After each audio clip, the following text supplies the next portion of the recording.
And then I'm going to elevate the award winners, award recipients.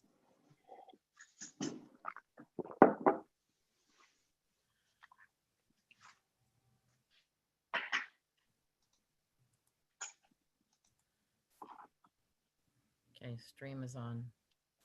Thanks. Mm-hmm.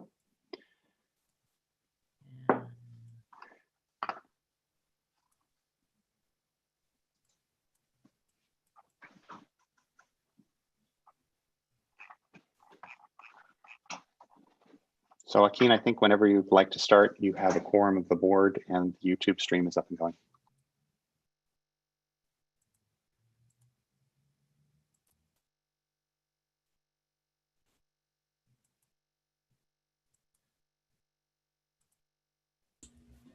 Great, thank you, Michael.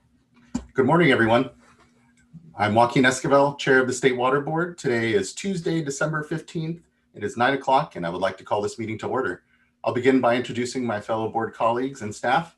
With me here today is Vice Chair Doreen Diadamo, Board Member Laurel Firestone, Board Member Sean McGuire, and Board Member Tam Dodak. With us as well is our Executive Director, Eileen Sobek, our Chief Counsel, Michael Loffer, our two Chief Deputies, Eric Oppenheimer and Jonathan Bishop. The Clerk of the Board is Janine Townsend, and assisting her today is Margie Argel.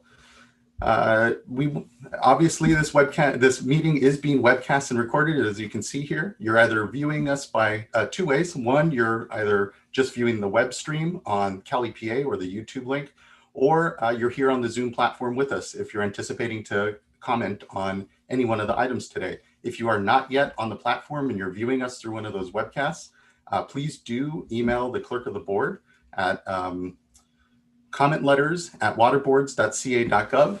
And also at the top of today's agenda are instructions on how to get onto the Zoom platform here, again, if you're looking to provide comment. For those in the Zoom meeting, you will be on mute and your camera will be turned off until it's your turn to speak. The clerk will then unmute you. You'll be asked to share your video, and then you'll be able to provide comment on your item at that time. So with that in place, it looks like we have 4 separate award presentations for a presentation of a Sustained Superior Award Accomplishment Award this morning. And so would like to first call up Julie Rosardo. Great. Thank you, Chair. This morning, I'm very pleased to present a Sustained Superior Accomplishment Award for one of our staff people in the State Water Board Division of Water Rights. And I am Julie Rosardo, the Permitting and Enforcement Branch Chief. This particular award goes to Chris Van de Wijngaard. When he first started working in the cannabis enforcement section in 2018, he realized that our current method for determining reservoir volume in the field was not sufficient. Using his own resources and time, he developed a 3D printed remote control fan boat with a Doppler ball fixed to the underside of the boat. The Doppler ball allows the boat to measure depth throughout the reservoir during field inspections and can also be used to calculate reservoir volume. The whole process for one reservoir only takes about 10 to 15 minutes to collect this depth data. This is a huge improvement. The previous reservoir survey process required 2 staff in an inflatable raft and 2 to 3 hours of measuring time for each reservoir. It's rare that the sites that we visit only have one reservoir. So you can understand how this really helps our efficiency. In addition, Chris created a digital inspection form that allows staff to collect data in the field using a cell phone. So in that way, they can take notes and they can take photos in the field and import it into a written report format with very minimal typing. Anybody who's done a substantial amount of field work understands just how long it takes to get those inspection reports written up upon return to the office. This digital inspection form that Chris developed has reduced the amount of time that our staff spend writing reports by 65%. With literally hundreds of inspections at times per year in our busiest times, this is a huge improvement in efficiency. We are really fortunate to have Chris in the Division of Water Rights. His innovative and creative contributions, and also his positive can-do attitude towards any challenge, is what makes him deserving of this award. So please join me in congratulating Chris.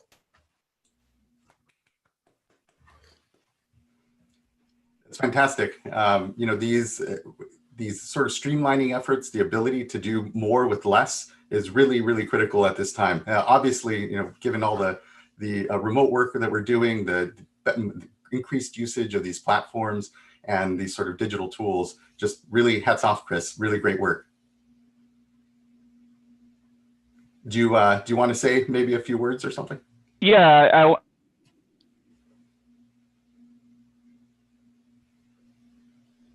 Oh, just as you were about to start, Chris. Actually, it's pretty much what Julie pointed out. It's just been creative and innovation, and been very lucky ever since I've been on the board to have a great team, be part of a great team, and have the great bosses that have allowed me to really go out and beyond and just use my creativity just as an engineer. And there's many people out here in the division that are very like myself that have been able to do that. And if being able to just create a boat and actually have fun out there, making things a lot easier for myself and safer, I find it very important, and being able to automate things that it speeds things up so we can do other things better. It definitely has been helpful and been one of my main goals. So once again, thank you all for this opportunity and this award, and thanks to everyone.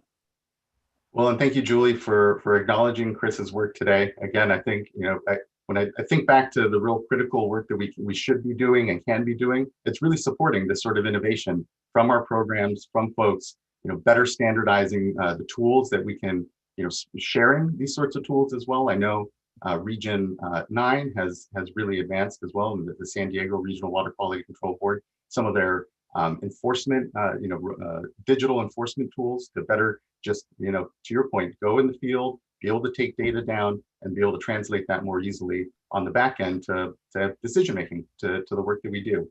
So just really great work, and thank you, Julie and Chris, for that. So Thank you. Thank you. Thank you. So again, this is a series of 4 quick presentations that we'll be having. And so next, I'd like to call up Aaron Ragazzi.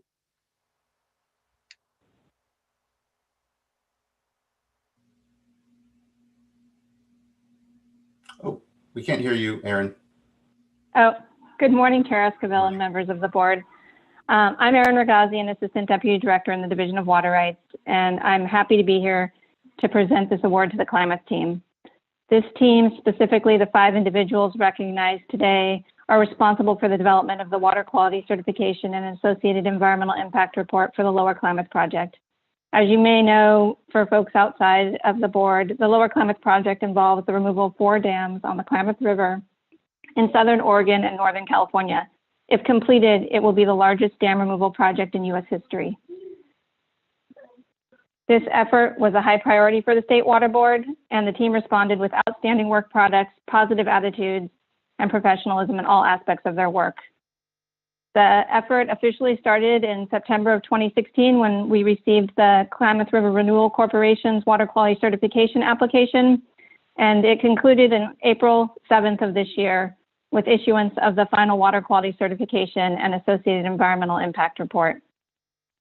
The effort required to develop an extensive and robust California Environmental Quality Act document required significant coordination with the consultant, as well as considerable input and diligent review by the technical and legal members of the team.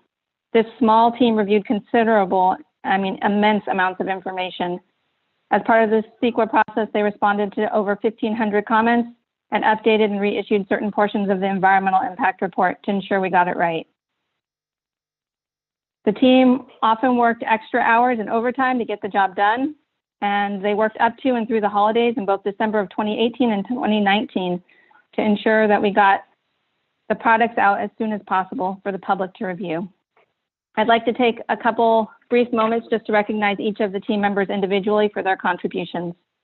Parker Thaler was the resident technical expert on the project, having worked on the Klamath project since 2012, before the certification application came in the door. He had extensive knowledge from his work in the Klamath Basin Monitoring Program, as well as the Interim Measures Implementation Committee. Parker participated in extensive tribal consultation, which included more than 10 trips to the Klamath region and more than 20 consultation meetings under Assembly Bill 52, as well as that was with 3 tribes, as well as consultation with an additional 2 tribes in the area. He served as the primary liaison between the consultant and the State Water Board. And he was the face of the project because people knew him to be associated with the Klamath. So he communicated with our most contentious stakeholders. Kristen Gangle was an integral member of the team that stepped up to complete whatever needed to be done. Kristen helped draft the certification and took the lead on substantial sections of the environmental impact report. She also presented at public meetings, and she was our resident expert on topics like wetlands. She could be reliably counted on to lend a hand whenever needed for whatever needed to get done. Oscar Biondi jumped in whenever needed to get the job done as well, always willing to work extra hours, often late at night and weekends.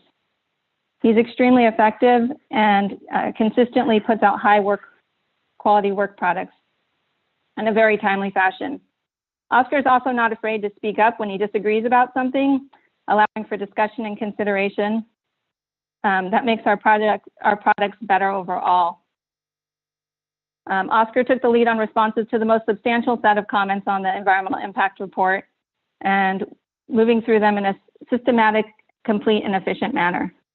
And our last technical team member is Philip Meyer. He was the last to join the State Water Board. He came from Caltrans, and I don't think he knew what he was getting into when he came to join the Klamath team, but he always had a can-do attitude and was ready to jump in with both feet. He was upbeat, and he was essential in helping the team get the work done to meet its deadline. Last but not least, our legal team member, Mariana Owie. She has the most history with the project. She's been working on the Klamath-related items since 2007.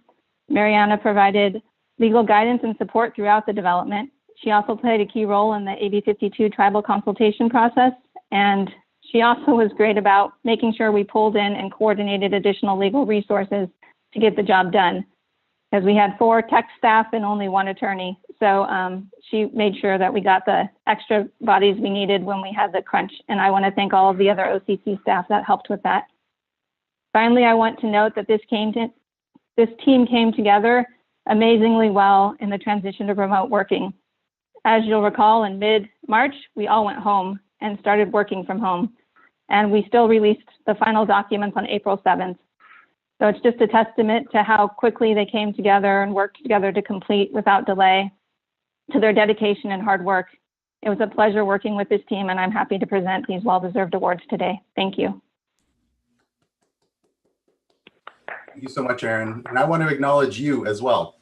Your incredible leadership in all of this work. I know this isn't the only critical project that's bubbling out there, but to have completed the environmental work in such a timely fashion and such a critical fashion as well, because it really did continue to allow the project to move forward and allow for the successful announcement that the governor just made recently when it comes to agreements with Pacific Corps and pursuing the historic removal of these dams, and a long time coming. And have to acknowledge a lot of the incredible work for our sister agencies and so many of the leaders at the local level is critically as well on all of this. So you have all done exemplary work and really represented the board in a critical project in a really exemplary way. So just thank you all for that.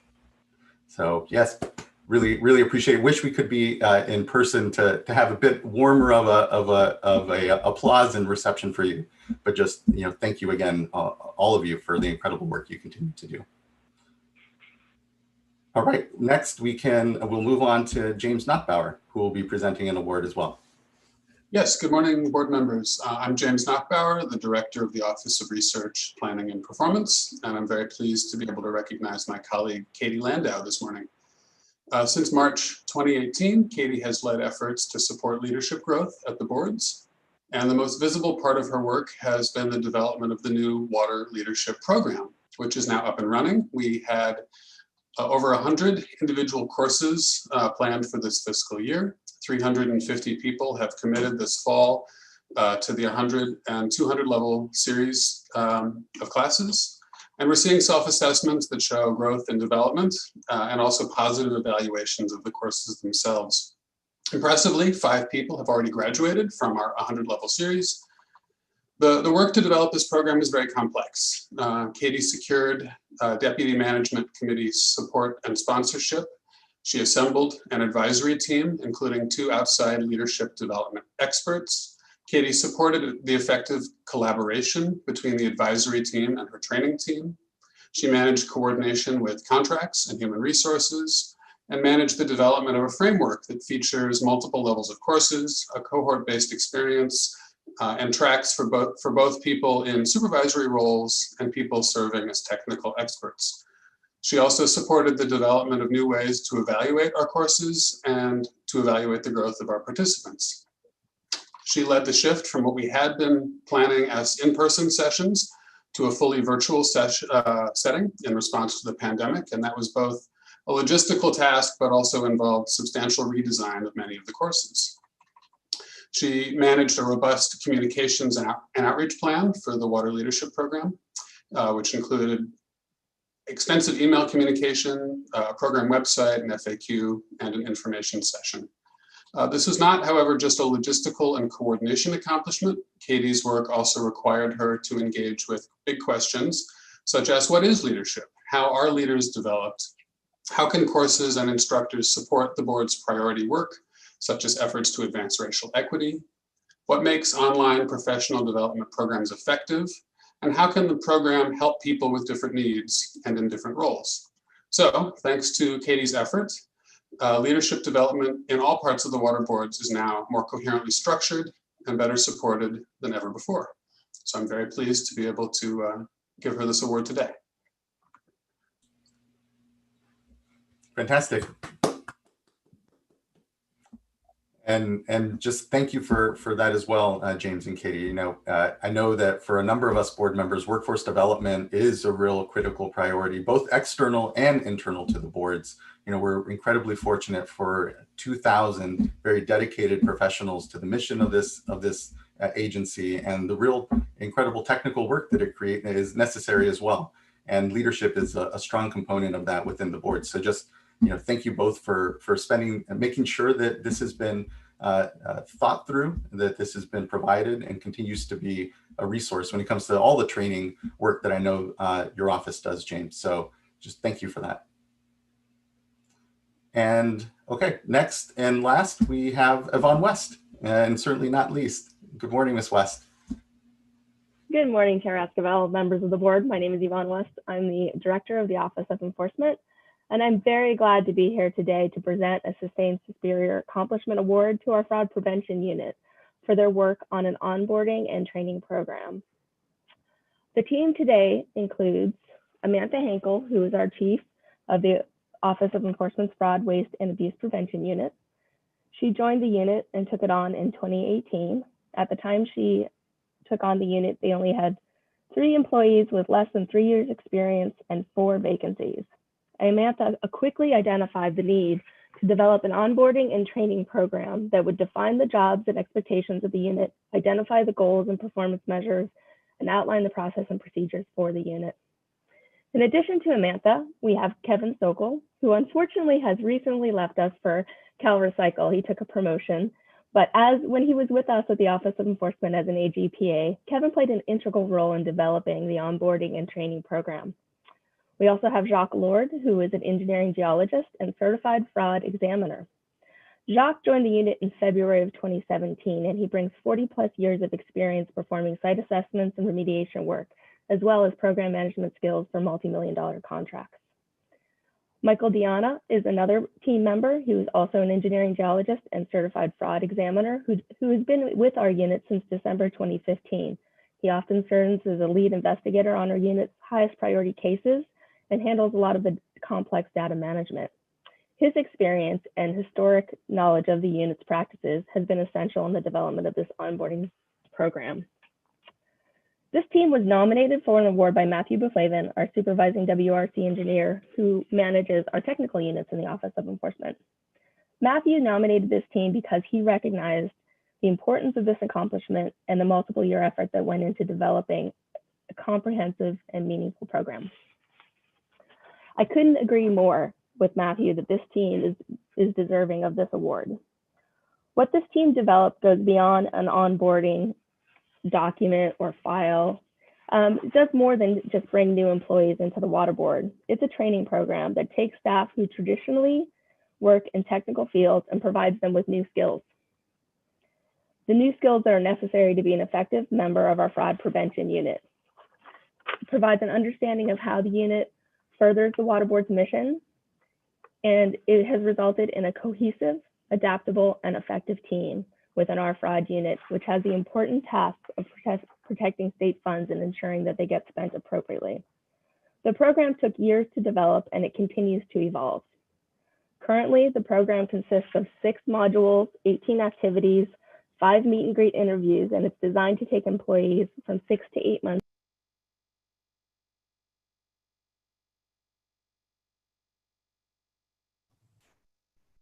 Yvonne, you've accidentally muted. Is that better? Can you hear me now? All right. I've recently had the pleasure of seeing a final presentation from 2 staff who went through this onboarding and training program. I also was subject of interviews by staff who were in the process of completing the program, and I can attest to the professionalism and the communication skills demonstrated by the staff members who were involved in this program. The onboarding training program that this unit developed took substantial effort over multiple years to complete, in addition to meeting their primary job functions. This accomplishment embodies the kind of determination and high standards that define the Office of Enforcement, and I'm proud to present this award to all of you here today. I just wish I could hand you these lovely plaques instead of putting them in the mail, which we'll be doing today. And I wish I could take you all out to lunch and a drink for all of everything that you do for the Office of Enforcement. Thank you very much.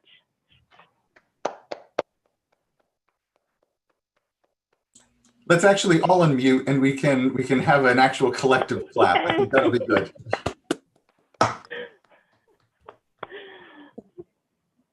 Thank you so much, Yvonne, and thank you for the incredible work of the team here. Again, I think this sort of standardization, this better thought to just being a little more methodical around the work and creating these sorts of documents is just really, really incredible and really important.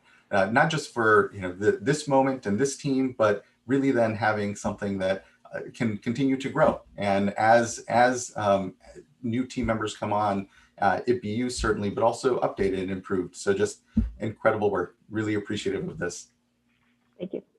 Thank you, guys. Okay, I think with that, that's the 4 Superior Accomplishment Awards that we had for this morning. And just again, want to thank the supervisors, all who have acknowledged and nominated these teams for these awards, and certainly the program folks doing the actual work.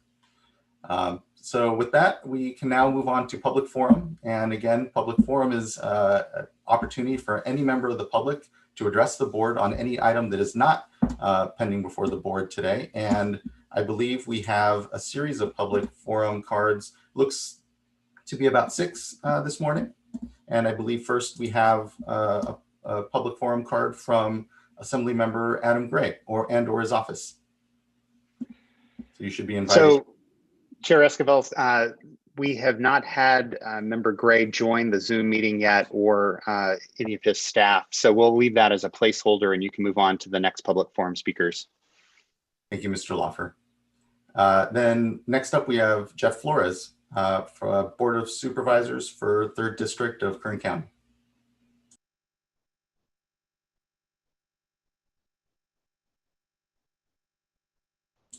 Good morning, Mr. Flores. Good morning. Good morning, Chairman and members of the board. Thank you for holding this meeting, allowing the people of Kern County to weigh in on one of the most important natural assets, the Kern River. I'm Chief of Staff to Supervisor Mike Maggard, 3rd District, County of Kern. Just for some context, the 3rd District encompasses a major portion of Metro Bakersfield, unique neighborhoods and natural areas, including Rio Bravo, East Bakersfield, Bakersfield Country Club, Hillcrest, La Cresta, Westchester, Oleander, downtown, and Old Stockdale. We serve about 200,000 constituents. Additionally, our district contains the natural wonders of Hart Park, Lake Ming, and parts of the Kern River and Panorama Bluffs. The Kern River is the main natural artery that traverses our district from east to west. We also represent the community of Oildale, situated on the north bank of the river. Oildale has a proud heritage. It's a working class community. And just for some context, some years ago, our office engaged in a formal visioning process with this Oildale community and its leadership and its members. And during the process, the need was identified to better integrate the Kern River into the Oildale community with the trails plan, open space, parks, incorporating pedestrian, cycling, and equestrian accommodations. And one of the main things that came out of that was discussion of a river walk. So more river water is fundamental to reaching these goals and for a prospering Oildale. And for decades, Kern County has been a leader in energy and natural resources and agriculture. These industries have been pillars of Kern's economy. However, with emerging threats to these sectors, Kern County is always looking to expand our diversity of our local economy. And for too long, the Kern River has been this barren, underutilized resource, often left to desolate conditions, a dry riverbed strewn with litter, homeless encampments, and tumbleweeds, serves nobody well. One can look to the other sections upriver where the river flows. It comes alive with nature, recreation, rafting, kayaking, fishing, to name a few, in addition to the valuable agricultural use in water for the city of Bakersfield. A flowing river matters to Kern County and would assist to diversify our economy in the tourism, leisure, and hospitality sectors. So Supervisor Maggard supports the city of Bakersfield's application for unappropriated waters of the Kern River. Of all applicants who applied the water rights, only the city is committed to restoring the river. Only the city has the infrastructure to do so. The return of the river water will also support environmental justice, access to recreation, and health for all people of all backgrounds. The restored water will complement the Kern River Parkway and restore our riparian habitat to what it can and should be. And in closing, our city and county recently completed a rebranding initiative which labeled Kern County grounded and boundless, and Bakersfield as the sound of something better. With more water in the river, we could fulfill both of these themes, not only conceptually, but in reality. Bakersfield could be like an Austin or a San Antonio or Sacramento, or like any one of the great river cities in America. We respectfully ask your board to give us this chance to realize our destiny. Thank you. Thank you, Mr. Flores, for your work and the supervisors and representing the district. And really appreciate you coming this morning to share your thoughts with the board. Appreciate you, Chairman. Thank you. Thank you. Next up, we have Bruce Freeman from the city of Bakersfield.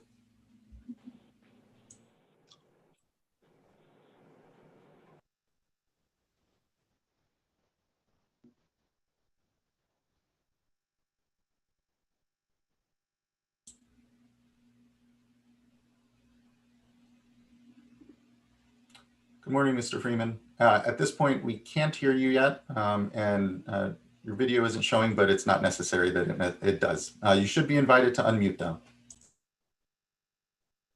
Can you hear me now? Yes, we can. Good morning. Good morning, and I want to thank the board for giving me the opportunity to speak this morning. When people just, oh, you can't see me, but I have my my branded Bakersfield shirt on. Anyway, I'd just like to make a few points about the importance of the Kern River and its flows to the people of Kern County and Bakersfield.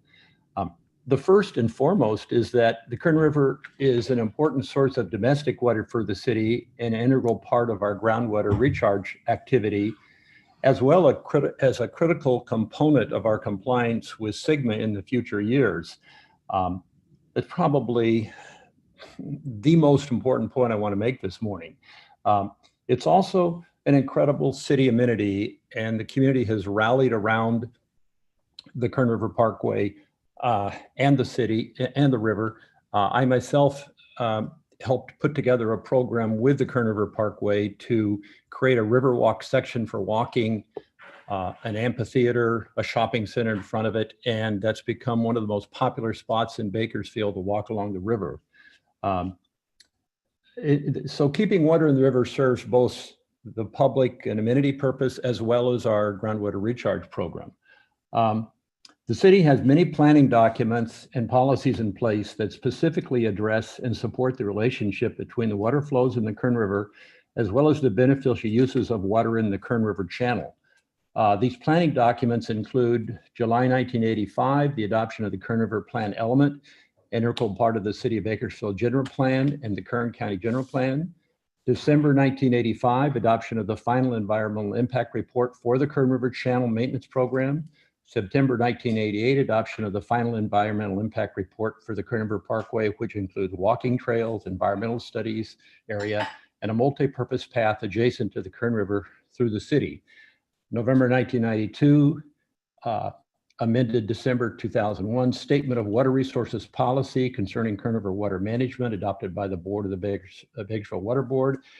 And in January 2020, Groundwater Sustainability Plan, which emphasizes the importance of groundwater sustainability management by having increased flows in the Kern River, which is what we're petitioning for with your board. So I just want the board to know how important this river and its flows are to the people of Kern County and Bakersfield, and hope that you're able to find favorably for us in your deliberations. Thank you. Thank you for taking the time this morning, Mr. Freeman, and for sharing your thoughts and perspectives here with the board. Really do appreciate it. Thank you. Okay. Next, we have Mr. Bob Smith, also from the City of Bakersfield. Maybe I didn't press the right thing. Thank you. Good morning. Appreciate you letting me speak. I am on City Council for the City of Bakersfield. I've been on for 8 years, and I've also been the chairman of the Water Board for the last 4 years.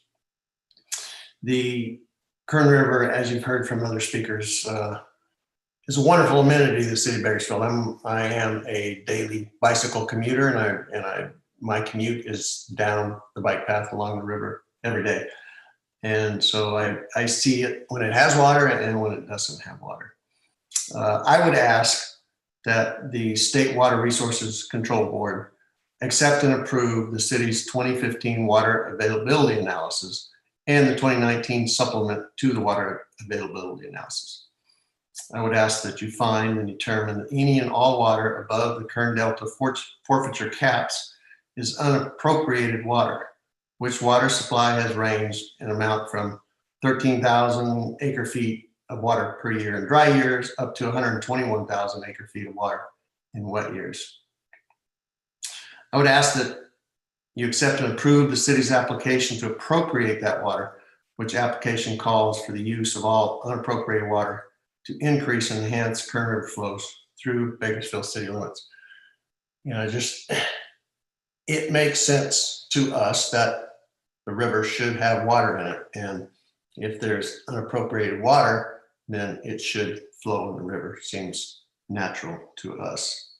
The city is able to manage this water, as the city is the only entity in Kern County that coordinates water releases from Isabel Dam on a daily basis with the Army Corps of Engineers. And the city of Bakersfield owns, operates, and maintains the water control infrastructure for the Kern River and controls all flows in the river 365 days per year. About 10 miles of the river is within my ward, and it cuts through the center of town. It is a great amenity. We are about a city of 400,000, and it is the main water source for our growing city. Thank you very much. Thank you, Council Member. Again, appreciate the time you've taken today to address the board here. We you're not seeing too much comment from us just because it is an item pending before the board and not prepared to speak about the project or the work yet. But again, do appreciate you coming today to share your thoughts and opinions with the board. Next on the public speaker cards, we have Dennis Evans. Oh, yeah. Hey, how's everybody doing today? Morning. First, I'd like to thank all you guys for, just letting me pop in. Today, I'd like to really take a quick look and examine constructive wetlands and how the capabilities that they have. and hopefully to really juice up some creative thinking. Um, Unappreciated and underutilized constructed wetlands function like natural tubs or sponges, absorbing water and slowly releasing it into engineered processes, which reduces the momentum, erosive potential, reduces flood heights, and allows for groundwater recharge. The constructed wetlands, horizontal and vertical slope cells can store enormous amounts of water with an opportunity to engineer habitat for endangered species like juvenile salmon or delta smelt. Layered substrate plants and associated microbes reduce the toxic effect of contaminants in our environment. The Archimedes screw turbine converts flow of discharge water into 500 megawatt hours of power, saving more than 210 tons of CO2 emissions per year. And this opens up opportunities for Proposition 68 grant opportunities, because the constructed wetland is able to use secondary effluent, stormwater runoff, or gray water. There's a conjunctive multi-use enhancement of existing projects. So this is in no way meant to replace existing infrastructure, but just to enhance existing infrastructure, as well as it could be used to clean up contaminants of groundwater that serves as a source of drinking water for disadvantaged communities. Constructed wetlands are no longer an idea. It's actually something inexpensive that can be done now. And my goal in being here today is to get everybody to begin to embrace the idea of the capabilities of a constructed wetland. And I come to you really as a fisherman in a sense, but also as an operator, as someone that has dug deep into the operations of how a constructed wetland works, and to hopefully bring in the conversation into sustainability and to a strategic plan of incorporating constructed wetlands into the conversation now. Upon your request, and I would love to share some of the specs on the Archimedes screw turbine. We've all heard of it, Archimedes screw in high school. Plenty of us have probably even used them. But now this is just old technology used to generate power instead of moving other conveyances like pigments or whatever. And this is all done through a hydraulic gradient, so it's all gravity flow. I hope to continue the conversation with each one of you, and to hopefully to inspire you to take this opportunity to not just say, to take a different view of constructed wetlands, and just show how beautiful the valley is and how beneficial it could be for maybe disadvantaged communities that don't have larger waste facilities. And again, that's about what I have. I have a lot more information I would like to share, but I'd like to also hear your comments. Thank you. Thank you so much, Mr. Evans. Really do appreciate you bringing the topic of constructed wetlands to the board here, and just highlighting the potential and good work, actually, as you know, that is out there already. I think, to my mind, Measure W and Los Angeles County and the dollars that are being unlocked there to make sure that stormwater is a resource, and the continued need to improve the quality of those waters as well. Constructed wetlands are an important part of the infrastructure that we can have in the state. As you know, we've lost a significant portion of our wetlands, our natural wetlands in the state. They have been constructed over. So we have to start building back in these functions that our watersheds performed before. And I agree with you that constructed wetlands are a real critical part. I welcome you to share the information you have with us as board members, but also our staff at the Division of Water Quality. And so, and again, I think that there are a couple efforts I'll also point to. There's I've been really digging into the efforts that's going on already. Great. What also I'm bringing to you is that there's only 2 Archimedes screw turbines being used in the United States right now. There are none in California, and it's the maintenance on this whole project is very low, and I think to use that in our like conventional wastewater treatment plants to reduce their carbon footprint, as well as ongoing projects like the stewardship program in Merced, it could be used with the college to also reduce its carbon footprint, as well as provide energy for the community. Mm. So this is why I'm really been pushing the issue and going to many board meetings, learning from each one of you, honestly learning how to talk. So, and I know that sounds funny, but it's true. No, not in the least.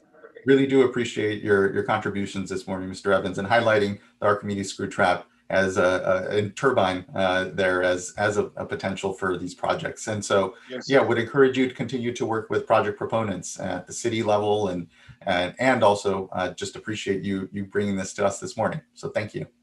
Perfect. Thank you. Thank you. Thank you. And sorry, this is Laurel. I just would also, encourage you to reach out. I would love to learn more. So thanks for your comments today. Yes, thank you so much. Next, we have up Mr. Tim O'Brien.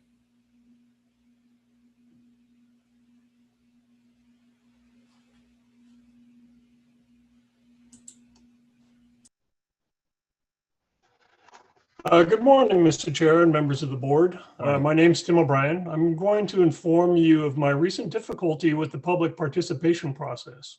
Now, I'm well aware of the prohibition of discussing topics that are pending before the board. I'm only going to discuss the distribution of the draft winery general order, but not the contents of the order itself. On Wednesday night, December 2nd, the revised winery general order was transmitted via a LIRIS notice. The next morning at December 3rd, I tried to access the file on the winery webpage, but could not. At 7 a.m., I sent an email to the DWQ winery email address listed on the LIRIS notice, informing them that the file could not be opened. I didn't receive a response.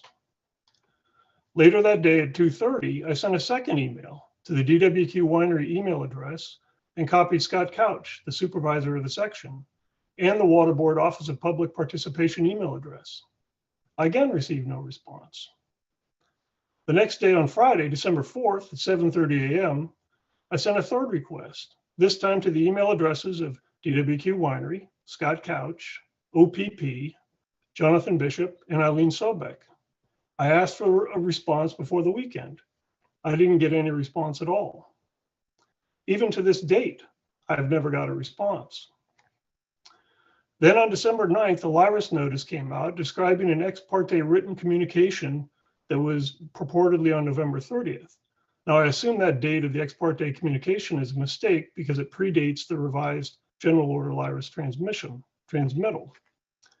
No matter what the correct date is, the communication revealed that State Water Board staff was aware that the files could not be accessed by the public. With that information, staff made no effort to inform the public that revised documents were now available. Rather than admit an administrative mistake, revised documents were simply added to the winery order webpage, and no notice of the change was ever transmitted to the public. Except that I was reading the ex parte notices, I would not have known of the revised document availability at all. So what's the harm? Well, it certainly impacts the public participation process. For me, I lost a little more than a week's time to review the two substantial documents. For members of the public not familiar with how the State Water Board public process works, they may have simply given up. I would expect that disadvantaged communities, which may have limited access to computers, are likely most impacted. The behavior of the staff is not consistent with the Bagley-Keene Open Meeting Act, specifically Government Code 11120, which states in part, public agencies exist to aid in the conduct of the people's business, and the proceedings of public agencies shall be conducted openly so that the public may remain informed. The people, in delegating authority, do not give their public servants the right to decide what is good or not good for them to know. The people insist on remaining informed so that they may retain control over the instruments they have created. So just to conclude, my final comments is that The state employees must enable the public participation process rather than hinder it. To that end, they failed in this case. And there may be members of the public that are presently unaware of the documents that are now available. A follow-up notice should be transmitted. Also, the document should be provided in PDF format, which has been the Water Board standard for decades. The Water Board should not be specifying which word processing program the public must use. That's all I have today. I have been able to access the documents, but I think that this is really a failed public participation process. Thank you, Mr. O'Brien. I very much appreciate you bringing this to the attention of the board. For me, transparency and public process, holding the public seat is actually a really critical issue and something that I think of very often. It sounds like there may have been a snafu or some issue. And again, this is the first time I'm hearing of this. So, with the posting. And so we'll look into that and know that I'm incredibly committed to ensuring that we continue to not just do well by the tools we have now when it comes to notice, but continue to improve them. That includes the website that we have that we continue to work on to try to make it more of a platform, an easier to understand platform for where we are on various public comment periods and or notices. And so appreciate the flag, and I think I'll be circling back with folks on this. So thank you. I appreciate the opportunity to comment. Okay, with that, I believe wraps up our public forum. And unless at this point, Mr. Loffer, if Assemblymember Gray or his representative has joined the platform, and if not, then I think we can move on. No, unfortunately, we've not heard further from his staff, and he has not joined the Zoom platform at this point. Okay, thank you, Mr. Loffer. Next, then, we are moving on to actual board business. And so we'll move to the first item on today's agenda, which is board consideration of adoption of the December 1st board meeting minutes. And if there are any edits or changes, otherwise, can entertain a motion. I'll move adoption of the minutes. I'll second. Great. Ms. Townsend, can you please call the roll call vote? Certainly. Vice Chair Diadamo. Aye. Board Member Firestone. Aye. Board Member McGuire. Aye. Board Member Dodek. Aye. And Chair Esquivel. Aye.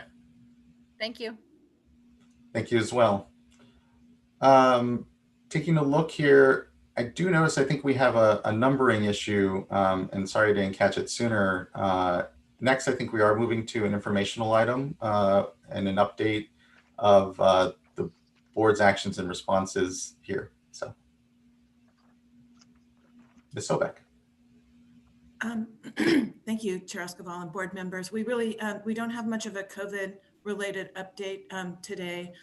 The quantity and quality of the data we're getting on the COVID survey is really going quite well. So we're very happy about that and look forward to a more detailed, very detailed reporting on that at the next board meeting.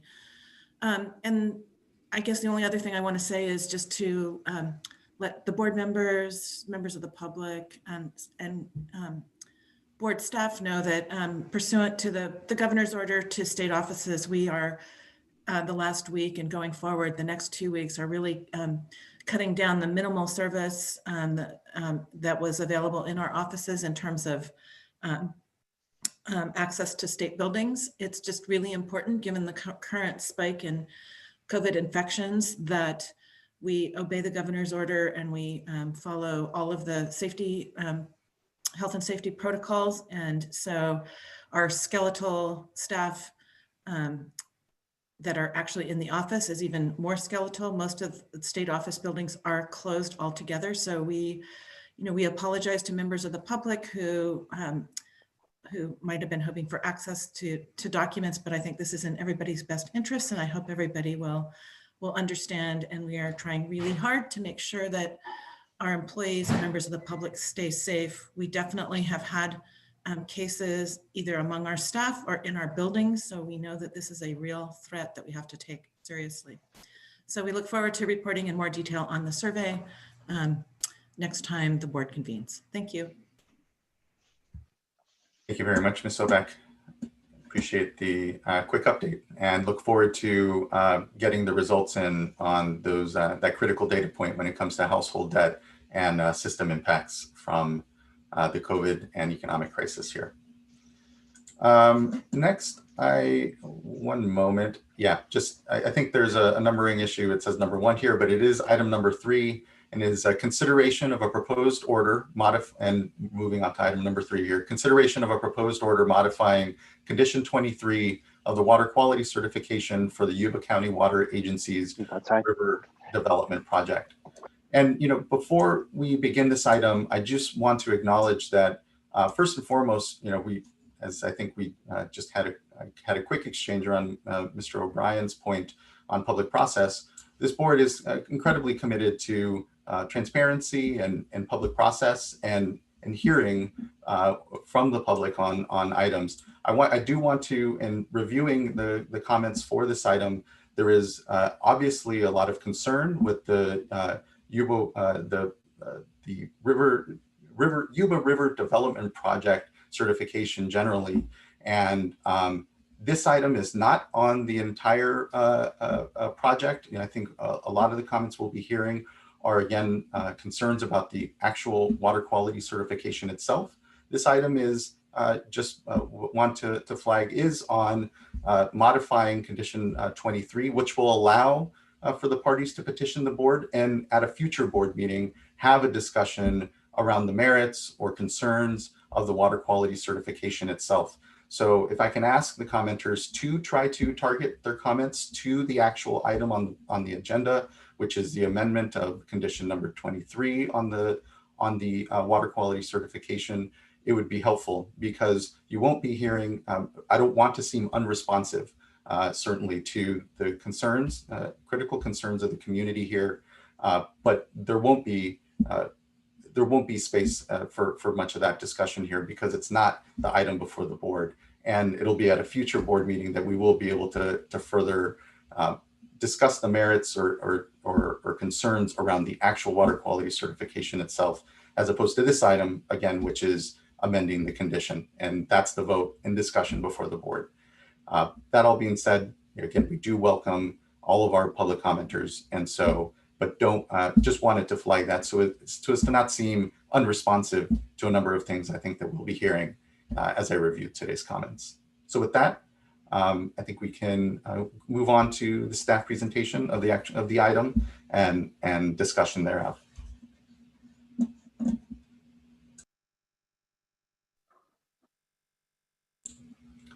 Good morning, Mr. Taylor, and missed you at the Superior Accomplishment Award, bestowing, but glad to see you here on the item this morning. Thank you. I'm happy to be here, and good morning, Chair Escobar and members of the board. As mentioned, my name is Parker Thaler, and I'm a senior environmental scientist in the Division of Water Rights. And I'm joined today by Mariana Awi, an attorney with the Office of Chief Counsel, and Kristen Gangle and Aaron Ragazzi, who are also in the Division of Water Rights. As noted today, I'll be presenting on agenda item 3, a proposed order to modify condition 23 of the Yuba River Development Project's water quality certification that was issued by the executive director in July of 2020. In the July certification, condition 23 addresses the fact that the certification was issued after the Federal Energy Regulatory Commission, or FERC, found that the State Water Board had waived the authority to certify the Yuba River Development Project. The State Water Board is challenging this finding before the Ninth Circuit Court of Appeals. Unless the State Water Board is successful in this proceeding or some other event occurs to void FERC's waiver determination, the certification will have no effect. In light of this, condition 23 stated that the certification will not become effective until a judicial or administrative action overturns FERC finding that the State Water Board had waived its certification authority for the Yuba River Development Project. Condition 23 in the July certification further explicitly postpones the timeframe for reconsideration to the State Water Board of the certification until after and if FERC's waiver finding is overturned. Despite condition 23, Yuba County Water Agency submitted a petition for reconsideration in August 2020, challenging procedural and substantive aspects of the certification. If today's proposed order is adopted, Condition 23 would be amended to begin the time period for any entity to file a petition for reconsideration or to amend an existing petition for reconsideration. The petition for reconsideration period would start today and continue for 30 days as stipulated in the California Code of Regulations. This change would allow all interested parties to raise concerns with the certification and issues now, rather than wait until after the waiver issue is resolved, and would allow the board to address those concerns on the merits. A draft proposed order was released for comment on November 18, 2020, with a comment period concluding on December 3, 2020. 13 timely comment letters were received from the following entities: the Association of California Water Agencies, Board of Reclamation District 784 Board of Directors, California Municipal Utilities Association, California Sports Fishing Protection Alliance, Friends of the River, Sierra Mother Low Chapter, and South Yuba River Citizens League, Dune Morris on behalf of Merced Irrigation District, Marysville Levee District Board of Levees Commissioners, Northern California Water Association, Olivehurst Public Utility District, Rural County Representatives of California, the Metropolitan Water District of Southern California, Yuba County Office of Education Superintendent of Schools, Yuba County Water Agency, and Yuba Sutter Chamber of Commerce. The State Water Board also received one late comment. Most of the comments do not focus on the proposed amendment to Condition 23. Rather, they express concerns in two main areas. The first being about the procedural aspects of adopting the order, and the second being the potential of certain certification conditions, which are similar to concerns raised by Yuba County Water Agency's petition for reconsideration. Primary procedural concerns include issuance of a certification when the applicant had not submitted a new application, and the executive director's authority to act on water quality certifications.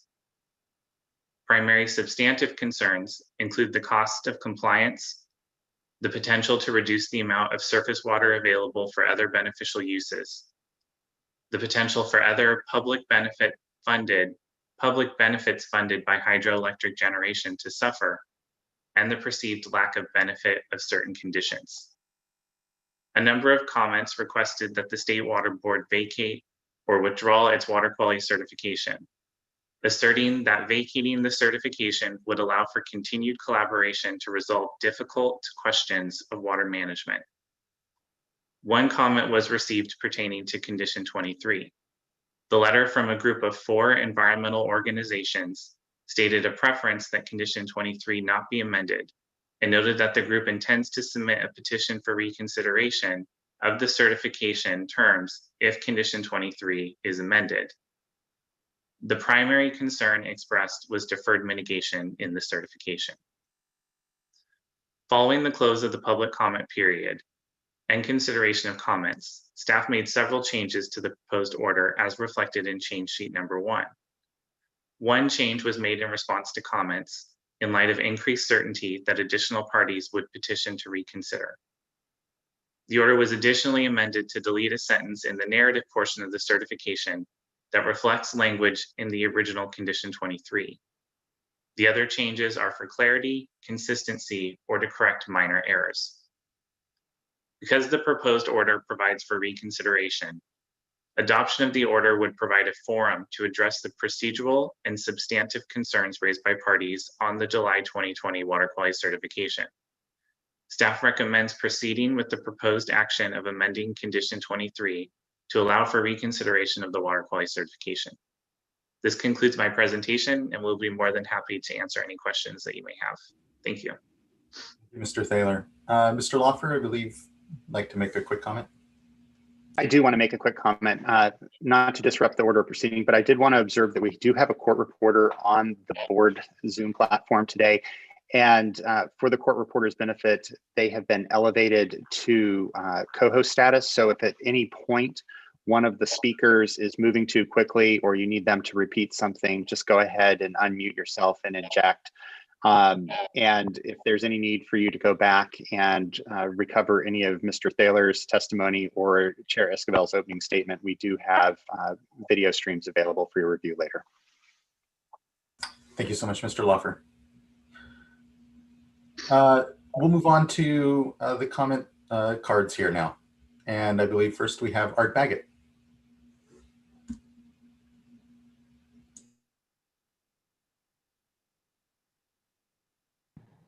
Okay, can you hear me?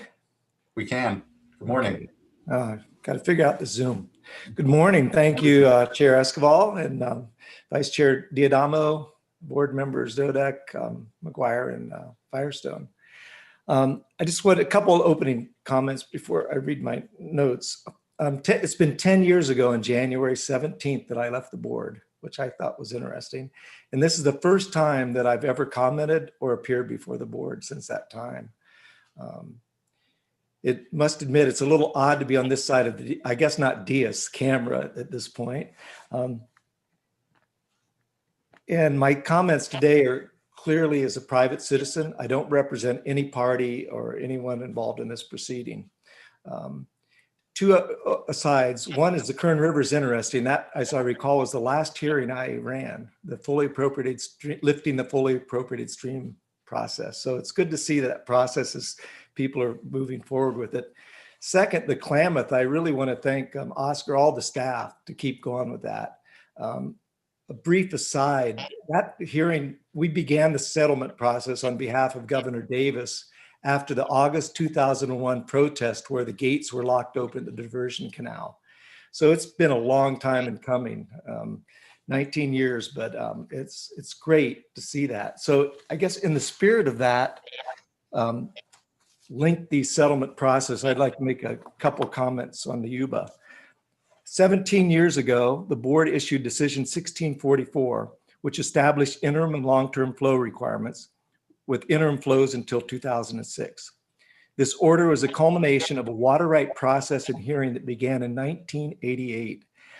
At that hearing where 1641 was adopted, we appeared before the board was the Director of Department of Fish and Game, which was Bob Height, the Director of the Department of Water Resources, Tom Hannigan, the Executive Director of Cal Trout, which was Chuck Bonham, and the President of NACWA, David Guy.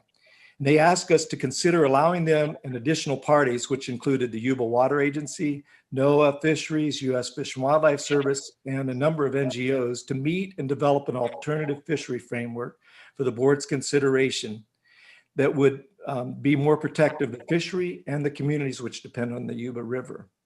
This action coincided with the major energy crisis, some of you may recall, of the early 2000s, and it was recognized by the executive order for energy conservation issued by Governor Davis.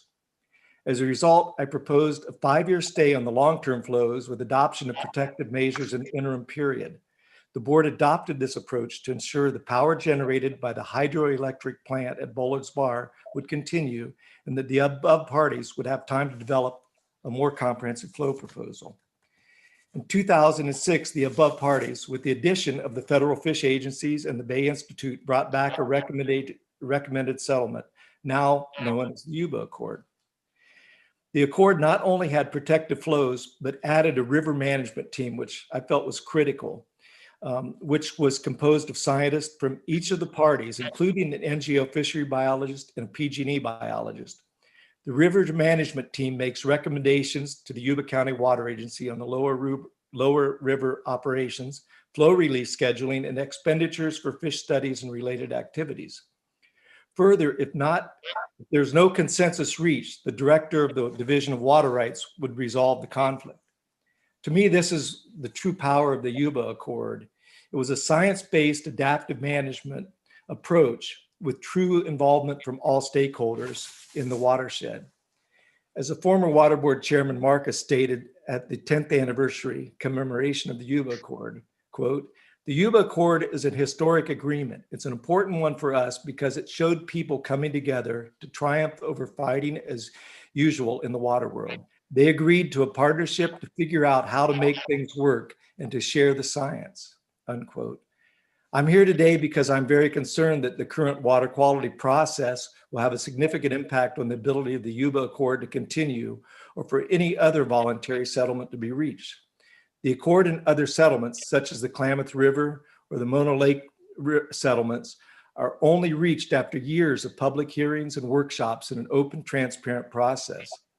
This current use of the water quality certification to replace a water right hearing, or in effect amend an existing permit or a license over the objection of the holders without such a formal water right process, will have a chilling effect on the current and future water right settlements.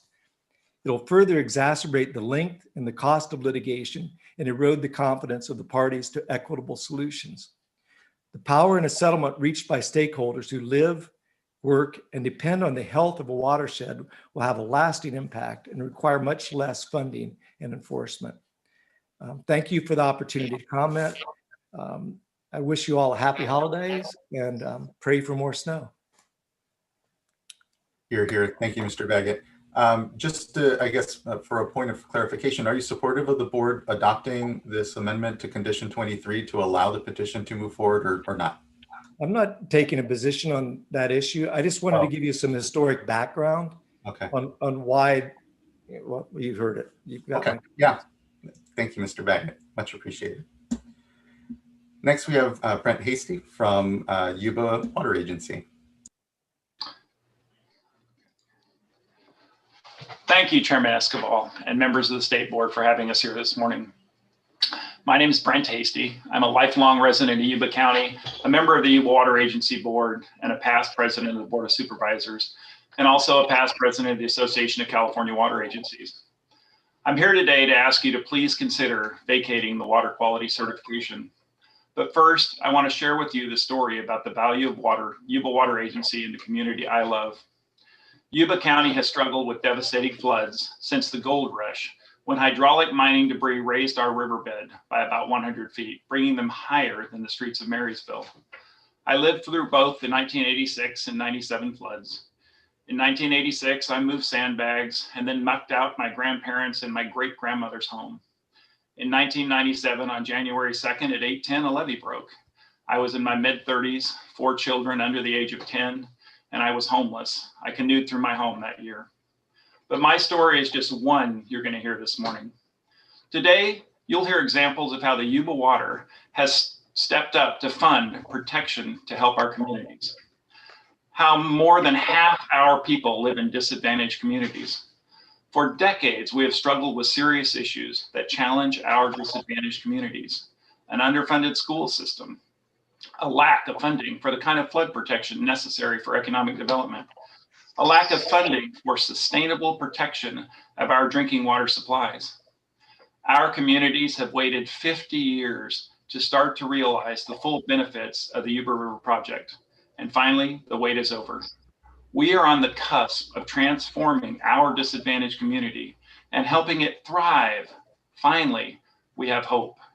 The greatest compliment an institution can receive is that it is making a difference.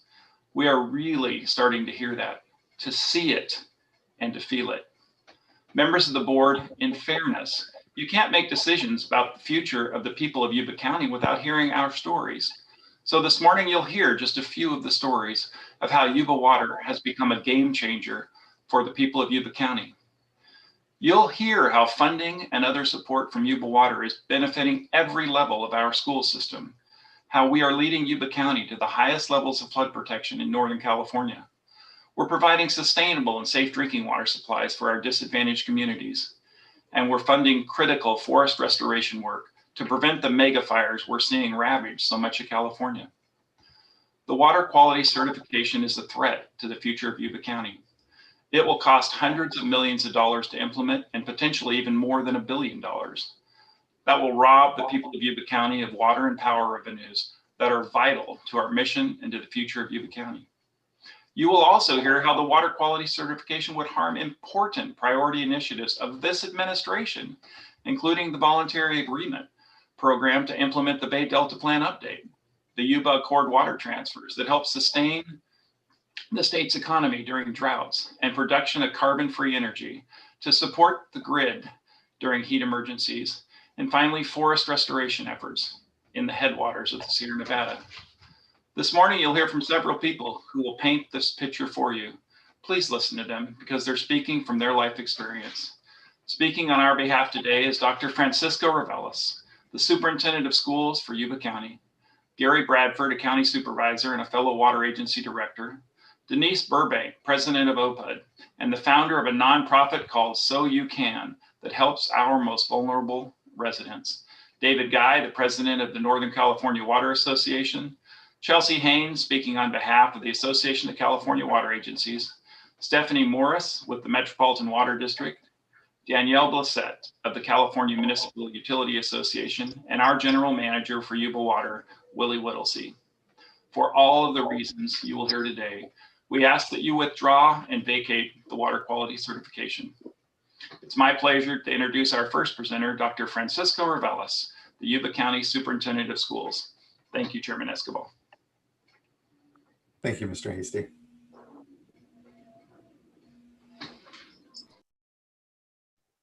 Thank you, Mr. Hasty. I hope I'm coming in okay. First and foremost, my respect to Board Chair Joaquin Esquivel, board members, and sorry to my colleagues. It's a pleasure to be here, but it's also very compelling. Those people that know me, again, know that I speak from the corazon, from the heart. As an educator, I can't think of teaching any other way. Indeed, the Yuba Water Agency has become a leader in this area. I hope to outline some of those areas briefly for you right now. I want to speak to you from a clinical perspective, but again, from the corazon. That's the way I was raised. To begin here, I want to share a brief statement, and I want to get into some of the specifics here, as Mr. Hasty alluded to here. I respectfully ask the board to vacate the water quality certification issued in July for the Yuba Water Development Project, given the harmful and lasting impact that it will have for the Yuba County students. So I'm coming from a family, community, from a student perspective. Again, it is more than clinical, it is from the heart. Indeed, the question could be asked, why would a county superintendent of schools be speaking to a very distinguished group such as yourselves?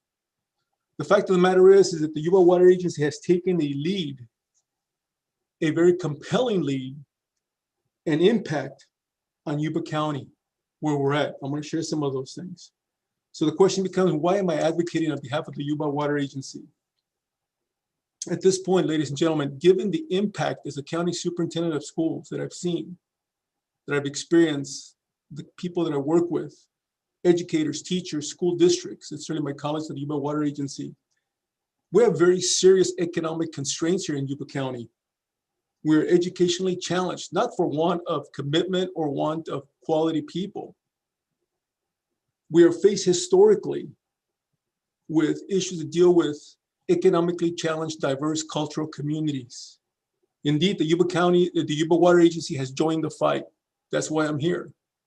The way I grew up pretty rough. If you ever cross the border into Mexico, I was one of the young people that, have you ever seen those kids selling chiclets? That was me. That brings memories. And that's why I'm very close to Yuba Water Agency, their mission, what they're doing as a county superintendent. The Yuba Water Agency has joined the fight across the board, not only in terms of water issues, but in terms of quality of life in Yuba County for our families and for our students. In Yuba County, we need sustainable funding. We're not a rich county. We're not an affluent county. Facilities improvements for the schools, expansion of the curricula, attracting and keeping educators, indeed attracting and keeping students. There is information that says some of our students leave Yuba County. The Yuba Water Agency has taken a lead. As I said, they have drawn a line in the sand. They have taken a stand with us.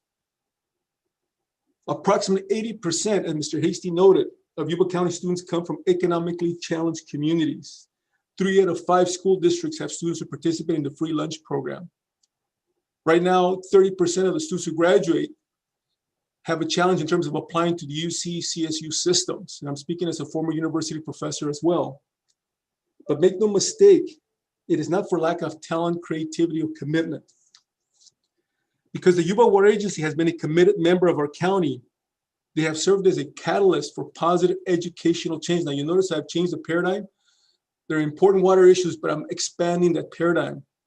They've had an impact on the very fiber of Yuba County. I am not exaggerating. Okay? They have shown what is good, what is possible. They have created real opportunities for collaboration, not only amongst the key people in Yuba Water Agency, but Yuba Community College, our 5 districts, interested community members. They have catalyzed that leadership, bringing people, all the stakeholders together. They have created real opportunities. We're talking about also the South Yuba River Citizens Lake, a lot of stakeholders, ladies and gentlemen. And I'm speaking about real tangible progress. Let me briefly go through that. One, the Yuba Water Agency has made substantial investments with our teachers for professional development.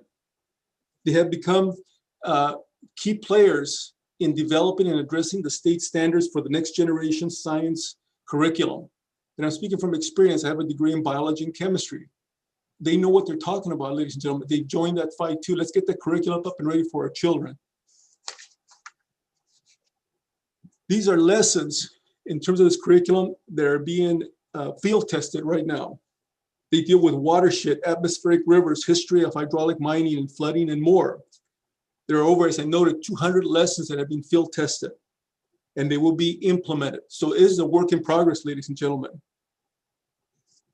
But it's also very personal, as I noted earlier. Let me share a very brief clip for you, because, you know, sometimes as an educator, we can speak from very clinical, but this is a very visceral reaction.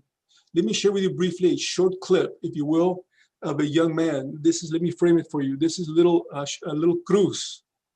Okay, he is a first grader at Miss April Jones's class at Lone Trail Elementary School in Wheatland. And she is piloting a program, again, through the efforts of the Yuba Water Agency, to develop a curriculum for the Yuba County schools. So let me demonstrate that. I believe we can cue it up here. This is the little Cruz video. Can we do that? Here we go. Hi, I'm Cruz. Today I'm going to teach you about the Yuba watershed. So when it rains or snows or hails, it goes on grass, land, or mountains, or lakes, or rivers.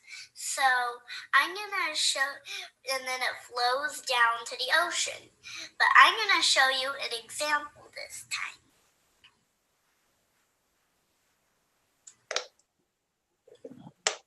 That's what it does. It goes into the ocean. Bye. Hi, I'm Cruz. Today I'm going to teach you about...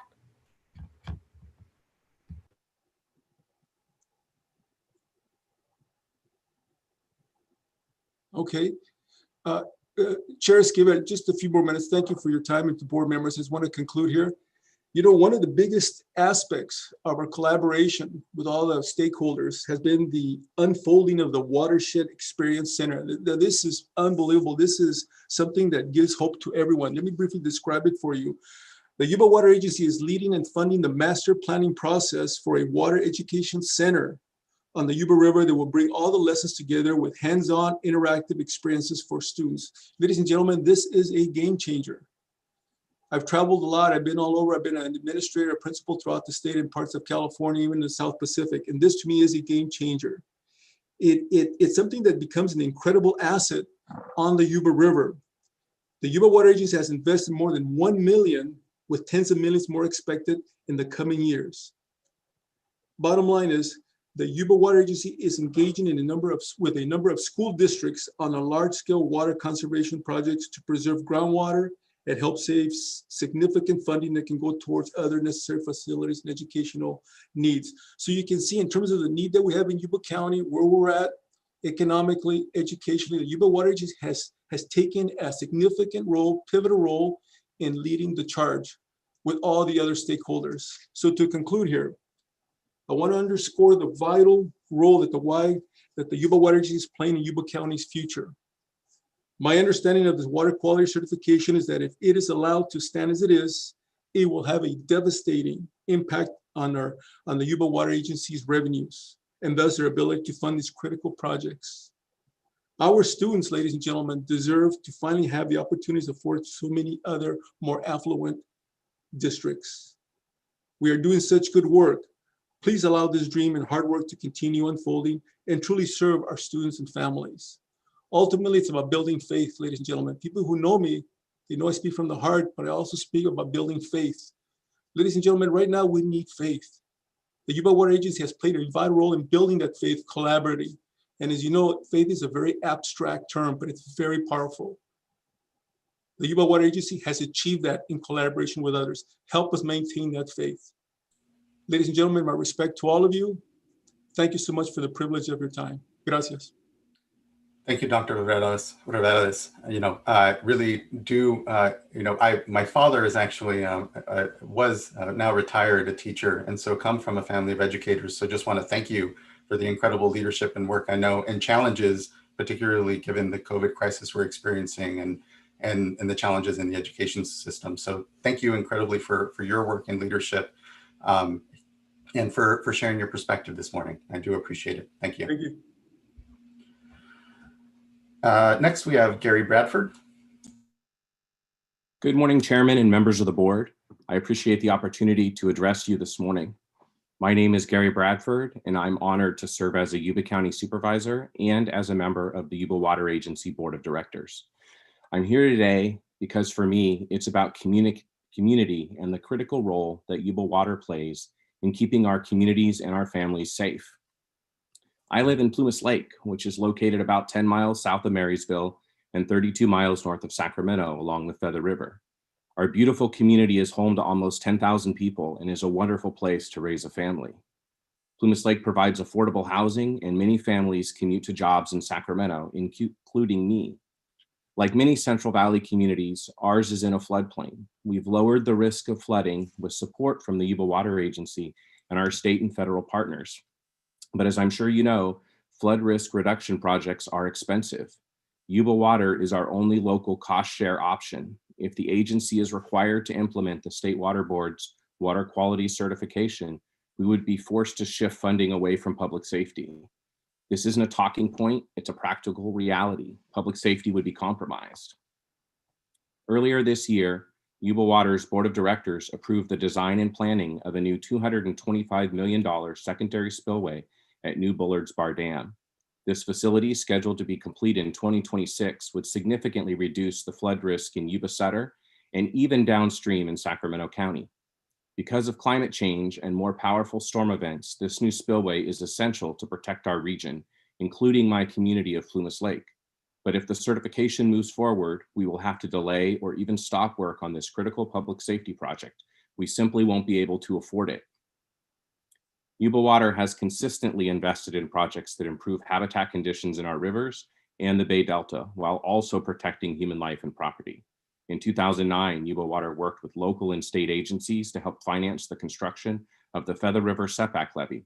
This levee protects not only my community of Plumas Lake, but also the communities of Linda, Arboga, Olivehurst, and others. At nearly 6 miles long, it's one of the largest setbacks levees in the Central Valley. Its placement, set back from the Feather River, provides nearly 1,500 acres of riparian wildlife habitat. This project would not have been built without the $47 million in local cost share that was provided by Yuba Water. And with a bond debt repayment of $5.5 million per year through 2038, that's $115 million total for this project contributed by Yuba Water. We can and should work together to balance the needs of our communities and the environment, but it does take balance. I ask you to withdraw and vacate the water quality certification so that we can work together on the water quality issues that you believe are not responsibly addressed in the pending FERC license for the Yuba River Development Project. Thank you very much for your time today, Mr. Chairman and members of the board. Thank you, Mr. Bradford. I do appreciate that, and the offer for continuing to want to work collaboratively. I find myself having to note that Yuba County Water Agency, or Yuba Water Agency, was the one that asked for FERC to find waiver of the state and the board's work. And so the reality of the current situation is actually that FERC has found waiver. And so, but I understand that there is concern ultimately around the certification, and is why we're amending condition 23 here to actually allow for a petition process even before the legal circumstances and reality of the situation clarify themselves, to actually start to work through some of these issues. So look forward to and appreciate the offer for collaboration, as I know it's genuine and continues to exist between our agencies. So thank you. Next, like to call up Ms. Denise Burbank.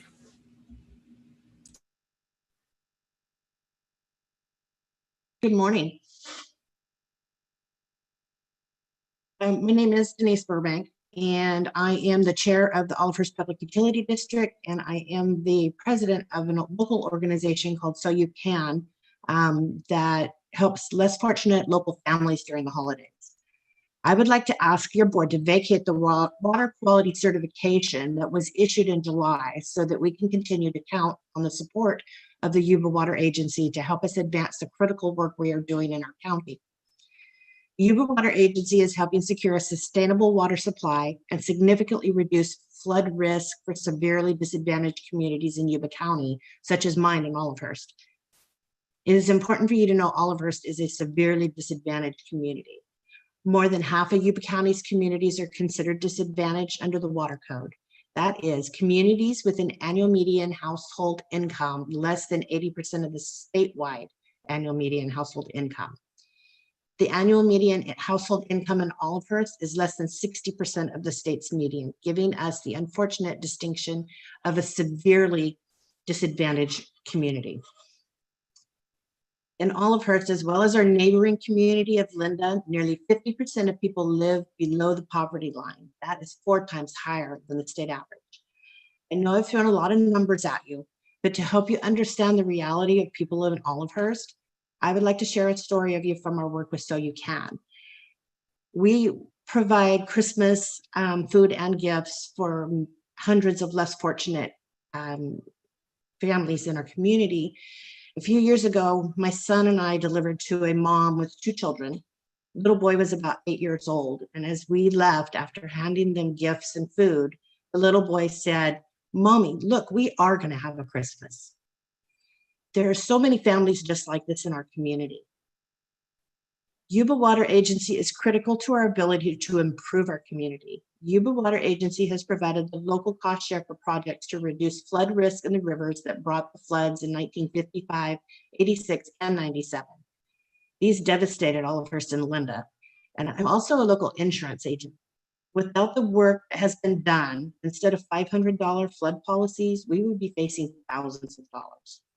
Yuba Water Agency grants are supporting our efforts to bring much needed improvements to drinking water and wastewater infrastructure to South County. This work is part of a broader countywide economic development initiative to protect groundwater and ensure the more sustainable regional water supply, while encouraging new development that will bring desperately needed jobs and affordable housing. Implementation of the water quality certification could dramatically reduce surface water supplies for Yuba County's farms, forcing them again to pump groundwater wells, which would push the county's groundwater basin back into overdraft. This would have devastating impacts on our community and add to the state's already overwhelming burden of securing drinking water for many disadvantaged communities. And education. OPED is a partner with Yuba Water Agency and some of the water education efforts they're leading to help students in Olivehurst. I can't overstate the importance of this effort to our youth. Last year, they took 4th graders on salmon expedition rafting trips. I had the opportunity to go along on one of the tours, where the students learned about the life cycle of salmon, the history of the Yuba Water, including hydraulic mining, flooding, and so much more. For many of these children, this was their first time on the river. They were excited and intrigued to learn what they were seeing, hearing, and learning. In addition to making these trips possible, Yuba Water Agency bought all of the Olivehurst participants water shoes because the poverty level in Olivehurst is so that many of these children only have 1 pair of shoes, literally. And they are concerned that worry over ruining 1 pair of shoes would keep them from participating. Yuba Water Agency is vital to Yuba County's future and Olivehurst's future specifically. We are finally making some progress and have hope to begin to secure a better tomorrow for our residents. Please vacate this certification and allow us the opportunity to turn things around for Olivehurst. Thank you. Thank you so much, Ms. Burbank, for your incredible work in the community as well, and knowing that these are tough times, but these programs and resources are so incredible and incredibly important, particularly for children. Growing up in poverty, it is not certainly an easy thing. And so just incredibly thank you for the leadership and work that you do, Ms. Burbank. Thank you. Thank you. I appreciate that. Next up, we have Danielle Blassett-Hayden. Good morning, Chair Esquivel, members of the board. Appreciate the opportunity to speak today. You know, I'd say all of us on the call here, we do understand the status and the nuance of what is before the board today, and appreciate all of your work on that, and hope we can work collaboratively moving forward. My name is Danielle Blassett-Hayden. I'm the Deputy Executive Director with the California Municipal Utilities Association. We represent both publicly owned electric utilities and public water agencies, including Yuba Water Agency. So it's a little bit different of a perspective given our representation of publicly owned electric utilities. We do believe the proposed water quality certification poses substantial risks to Yuba Water's hydroelectric generating assets, which are critical for energy security and the state's ability to meet its clean energy goals. As we all know, this summer we saw record-breaking heat and wildfire trends that remind us all that climate change is here. In August, during an intense heat wave, an energy shortage resulted in rolling blackouts throughout the state. During the power emergency, Yuba Water played a key role in reducing strain on the state's energy grid. In fact, additional power provided by Yuba Water this summer supplied energy for 20,000 homes and businesses, and helped CAISO, which facilitates power transactions for 80% of the state, mitigate additional rolling blackouts. On the heels of this record-breaking summer, Governor Newsom announced plans to fast-track the state's transition to clean energy to help combat climate change. Everyone at all levels of government and all sectors of California's economy must do their part to meet the state's clean energy goals.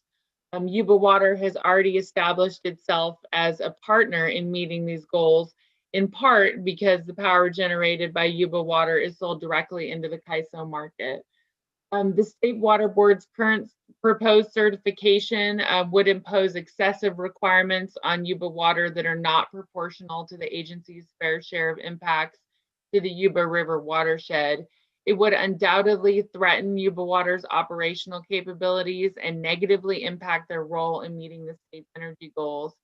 It would also impede Yuba's ability to collaborate on a wide range of local, state, and federal efforts, including large-scale fish and wildlife habitat restoration.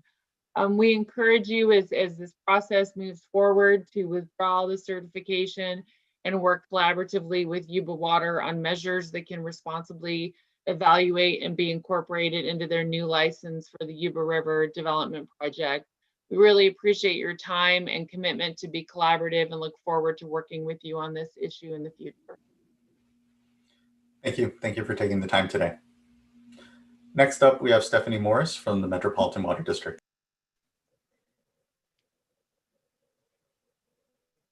Thank you. Thank you, board members, for the opportunity to speak today and for your patience, as I am not going to directly address term 2023, but rather I'm going to talk a little bit more broadly. I'm Stephanie Morris with the Metropolitan Water District, and Metropolitan is concerned that the certification as currently drafted would have serious implications for the Lower River Yuba Water Accord and Yuba's participation in the ongoing voluntary agreement process. That's because it creates regulatory uncertainty. The value of the Yuba Accord has been demonstrated. It is an example of what local, state, and federal resource agencies and conservation groups and others can accomplish when working together. The Accord's water transfer program has become an important source of supplemental water supplies for the environment, for Metropolitan, and for other water suppliers throughout California. It's lessened the impacts of water shortages faced by Metropolitan and other water districts. Metropolitan is concerned that changes to Yuba Water's operations triggered by the certification would impair the agency's ability to continue the Accord's water transfer program. Not only could this potentially undo decades of successful water management practice, it would also cause uncertainty around the state about water supply reliability.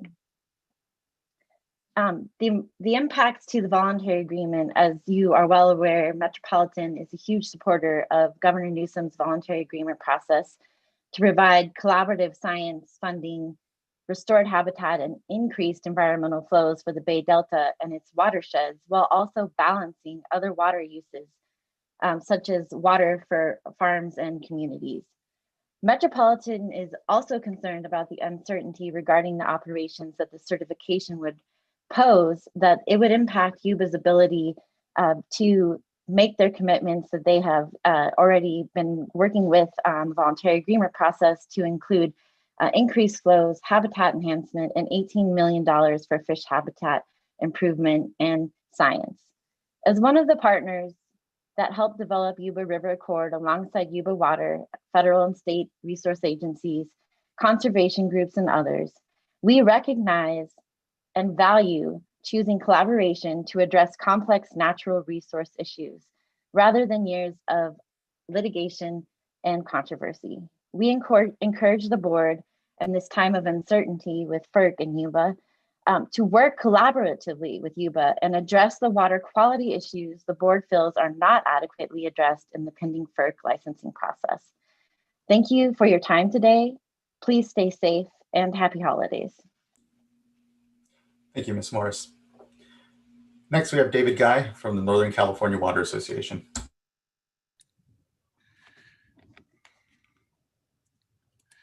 Good morning, Chair Esquivel and members of the board.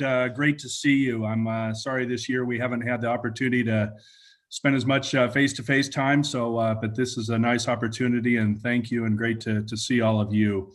I'm David Guy, the president of the Northern California Water Association, here today to maybe provide a little broader context for some of the issues surrounding the Yuba Water Agency. I think the two issues, obviously, that we want to think about are the process, obviously, where we've got here, and then obviously to encourage, as you move forward, multi-benefit water management, getting away from single-purpose water management if we can.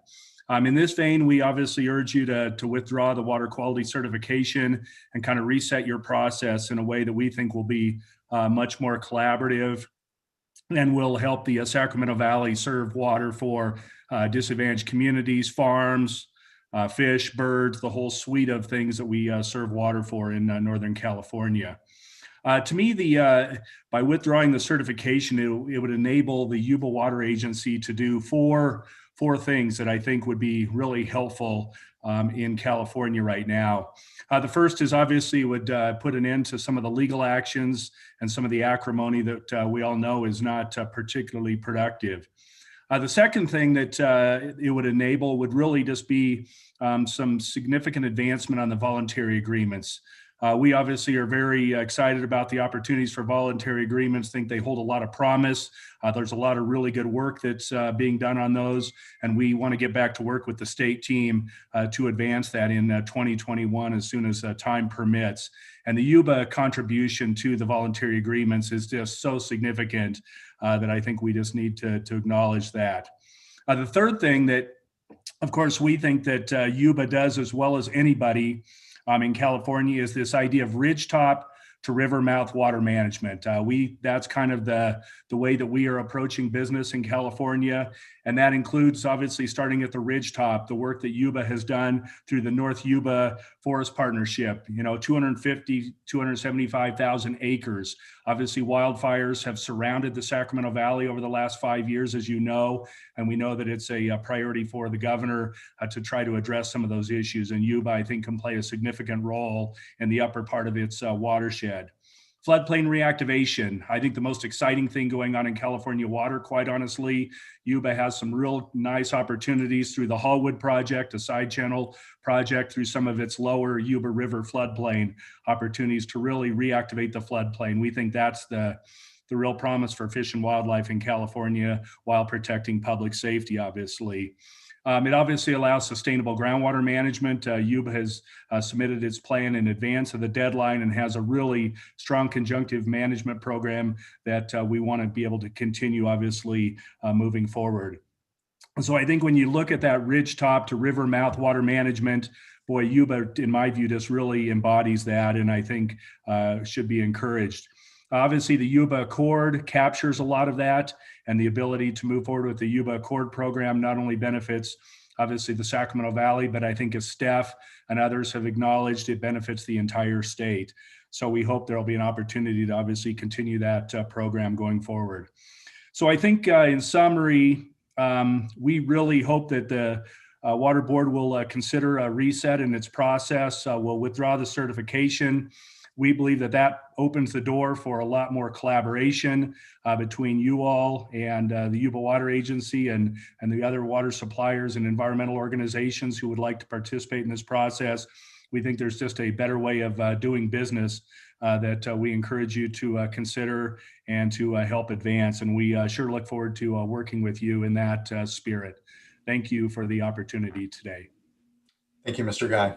And when it comes to today's vote and amending condition 23, again, it will allow for a petition process to move forward before the legal realities change, which again is that FERC is currently found waiver of the state. And so, and I know we're not going to get into, didn't want to get into the merits and discussion around the water quality certification itself, but would be helpful because you did bring up the voluntary agreements to note that the certification, state certification that currently has no standing and no application because of FERC's finding has actually reopener for any voluntary agreement that is agreed to. So would hope that individuals aren't using this obviously complex situation we find ourselves with on the water quality certification as easy excuse to not be engaging with the secretaries on the voluntary agreements. So, but thank you, Mr. Guy, appreciate it. Yeah, I think quite the contrary, as you know, Chair Esquivel. I think the parties are absolutely ready to move forward on voluntary agreements, and we look forward to working with you and the secretaries in that regard. It's there's a lot of promise there, so we look forward to working with you there. Thank you. Thank you. Thank you, Mr. Guy. Do appreciate your comments today. Next, we have Chelsea Haynes from the Association of California Water Agencies. Hi, good morning. Thank you, Chair Esquivel and board members for the opportunity to provide comments today. My name is Chelsea Haynes. I'm here on behalf of the Association of California Water Agencies. ACWA represents over 450 public water agencies that deliver approximately 90% of the water used for residential, commercial, and agricultural purposes in California. We appreciate that the board is looking for focused input today on condition 23. However, we're asking, similar to others on this discussion this morning, for the State Water Board to withdraw and vacate the certification and to engage with Yuba Water Agency to better understand and attempt to resolve some of Yuba's specific concerns. ACWA submitted a comment letter on December 3rd, and so today I'm going to focus on 2 of the 3 comments from that letter, specifically related to process and opportunities for the voluntary agreements. So just procedurally, you know, we all look to you, the board, to ensure that any regulatory process, including the issuance of a water quality certification, is developed in a transparent and open manner.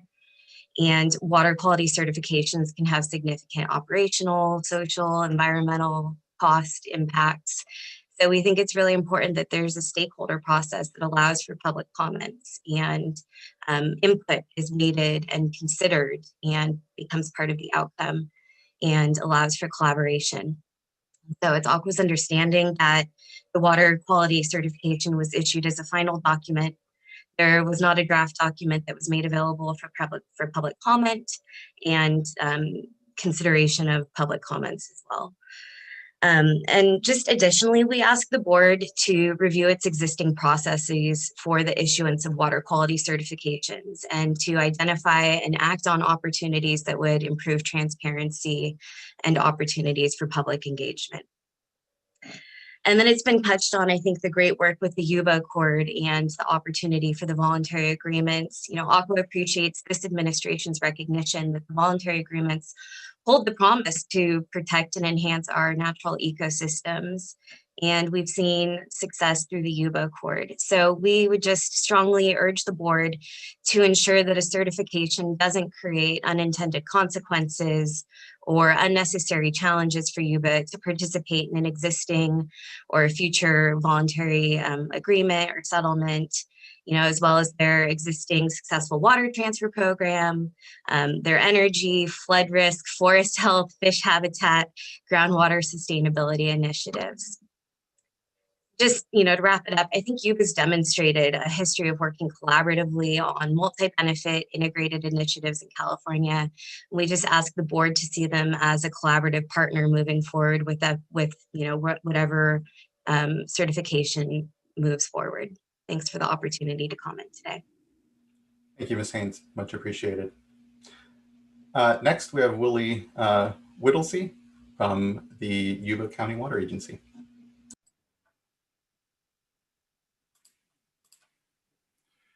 Thank you, Chairman Esquivel and members of the board. I'm Willie Whittlesey, General Manager of the Yuba Water Agency. I worked with Yuba Water Agency the last 2 years of my PG&E career and saw the great things Yuba was doing. It was inspiring to see a hydro operator pouring their assets back into the resource and community, but it never crossed my mind that I would be lucky enough to be asked to be a part of the team until I was.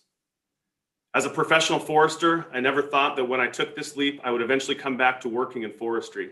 But here I am at Yuba Water Agency with a proactive board of directors that wants to not only help build a safe, prosperous community, restore the fishery, educate people, but also lead a statewide effort to restore our headwaters forests. I've now been the general manager for 5 months, and clearly this is not the way I would have liked to kick off my relationship with the board.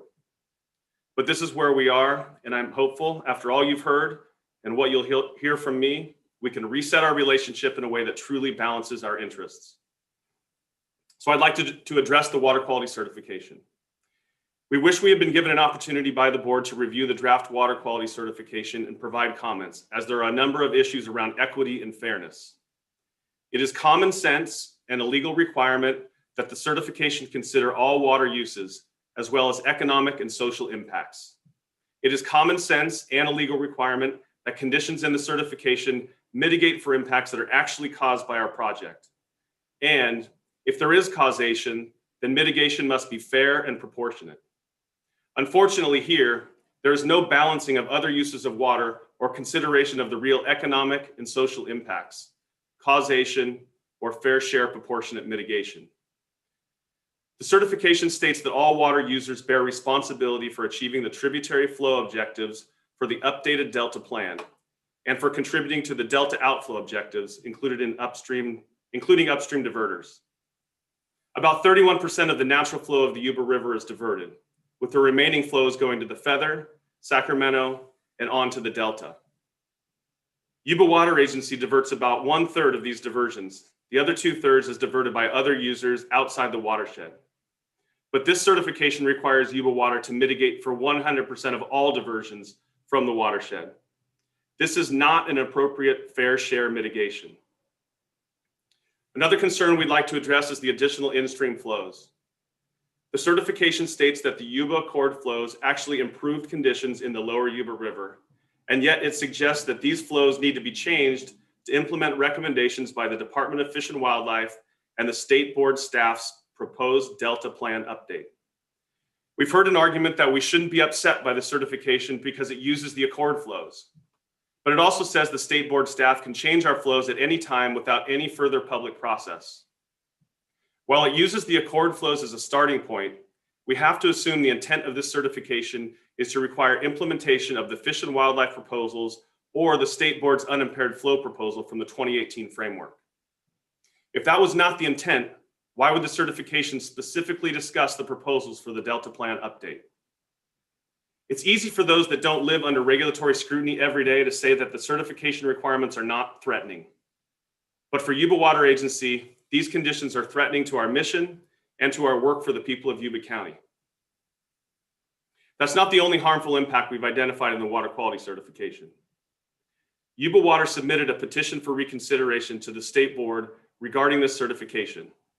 Our technical memorandum analyzed the measures in the certification and concluded that they would significantly harm our operations. They would reduce environmental protections by depleting the cold water pool, which is essential for salmon and steelhead, prevent Yuba Water from reoperating the project storage to provide additional flows for the voluntary agreement program, eliminate the Yuba Accord water transfer program, result in water shortages to farm and ranch families that would then lead to groundwater overdraft, prevent the project from generating additional carbon-free energy during heat emergencies, as requested by CAISO, and dramatically increase our costs and decrease our revenues to a degree that would prevent Yuba Water from achieving our mission and aiding disadvantaged communities. And there are other priorities of the Newsom administration that would be impacted by this certification. Let's talk about voluntary agreements. The Water Board encourages the settlement of disputes, but regulatory certainty is one of the reasons a water agency would enter into a settlement. One of the purposes of a voluntary agreement to implement the Delta plant update is to get regulatory certainty for at least the 15-year term of the agreement. Regulatory certainty is also necessary for Yuba Water to know that it can operate the project to make flow contributions. The flow, habitat, and funding commitments we would make in a voluntary agreement depend on our ability to operate the project under the regulatory framework for our water rights and power license. But there are many provisions in the certification that would authorize Water Board staff at any time during the 15-year term of the VA to require changes to project operations. For example, conditions 27, 31, and 32. This is literally the opposite of regulatory certainty. And these open-ended reopener provisions would be in effect throughout the term of the new license. So we would always be at risk that changes to project operations required by the certification would starve Yuba Water of revenues for investing in our mission. Another major flaw with the certification is that it holds us responsible for hydraulic mining and a federal dam. We are living with the terrible legacy of hydraulic mining during the gold rush. It caused devastating impacts to habitat conditions, but those impacts started 100 years before the creation of Yuba Water Agency. Yet, the certification requires Yuba Water to provide 100% of the mitigation for hydraulic mining impacts, with no analysis of causation or fair share mitigation. We can't understand the equity or inequity of requiring our communities to pay the cost of fish passage at a federal dam. Shouldn't that be a federal obligation? Englebright Dam would continue to block fish passage even if the Yuba project didn't exist. The certification includes no analysis of causation or fair share mitigation for a $1 billion fish passage project. There are very real public health and safety issues surrounding Englebright Dam and the mining debris and toxic chemicals it safely contains. Any discussion about the removal, modification, or even passing endangered species around that dam should be led by federal agencies. My last point is that this certification requires more than just studies. Several parties have said that Yuba Water shouldn't feel threatened by certification provisions that require just studies. But every condition that requires a study also requires a mitigation plan and authorizes a state board staff member to require Yuba Water Agency to implement the plan or any alternative directed by the staff member at any time during the term of the new FERC license. If the intent of the certification was to require nothing more than a study, then it would have said that. Clearly, the intent of the certification is to require studies and then to empower the board to force Yuba Water to implement and pay the cost of any measures desired by the staff, without regard to due process, balancing, consideration of economic and social impacts, causation, or fair share proportionate mitigation. This situation places an extraordinary burden on Yuba Water and the communities we serve. How could Yuba Water continue to invest millions of dollars in public safety, like our planned secondary spillway, and help our disadvantaged communities when these unlimited regulatory requirements could be imposed at any time? To conclude, Yuba Water Agency requests that the board vacate and withdraw the certification because it violates the requirements of federal and California law that there be a pending application. We will dismiss our lawsuits challenging the certification if the board vacates the certification. We also request that the board not approve the proposal to amend condition 23 regarding the timing for filing a petition for reconsideration. As I outlined in my written comments, the certification states that it is a final action, and Yuba Water followed the board's rules for petitioning for reconsideration of that final action. Thank you for listening to us today. I'll now turn it over to Ryan Becerra. Thank you, Mr. Whittlesey. And yes, Mr. Becerra, you may go now. Thank you very much, Chair Esquivel and members of the board.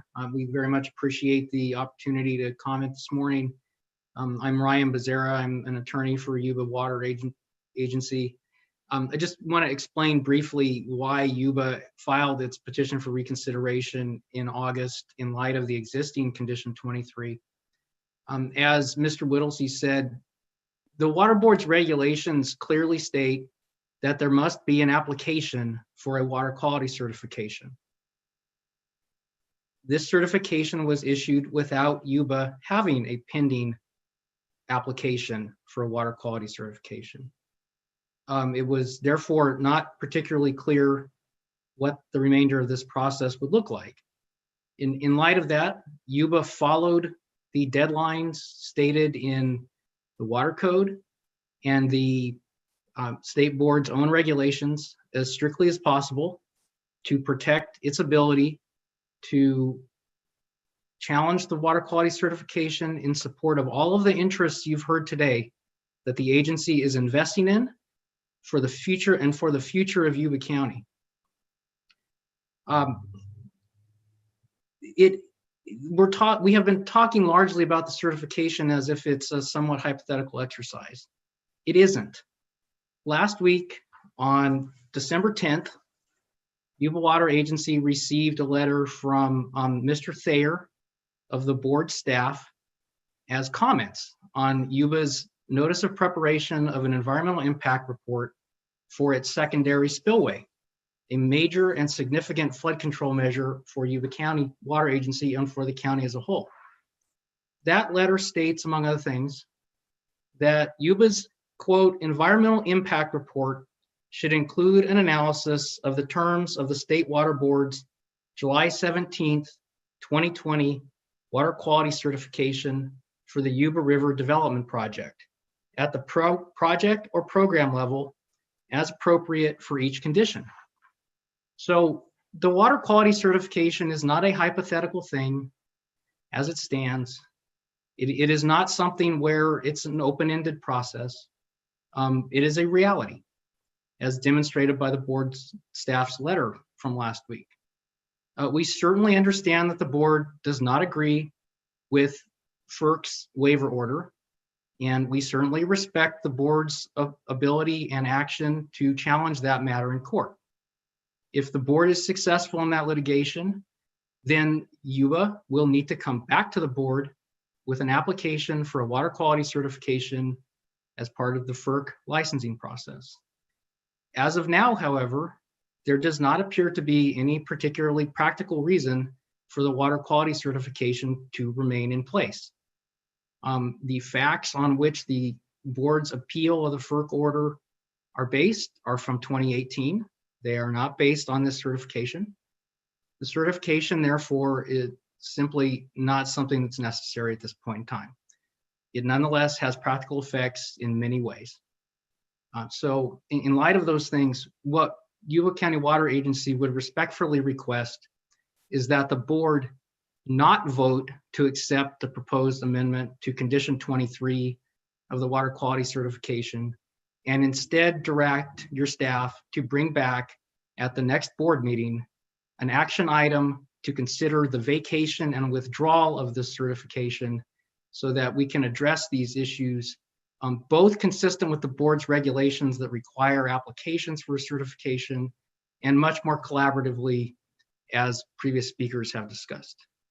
Thank you again for the opportunity this morning. Thank you, Mr. Becerra. Next, we have Chris Schutz from the California Sports Fishing Protection Alliance.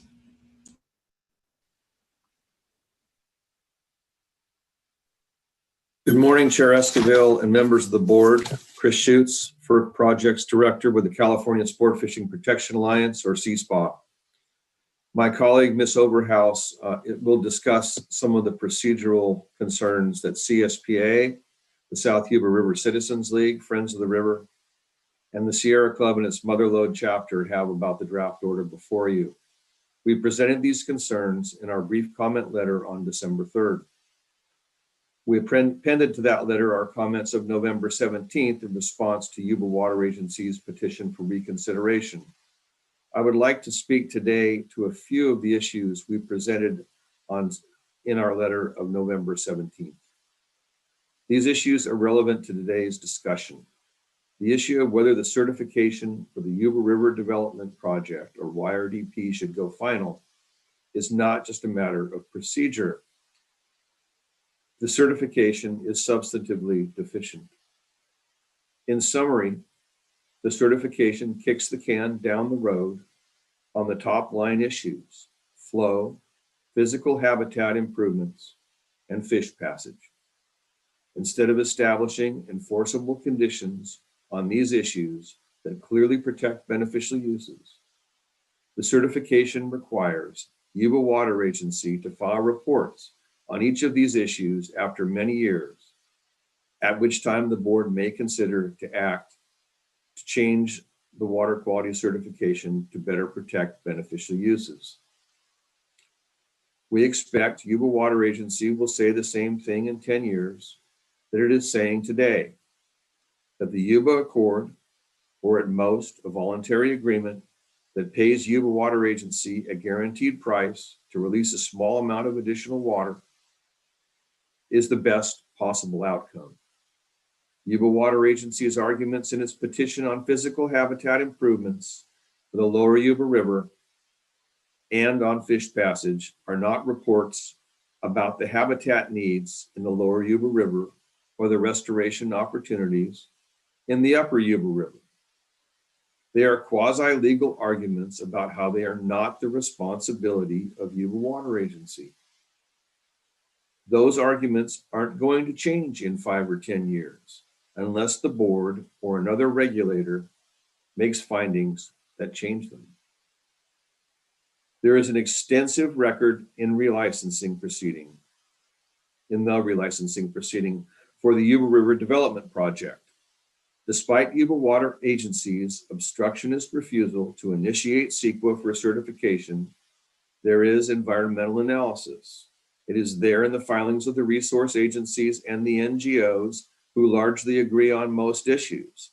It is there in FERC's NEPA analysis, though some of FERC's EIS uses Yuba Water Agency's language verbatim, and FERC staff's conclusions are often rubber stamps for Yuba's arguments. And there is extensive argument there on that was purported or created and put forward by Yuba Water Agency. There is plenty for the board to consider and review. We have asked the board to use the pendency of the litigation on waiver of certification to dig into the record, do its own independent analysis, and define conditions for certification according to its own mandates and authorities. In our November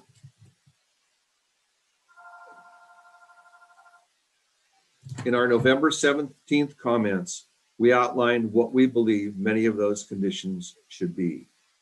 Today is not the time to respond in kind to Yuba Water Agency's massive filings and public relations campaign. We don't have the resources, and this is not the appropriate moment. We would be happy to work with board staff to review the record. If subject to ex parte, we will present our case in a petition for reconsideration and an associated proceeding. CSPA, the South Yuba River Citizens League, Friends of the River, and the Sierra Club have gone to substantial trouble and expense to defend the Water Board's mandates and authorities. We have defended the board's mandates and authorities not just as Yuba Water Agencies argues that they are under the new unlawful EPA rule on Section 401, but under the law as we believe courts and or the new federal administration will find them to be. It is disappointing that board staff, in exercising those mandates and authorities in the YRDP certification, chose to defer to Yuba Water Agency's outcomes for years while deferring to Yuba Water Agency's judgments in future reports. primarily because of the substantive deficiencies of the water quality certification for the YRDP, CSPA, and our NGO colleagues, recommend that the board not adopt the draft order before it. Instead, we recommend that the board proceed according to the process outlined, that will be outlined by Ms. Overhouse and that was stated in our letter of November 17. However, if the board adopts the draft order, CSPA et al. Will petition for reconsideration. We thank the board for clarifying and presenting that opportunity, even though we don't think it's the best choice. It does sound as though Yuba Water Agency is seeking to deny us that opportunity, and that is clearly inappropriate. In sum, the board should not vacate the certification. The board should improve it. The board should reduce open-ended provisions and require enforceable mitigations. And the board should remember that petitioning for waiver and attacking your authority under the Clean Water Act and the water quality control planning processes is not collaboration. We've heard a lot of hyperbole from Yuba Water Agency in its petition, and in some cases in some of its discussion today. That makes it all the more important that you carefully review the record and get past the headlines, dig in to the facts, the data, and the arguments that have been presented by each side, and adjust and improve your water quality certification accordingly. Thank you very much for the opportunity to address you today. Thank you, Mr. Schutz. Next, we have Ashley Overhouse from the South Yuba River Citizens League.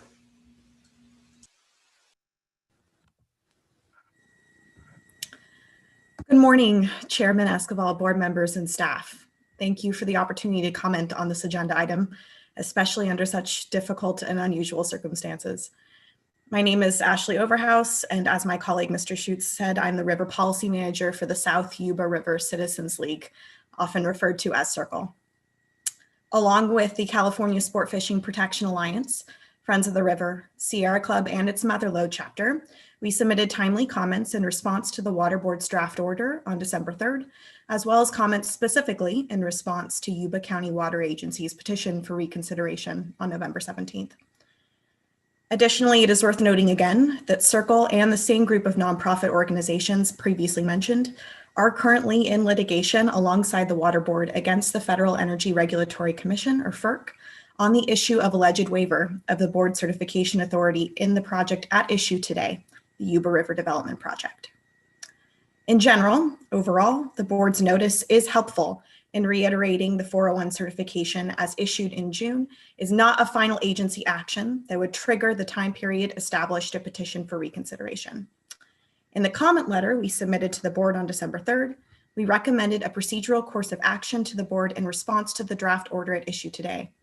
In light of those pending legal challenges regarding alleged waiver, we recommend the board use this time, please, to further evaluate issues raised in the certification and revise the certification to better and more definitively protect the beneficial uses of the Yuba River. We decline to make an opinion on the procedural arguments of Yuba County Water Agency, other than those concerning CEQA, of course. We also note that not making the certification final agency action at this time, while at the same time preserving all procedural rights for reconsideration if and when the certification is finalized, would seem to avoid the claims of harm Yuba County Water Agency makes in its petition and before you today in comment.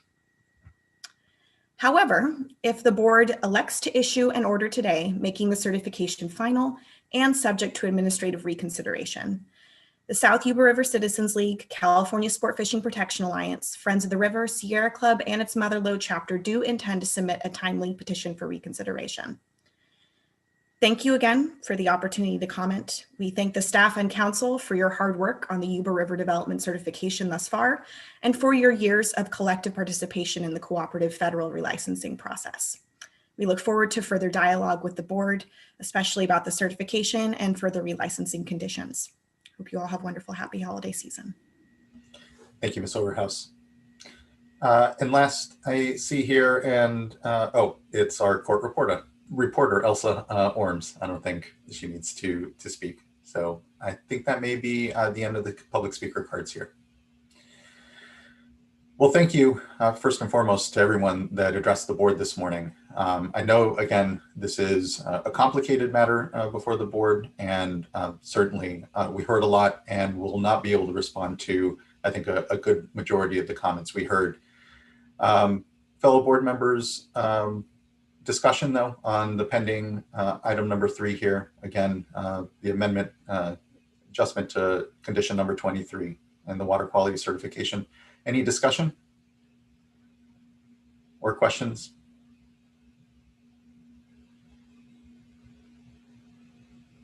I'm not hearing any. And if there isn't any amongst the board, I'll entertain a motion.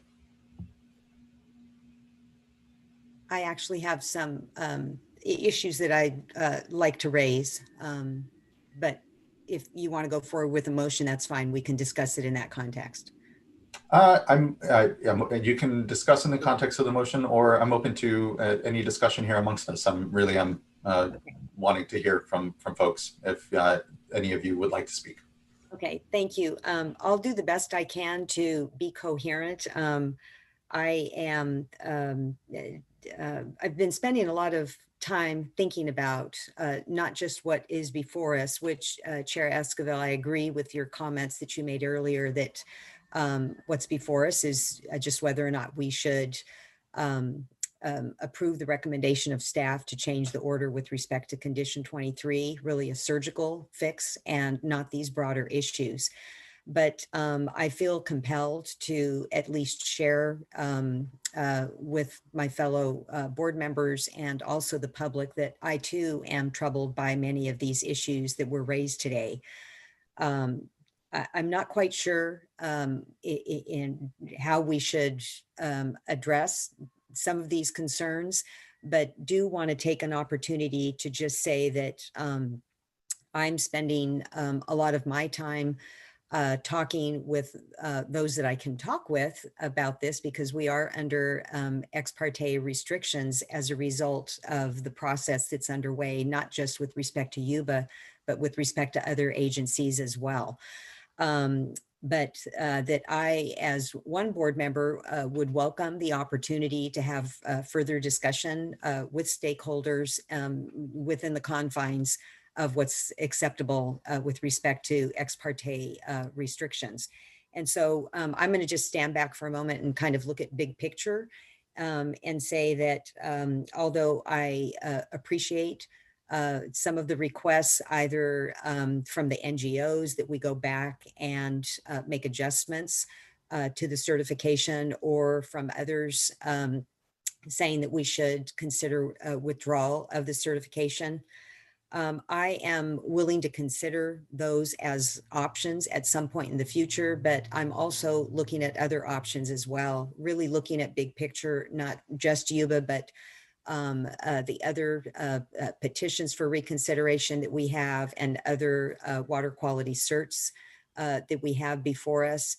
The situation with the HOOPA decision, I think that it's resulted in sort of a domino of effects in terms of processing petitions. And even though the court is very clear about the 1-year time frame, there are a lot of questions about when that begins and these issues of waiver and the litigation, but also the abbreviated time frame that our staff has as a result of the HOOPA decision. And that even though many of us have had concerns about the length of time that it has taken to process certifications in the past, going through this change in a rapid manner, I don't think has given us as a board, our staff, and the public an opportunity to, sort of readjust to this new way. And so the question for me is, what sort of options do we have as a board to look at these very significant issues? do we want to look at withdrawal, or do we want to consider, are there other tools out there?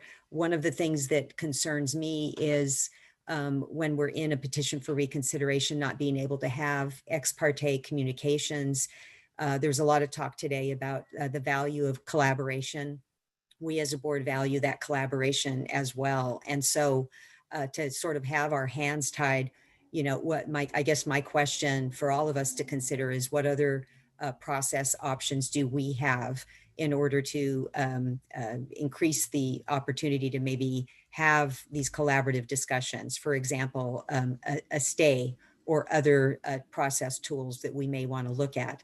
But I'm also willing to look at the delegated authority that we've provided to our staff, and look at either ways for us to track that and follow that, or perhaps make some adjustments. And so for me, I continue to be troubled by a lot of these issues, and am eager to consider ways that our process can be improved. And then with respect to just even for me as a board member, when I first learned about this petition, I did not hear about it from our staff. And so I think that this process highlights some of the shortcomings that we had in that rush to move quickly.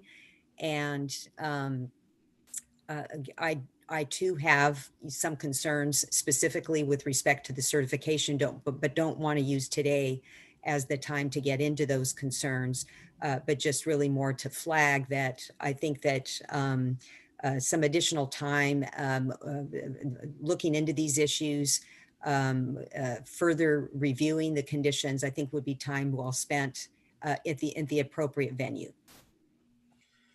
Thank you, Vice Chair. The concerns that you've expressed are ones I've also expressed to our staff internally when it comes to just the obvious situation we find ourselves because of a court case known as the Hoopa decision, which has meant that FERC has found a waiver or opportunity to find waiver, as has been petitioned from project proponents.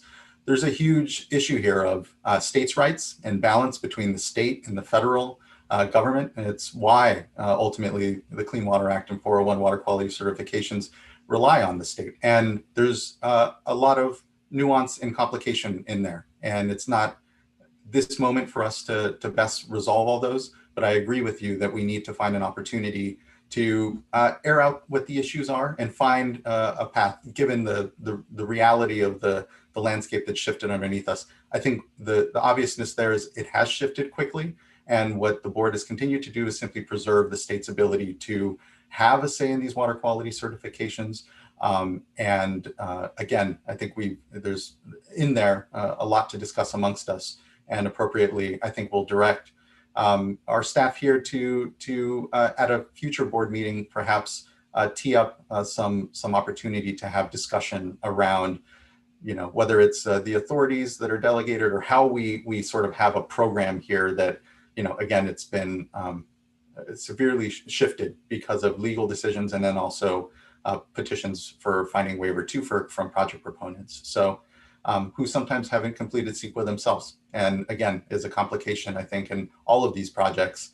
I think we're interested in making sure we do so collaboratively, but let's pin it for a further discussion, I think, again, on what is the status of our 401 water quality certification projects, what are the new circumstances we find ourselves with, but also how are we going to continue to build in the transparency and trust in this work that is a hallmark and central to everything that we do here at the board. Chief Deputy Eric Oppenheimer, do you have any thoughts? Yeah, I just wanted to offer, with respect to Vice Chair Diadamo's process questions and the discussion that you both have just been having, what I'd suggest and recommend is that staff set up briefings for the board members where we could basically provide you with some additional information on what the options are around process and the pros and cons associated with various options, and then we could go from there. I appreciate that. Yeah, I think we, again, have a lot of discussion to have. And I'll say I do want to have at some point a public discussion, but we won't set a date for that yet. We need to still circle around internally. So, okay, well, thank you, Mr. Oppenheimer, and thank you, Vice Chair. Again, I share your concerns insofar as the need for really having greater clarity on process and just the situation we find ourselves here around 401 water quality certifications. If I could, I would like to also say a few things. And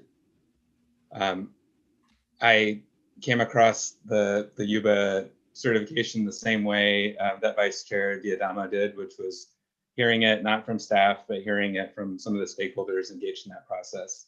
And for me, this is really, in light of HOOPA, in light of all of these challenges we have with process, it really started over the last 6 months or so.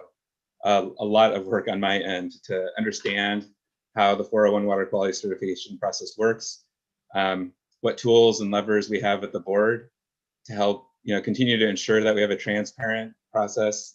At the same time, though, doing what we can and what we must really to preserve our authority under the Clean Water Act. And frankly, that authority has been called into question here through these processes, and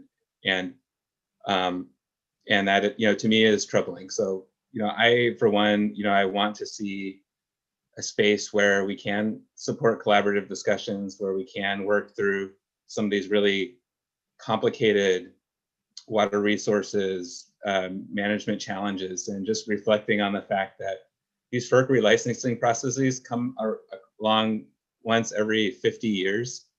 And that is a huge amount of time in the life of a watershed and the life of a community. And I greatly appreciated all the comments today from Yuba Water Agency, from all the stakeholders who came, and from CSPA and others who have come to share their concerns about the significance of what the certification will, in its end be if the litigation should prove out. And the current status we have today is that there's a waiver finding, that there is no certification authority for the board. And so this is a very awkward space to be for all of us, and I recognize that. And I'm certainly interested in looking for ways that we can move forward in a collaborative space. I have many substantive concerns with the certification as it was developed earlier and shared earlier this year. I'm encouraged, though, by this opportunity, and I know it's maybe not the best opportunity here with the petition for reconsideration process and the amendments that are being proposed under Condition 23. Although it does provide for additional public process here, and it does provide stakeholders who are interested and Yuba Water Agency even to amend, to modify their petition for others to come into this process to share their concerns and to really get that out on the table, knowing that during this time the litigation needs to play itself out and we need to find out what will happen there.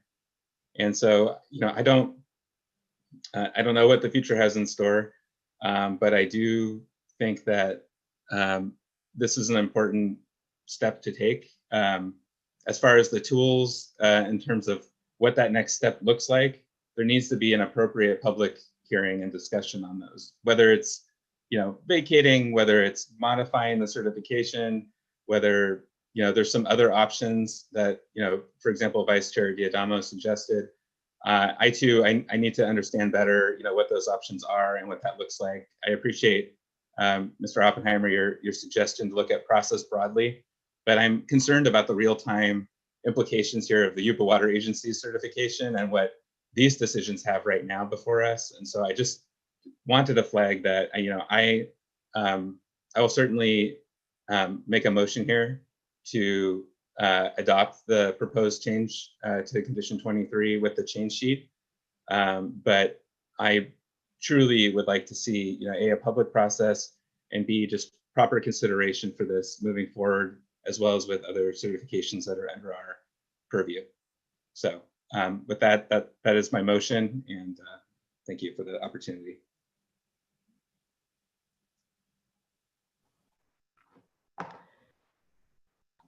I will just, I feel like it's important in these public spaces to be able to share some of our thought process, because I think that's why we have Bagley Keene. So just even though I think my fellow board members and chair and vice chair have, I echo what they're saying. I think it's just worthwhile, given the nature of this, to just say some of the same things in my own words. I think that it's really clear both today and the comment letters and just in the interactions I've had since I've been at the board, just how vital a role this agency plays in the region on so many levels. And I think has really proven to be a good steward of water resources and really a model of collaborative work. So I think it's, this is, I think, in particular, an opportunity as we go forward to recognize that we also have a responsibility on our end to protect water quality, and the new procedural restrictions that are in place really require us to act to preserve to act on that responsibility in ways that I think really restrict public comment, the kind of careful, deliberative process in a public space that allows us to make the kind of informed decision that really especially this kind of certification where it lasts for so many decades needs to be. But it is where we are, and I think I will say, just given the history of the truly collaborative model that Yuba has been and is within its region, I would hope that there's also a collaborative relationship in recognizing the system we have to work within and the responsibility we have within this process. I also would agree that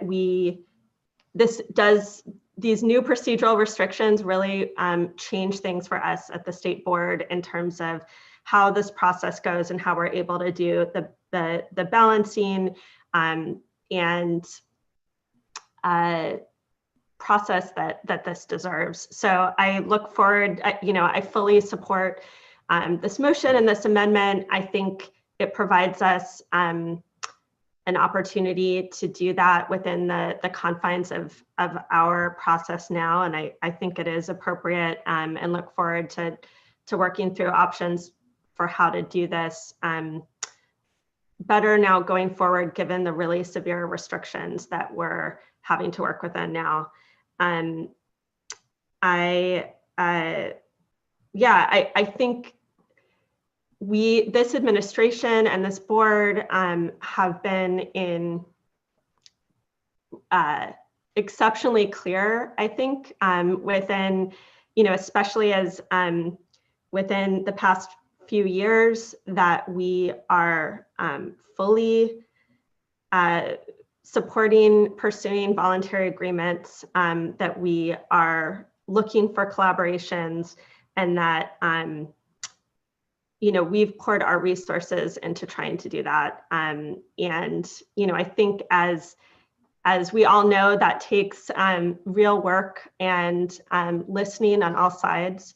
And so look forward to being able to do that more. I hope that there's the ability on all sides to shift some of the acrimony, as somebody called it, around this. I really do understand the way that this feels threatening, but I also feel like there needs to be some recognition of the challenge that we're in living up to our responsibilities as an agency. Similarly, recognizing the way that local agencies need some assurance, and I think that is a real challenge with a 50-year FERC licensing. So with that, I guess just wanted to share a little bit about where I'm at. I absolutely agree that I would like to have this process to understand the actual conditions and work through many of the issues that were brought here today. You know, I too share the frustration around ex parte communications restrictions, because I really, really appreciate the ability to engage and listen to stakeholders. You know, especially for me, this is an area that I find that to be extremely important for making informed decision making. So, you know, looking for opportunities for how to do that is important, and you know, but also just respecting the procedural restrictions that we're in. So really, that is agreeing in my mind with everything that has already been said. I just thought it was worthwhile to say it in my own words, and because I think that's part of what these public spaces are for. And I know when I was a stakeholder, that was something I wanted to hear from the folks, is just where are they thinking as they're making these big decisions. So look forward to hopefully moving forward on being able to work through this particular issue in a more public, deliberative way, and to just look for opportunities to collaborate with, especially with the you know, all stakeholders, and the agency that I think really is a model for the kind of stewardship and community engagement and support that, you know, we all strive to be in our own ways. So I would second the motion. Any further discussion from the board? I guess I better say something, but I will keep it short and just say that I support the motion and the seconding, and look forward to exploring some of the issues that have been brought up today in detail.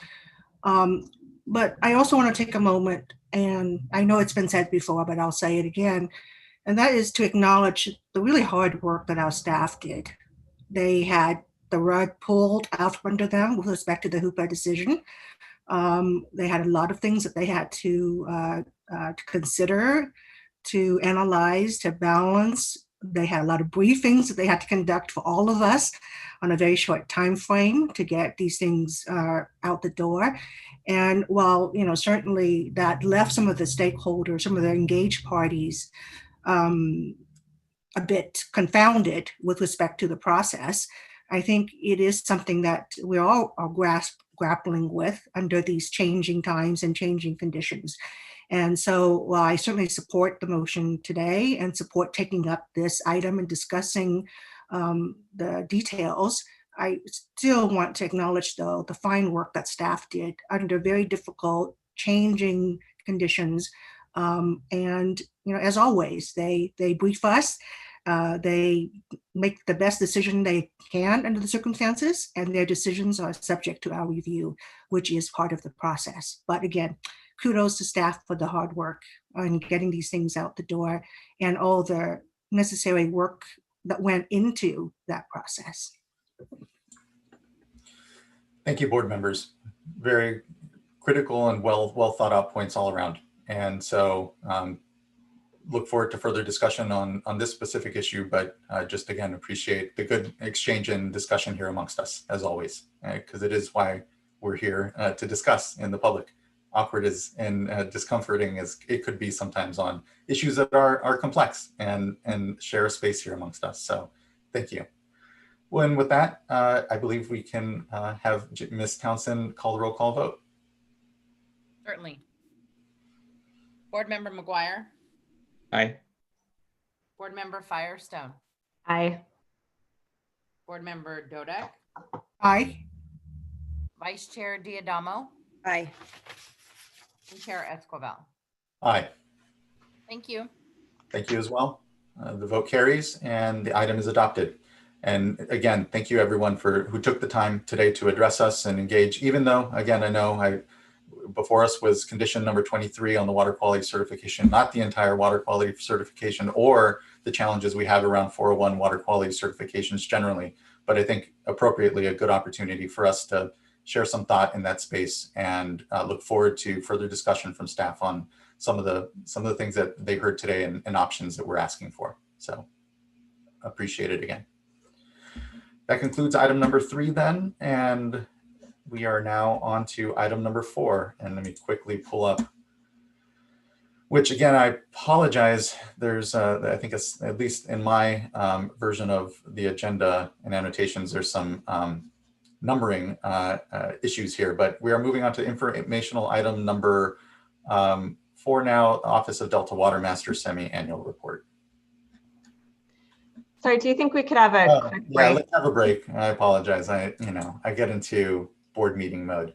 Let's go ahead and break for 10 minutes or so. So we'll come back at 11:45. Thanks, everyone.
Everyone, it is 11:45. I think we can start to gather back. And thank you to Board Member Firestone for forcing me to remember that we're humans needing human breaks. Thank you. Mr. George, good to see you. Good morning. Good morning, Chair Esquivel and members of the board. And I too want to add my thanks to Board Member Firestone for reminding us to take a break. We can go ahead and put up some slides that I've prepared for my discussion this morning. And first of all, my name is Michael George and I'm the Delta Watermaster, and I'm pleased to be here to give my semi-annual report to the board. Next slide, please. As I was thinking about this, I wanted to go back and look at the two important sections of the Water Code related to my responsibilities to you. First, to exercise your authority to monitor and enforce licenses and permit terms and conditions within the Delta. And secondly, to submit to you regular reports like this one on a variety of issues, but importantly, reports on water rights administration, which is a large part of what I'd like to speak about today. Next slide, please. So overall, I want to take a brief moment, really just one slide, to recap where we are in terms of some of our 2020 initiatives. And I want to invite you to ask questions if that recap is too brief to satisfy your inquiry on those issues. But I really want to take most of the time today to take a deep dive into the challenges of administering Delta water rights. And I do that particularly at this moment because, as we all know, 2020 has been a dry year, and we are heading into 2021, which in the current water year has also been dry. And so far as the current forecasts suggest, that dry period may continue. And so, as we have all been very focused on the fact that we need to be ready at the time that we are challenged by the next shortage in the Delta, to capture what we've learned from prior droughts, what we've done better, and how we can proceed. And that's a large part of what I think about when I'm talking about a deeper dive on administering water rights in the Delta. Next slide, please. So first, the brief recap. We are trying our best to prepare for the next drought. And in that, I want to comment on the close collaboration that the Office of the Delta Watermaster has with our colleagues in the Division of Water Rights. This is a joint effort. The water rights system, although administered in the Delta in light of the unique circumstances in the Delta, is a statewide system and needs to be consistent across the state. So that collaboration between us and the Division of Water Rights is incredibly important to us. Among the things that we are focused on with them is improving the quality, accuracy, and credibility of the data on which not only we at the Water Board, but all the water managers out there in the watershed depend upon to make better real-time decisions, particularly at crunch time when we face shortages. So we've done a great deal of that. I'll get into a little bit of that as we talk about administering the water rights system, but I want to acknowledge the real progress that we've made, pulling together information that we need and that we recognized in the last drought was lacking in our current system. Number three, we continue to shine as bright a light as we can on one of the real critical concerns that we've got, which is the accelerating rate of deterioration of the Southern Delta, whether it's for navigation, irrigation, water supply for export, dissolved oxygen, fish passage. The deterioration of all of those functions of the South Delta is a matter of concern for all of us. And I'm pleased that we have been able to be involved with members of the extended community in the Delta to try and recognize and deal with those serious concerns and try on an ad hoc and voluntary basis to begin to address them more effectively than we have in the recent past. Fourth bullet point here revolves around the state policy, which came into state law in the 2009 Delta Reform Act, which is over time to reduce reliance on the Delta as a future water supply. And that's come into sharper focus in the last few months, not only because of the dryness that we're facing, but also because as we move into implementation of the SGMA, the Sustainable Groundwater Management Act, naturally, people who are looking at reducing their reliance on groundwater in order to come into sustainability look elsewhere for water supplies. And so I've become active over the last few months in terms of talking to people about what's going on in the Delta, where the water is used, and what's available for uses within the system, whether for economic uses, environmental uses, or other uses. And in doing that, the next bullet point is we've really concentrated on multi-benefit projects.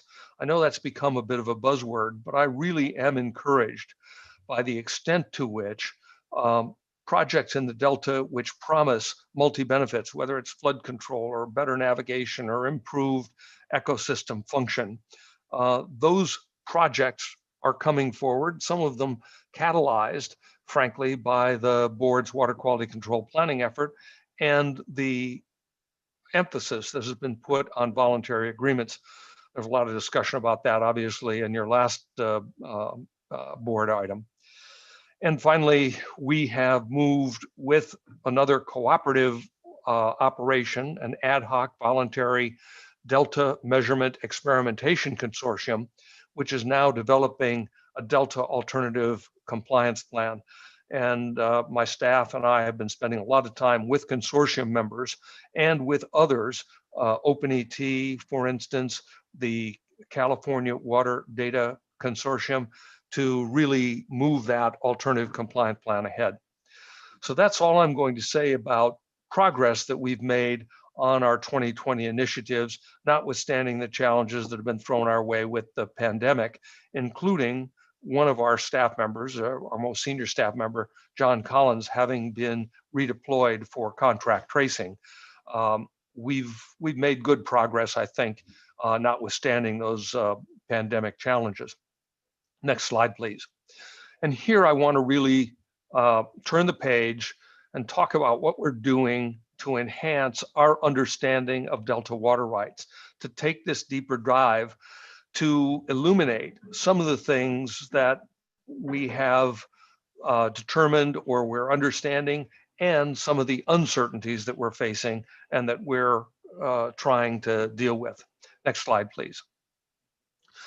So first of all, it's clear to everyone that administering water rights in the Delta does present unique challenges.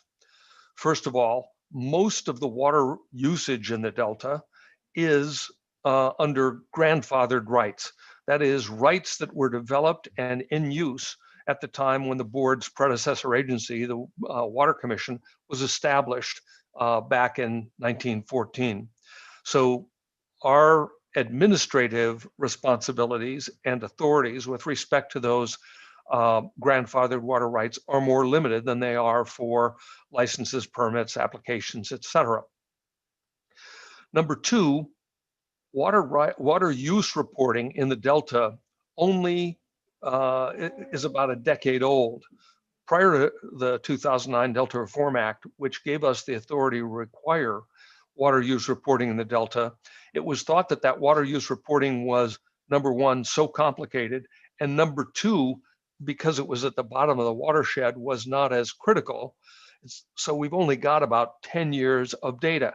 Now, 10 years of data is not nothing. It's really valuable. I want to talk more about that, but it is useful to keep in mind that the use of water in the Delta dates from its reclamation between, say, 1850 and 1900, and yet water use reporting is only about a decade old. And so we are recognizing that estimating that water diversion use is complicated by the fact that the Delta is primarily a tidal estuary with riverine influences. And as the tide changes twice a day and with different transmissivity in the soils, in different elevations of the primary use in the Delta, which is agriculture, those estimations are challenged in many ways that are unique to the Delta. In addition, because of the history of adjudications of primarily groundwater basins, primarily in Southern California, when those adjudications have taken place, there's kind of a built-in incentive for people who are for the first time reporting their use to, let's say, exaggerate or at least estimate on the high side. And the implications of that in the Delta, I believe, are becoming more clear as we get deeper into the data and as we improve our mechanisms for monitoring and measuring use. That is, that our traditional sense of how much water is used in the Delta is probably a bit exaggerated, and we're moving to try and get a better handle on actual water use in the Delta. In the Delta as well, we have water supply and quality contracts that affect a large portion of the Delta, primarily in the northern part of the Delta and in parts of Contra Costa County. But those contracts are not available throughout the Delta, and so the administration of water rights is meaningfully impacted by the water supply contracts availability for some, but not all. And finally, in the Delta, I want to call attention to the fact that we really made a decision as a state to temporarily use the Delta as a conveyance for exporting water to other parts of the state. And it was always contemplated in the development of the State Water Project that that would be a temporary process, that eventually we'd have a bypass at the time called Peripheral Canal to avoid the situation now where the water projects draw water from the southern part of the Delta and at times, as we all know, interfere with the normal east to west flow of the Delta, which has important implications for not only water supply, but for the function of the estuary. So those are factors that are unique challenges within the Delta that I want to keep in mind as we continue this deep dive. But if you go to the next slide, I also want to acknowledge that many of the problems that we're facing are problems that are common throughout the state. And first and foremost among those is the failure or the reluctance or the inability to reconcile our two systems for allocating shortage, which are inherently incompatible.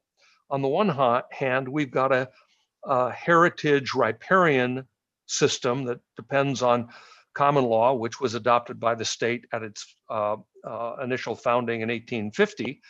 And we've got a priority system, on the other hand, that overlays on top of that. And those two systems, when it comes to crunch time, when we're in shortage, allocates that shortage in different ways, correlatively that is on a shared basis for the riparians and on a priority basis for the other appropriators. And those systems have been able to work side by side in large part because we haven't had consistent shortages with riparians and appropriators so closely intertwined as they are in the Delta. So we found in 2015, at the tail end of a multi-year drought, that that incompatibility was a problem throughout the watershed and most acute within the Delta. Obviously, as well, in that whole watershed, we developed water supply for uses throughout the watershed at a time when we weren't adequately paying attention and sensitive to the environmental demands. And so we're having to come back and overlay those environmental demands on an allocation system that dates from the 19th century. We've also built into the water code and into our regulatory processes inconsistencies in reporting periods and due dates. And here's a place where the division and the Office of Delta Watermaster are working together to propose legislation to bring those reporting periods and due dates into conformity throughout the state. That'll be a big help to everybody in terms of giving us data that's collected and reported on a consistent basis and available to us early enough in the year that we can better make real-time decisions during what I keep calling crunch time, which tends to be the summer irrigation season throughout the state. We also continue to deal with ambiguities in laws designed to protect the Delta and the areas of origin. There are differences of opinion about how those protections are supposed to work, which bedevil administration of water rights throughout the watershed and in the Delta. Next point, I've already talked about the fact that the allocation system we've got dates from a time when we were primarily an agricultural society. And we also now take into the future the fact that the export projects, the State Water Project, the Central Valley Project, entered into contracts to deliver supplies, but then the development of those supplies was truncated, reduced, primarily because of those environmental sensitivities. So those issues that are common throughout the state are most acute within the Delta. Next slide, please, Janine. So we're left with some really fundamental questions that we're getting our arms around. We're working with the water community, with the Office of Chief Counsel, with the Division of Water Rights to try and answer a pretty fundamental question about how much water the Delta actually does use, because it is apparent that some of the estimates of water use are a bit on the high side, maybe egregiously on the high side at certain places and at certain times, and that those estimates impact some of the ways in which we manage water supply and water use within the Delta. And that leads to the question that, is it possible to wring some water out of the Delta, to find some inefficient or inappropriate or even unlawful use that can be wrung out of the Delta so that we can use that water supply more efficiently somewhere else in California? Third question, are Delta diverters, those within the Delta, taking water to which they are not legally entitled?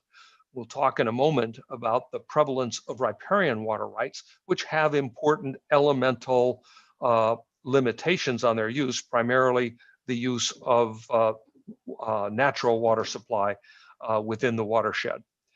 And if there are diverters taking water to which they are not legally entitled, is there a practical way to discipline that process, to stop it, and again, potentially to wring water out of the Delta for use elsewhere? And then the big overwhelming question that we face in the Delta and throughout California is, how do we successfully adapt this very fragile, tidally influenced and riverine system that we depend on for so much of water supply as well as ecosystem function? So these fundamental questions I've always got in my mind as we move forward in terms of how to administer water rights in the Delta. Next slide, please. And I want to go back then to the point that the prevalent water rights in the Delta are common law riparian rights. And that's because, first and foremost, as a physical matter, the Delta was reclaimed from swamp and overflowed lands, so that the natural water courses that pulse throughout the Delta were actually held back by the levees, which allowed us to reclaim large parts of the Delta, now some 500,000 acres out of 750,000 acres in the Delta devoted to agriculture, all of which at one time was contiguous to a natural water course, and therefore having implicitly or inherently under the common law a riparian right. However, we know under a series of cases that riparian rights can be lost when a parcel is separated from the river or the water course. That is, when there's a subdivision that removes an interior parcel from contiguity with the water course, and that ordinarily that would eliminate the riparian right. But this year, third bullet point, after about 10 years of litigation, the Court of Appeal came down with the decision in the Modesto Irrigation versus Tanaka case, which provides principles for determining when one of those subdivisions severed riparian right or preserved that riparian right. So after that long period of litigation, we've actually got some really helpful principles that we can now apply. That decision came down in the spring, and the Supreme Court refused to rehear it and let it stand as the final unappealable decision. And we've been able, therefore, to use those principles, first of all, to look at the fact that validity of the continuing riparian right depends on evidence of the historic intent at the time that subdivision took place. As a result of that, we have been able to apply those principles, and I'm pleased to report today that over the time since my last report, we've successfully settled 5 heritage unlawful CDO, cease and desist orders that were issued about a decade ago. And we've been able to apply the principles in Tanaka and find the extrinsic evidence, determine historic intent of the parties. And we've settled those cases on the basis that we in the Office of the Delta Watermaster, supported by the Office of Chief Counsel and the Office of Enforcement, have been able to identify the extrinsic evidence that supports the claimed intent of the parties to maintain riparian rights, notwithstanding there was some ambiguity in the language of the deeds. That ambiguity, the deed language, is precisely the language that the court helpfully explicated in the Tanaka decision. So the prevalent water rights in the Delta are common law riparian rights. Next slide, please.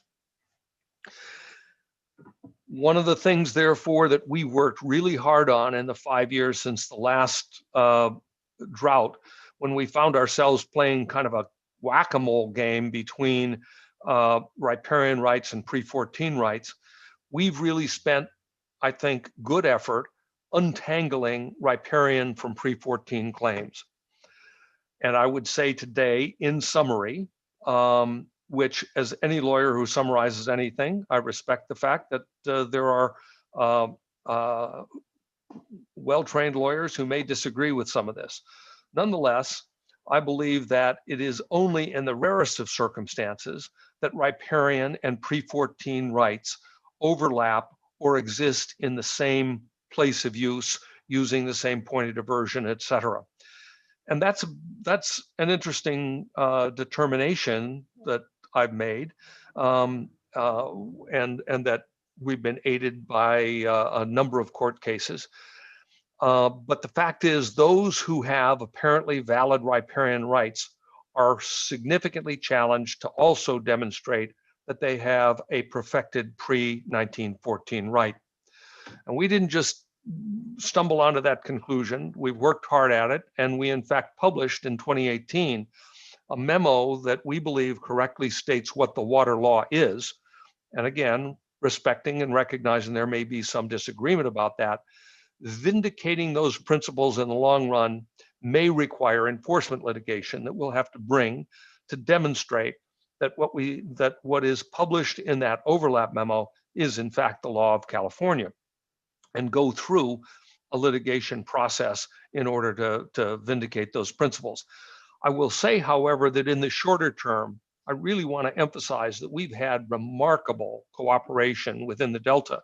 And in each instance where we have brought this conflict to the surface, we've been able to come up with a negotiated agreement, including in all 5 of those settlements that I described, where the underlying riparian owner agrees to report all of its water use under that most senior right, and agrees that without waiving its pre-14 claim, it won't report to us that it's exercising that pre-14 claim to take water now, unless before they do that, they come forward to the Office of the Delta Watermaster and present the evidence of that pre-14 right, at which point we'll have the opportunity to challenge it and to take whatever action is appropriate. But for right now, primarily through voluntary agreements, we've really improved our understanding of the most senior rights, how they're exercised, and how much water is being used in the Delta under those water rights. I think that's a big improvement compared to where we were when we faced the last year of the last ravaging drought in 2015. Next slide, please. Because we're untangling them, it's also useful to go back and look at what are the elements of common law riparian rights and how are their uses restricted.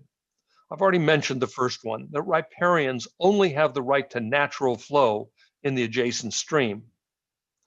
In addition, the use of the water to be diverted from that natural flow is limited to beneficial use on the riparian parcel. Can't be transferred, can't be used somewhere else. In addition, if a riparian does not take the water to which it's entitled, that water stays in the system and is subject to appropriation downstream or elsewhere in the watershed. And therefore, riparian rights are inherently and uniquely unquantifiable except through a court adjudication. That is, a riparian is able, under the common law riparian right, to take as much water as available from the natural flow, so long as it's not wasted and put to beneficial use on the riparian parcel.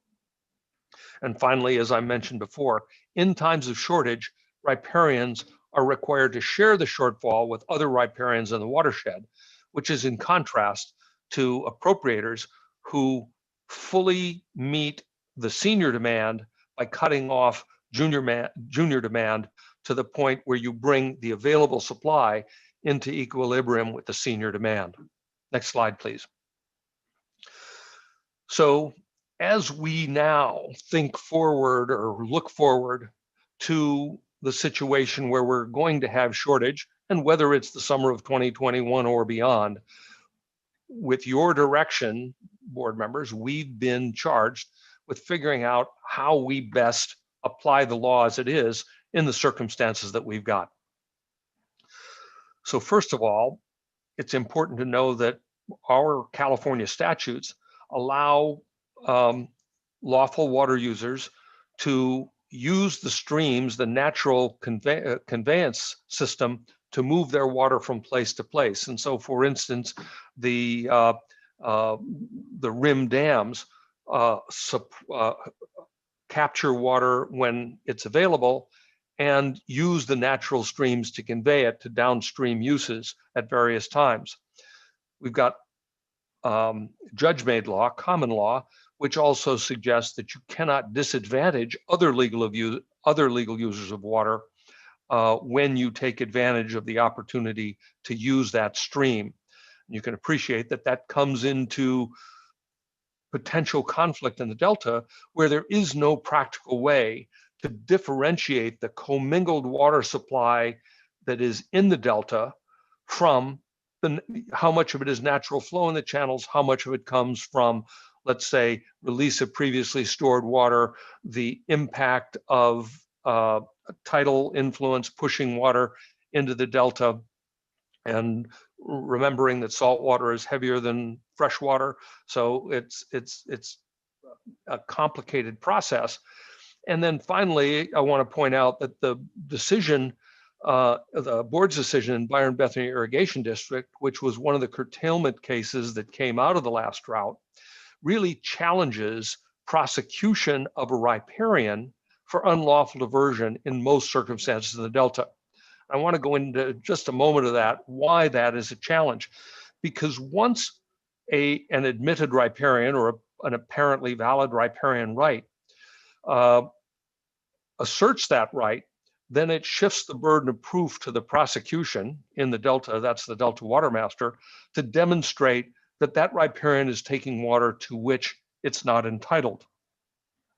And what we learned from the Byron Bethany Irrigation District is the way we tried to do water supply and availability analysis the last time was insufficient because of a number of infirmities.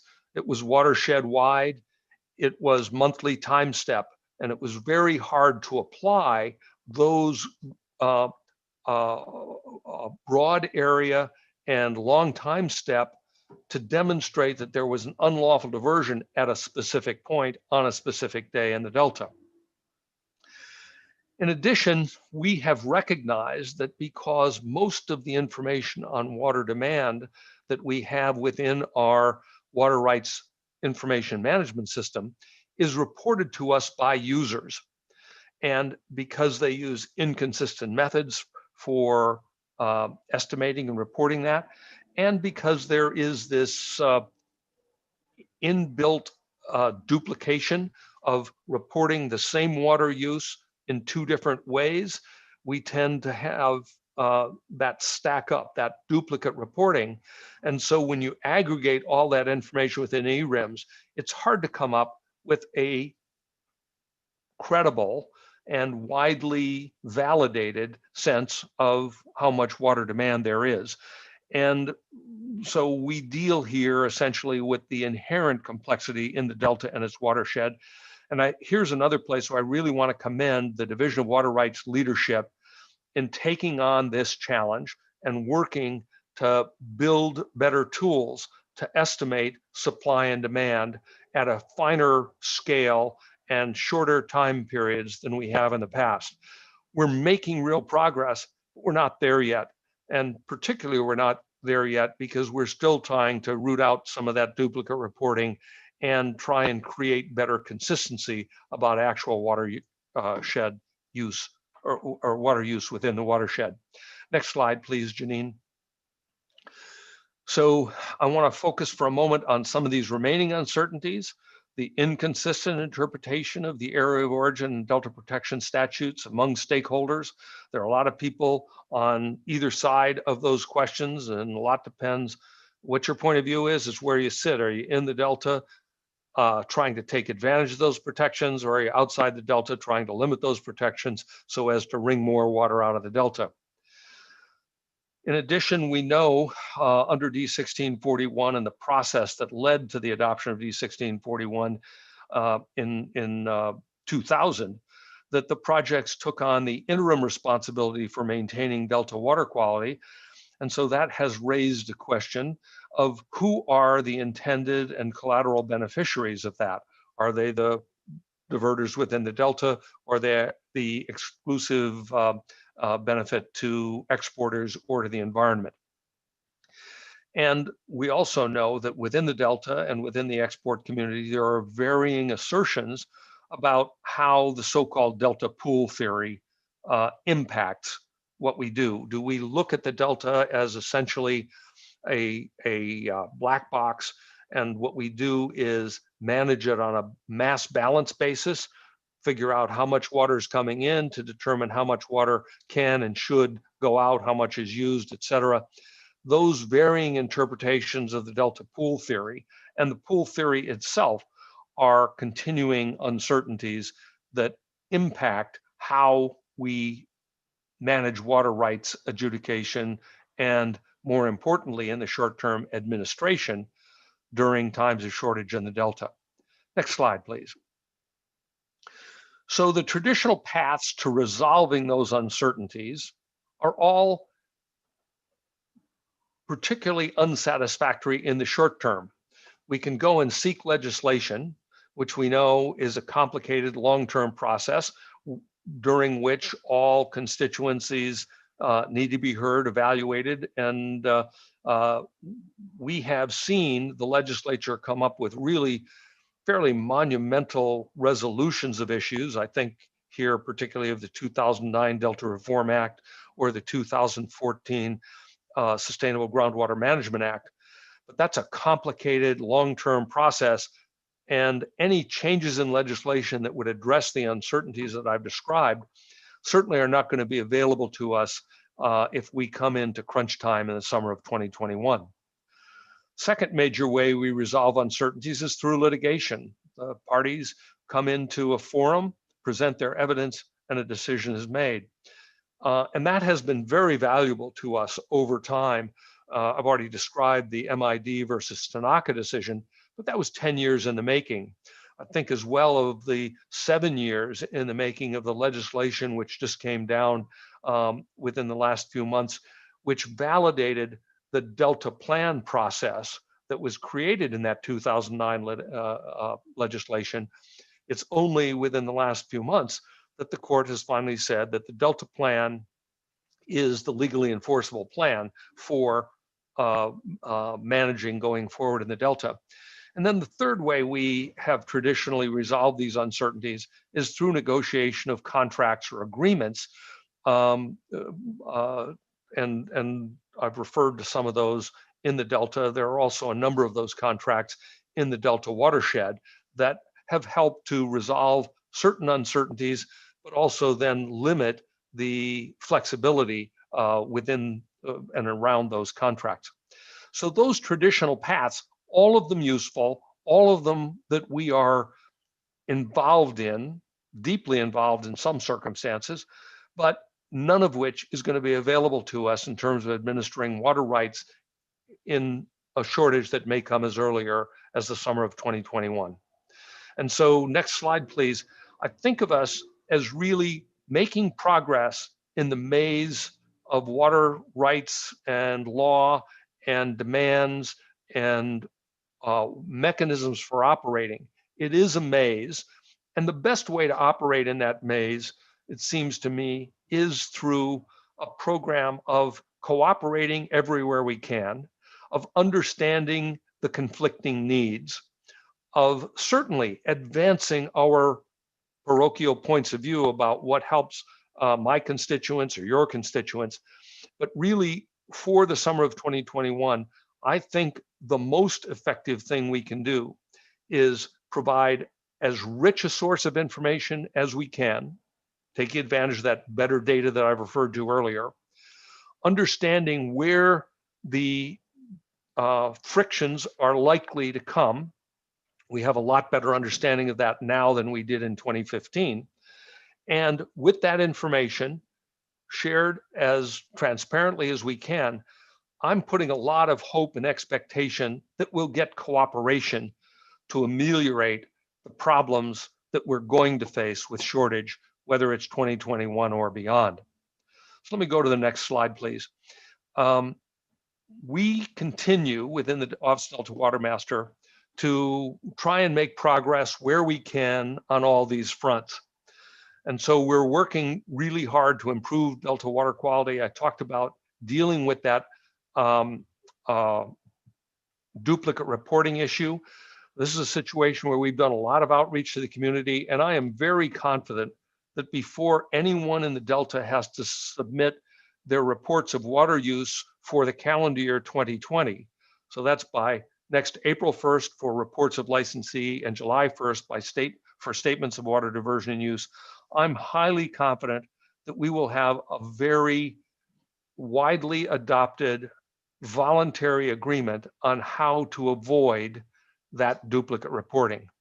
And I think that's a good example of where outreach, education, transparency, and focusing on what the real problem is can bring people to a voluntary way of testing out a theory of dealing with the problem that we may then, with that experience and understanding, we may be able to come back and propose on a joint basis to the board, either a regulation or an order of some kind to solve a real important problem that the community shares. In addition, we're continuing, as I've said, to try and clarify water rights wherever we can. And sometimes that creates some friction. Sometimes we're able to deal with that friction through a voluntary temporary agreement. Sometimes we can come into written agreements that have a limited duration, but we're continually trying to achieve greater clarity without resorting to litigation, without resorting to the uncertainties of the legislative process. And importantly, we collaborate everywhere we can where we think there's progress to be made.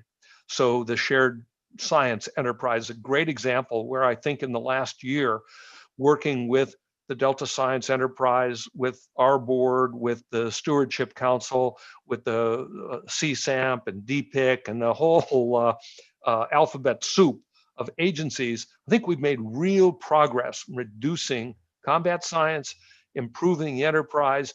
And I think that's going to pay dividends, maybe not certainly by the summer of 2021, although there's some new and promising reports that are starting to come out, including one that the Office of the Delta Watermaster has jointly sponsored with farmers in the Delta, with the state water contractors, and San Luis Delta Mendota Water Authority.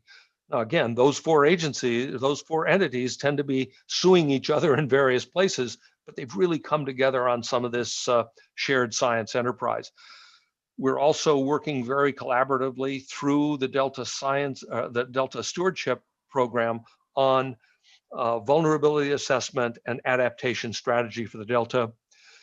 We're participating in this Delta Channel Maintenance Working Group, primarily in the southern part of the Delta, to figure out how to recover channel capacity, and generally supporting multi-benefit projects wherever we can find them in the Delta, and to help give voice to some of the people in the Delta who know the right thing to do, but don't have a good way of engaging with the planning process that we're involved with. So that's where we're headed right now. Next slide, please. So I really want to kind of say that we're refocusing on our long-term objectives to preserve, enhance, and restore the Delta, and to ensure the proper allocation. There's a lot of discussion about what's proper, but we're damn sure we're trying to make it proper, and the wise use of water, not just the efficient use of water, but the wise use of water for the benefit of present and future generations. So where are we? Next slide, please. I'd like to say that in summary, we're making progress. It's a steep climb. We got a long way to go, but we are making progress. And I think that progress, you know, the old saying that if you want to go fast, go alone. If you want to go far, go together. And I think that going together, working within the maze that we have, and trying to make progress, supporting each other, is the way that we're going to make progress as we face the next shortage. Next slide, please. So with that, I'm happy to answer questions, and once again, appreciate the time and attention of this board, as well as the incredible support that the Office of the Delta Watermaster and our team has had from the Water Board, as well as the water community, the Division of Water Rights, and the Office of Chief Counsel. Thank you so much, Mr. George. You know, I just have to really acknowledge your many hours in the Delta, meeting with water users, meeting with stakeholders, and really executing the role of Delta Watermaster in an incredible way. And I just have to thank you for that work and that continued good service. And I think today's briefing and update is really emblematic of it. There is a lot going on. It isn't an easy system on the water rights side, particularly that we've inherited. But it's the system we have, and we have to make it work. And know that in times of constraint, it is our most challenging time to do so. So the discussions that, you know, real relationships and connections that you've been able to make that build the trust to share data, to share information with the board, so that we can administer the water rights system in a way that preserves everyone's faith and trust in it, because it's what we have. And yes, always open to thoughts around how we continue to improve it. I think, you know, we certainly will be having a discussion here in our priorities in the context of our strategic work plan and priorities here. And really do feel, because we're in this space of kind of in-between space, or perhaps not, from our last drought, and a lot of lessons that have come out from it, a lot of momentum.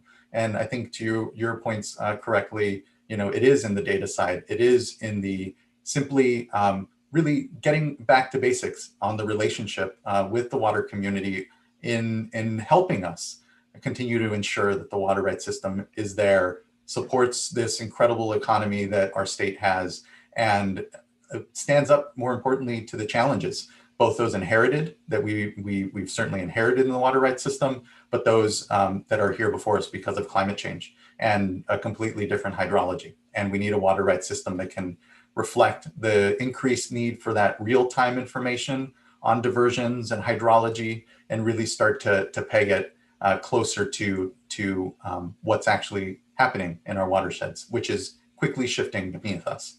So just thank you. I think the Delta is certainly one of the more difficult watersheds that we could want to be doing that work, but I think of the Open ET project, the Open Evapotranspiration project that you've been a long leader in, as this tool to help drive these discussions around better water management, more granular, data driven water management, but in a collaborative space that isn't about the boogeyman of a regulatory agency developing something, but about actually the faith in the system and the data that's being produced, and then discussions around management that can have disagreements therefrom. But at least we're building ourselves to be the best decision makers we can be. And that's what you continue to contribute for this board in your capacity. And I do greatly appreciate that. Thank you very much. I guess, I maybe do have a bit of a question. And it's, I guess, project-wise, on the data side, what is the most important thing that we should be thinking of this next year? Is it Open ET? Is it, I think it's probably a little bit all of the above, but you had mentioned your further data gathering activities with stakeholders, and what is helpful for I think for us as a board to be most aware of. So I think the most important change in terms of understanding water use in the Delta is going to come if we are successful in getting duplicate reporting out of the system, so that we don't have what we continue to have of a situation where, let's say, a reclamation district that has a water rights license reports water use for the island that reclamation district is responsible for in its report of licensee on April 1st. And then interior landowners on that same island in July report the same water use under their claim of either riparian, pre-14, or other right. If we can achieve what I think we're on the cusp of, which is a broadly agreed upon voluntary process for reporting on a consistent basis, I think that'll be really valuable, and it'll be available on look back, because these reports will be for calendar year 2020. But it goes hand in hand with the proposed changes in legislation to bring all water rights holders to report on a water year basis, rather than some on a calendar year, some on a water year, or some on a fiscal year basis. Get them all at the same time. So I think that the progress on eliminating duplicate reporting is the big thing to watch this year, but it'll be very helpful, I think, in terms of bringing along the various communities of interest to achieve that legislative change that I hope will be an administration priority, and give us the hope for improving not just the quality of the underlying data, but its comparability. As you know, Chair Esquivel, the metadata is as important as the data. You got to know where it came from. You got to know how reliable it is in order to use it. And so a lot of these things that we're doing to just try improve the nuts and bolts of our data management, data acquisition, QA/QC process. That's a process that's getting better all the time, and the better it gets, the wiser we will be able, the more reliability we'll have on the data to make wiser decisions. Thank you for that. Really appreciate that.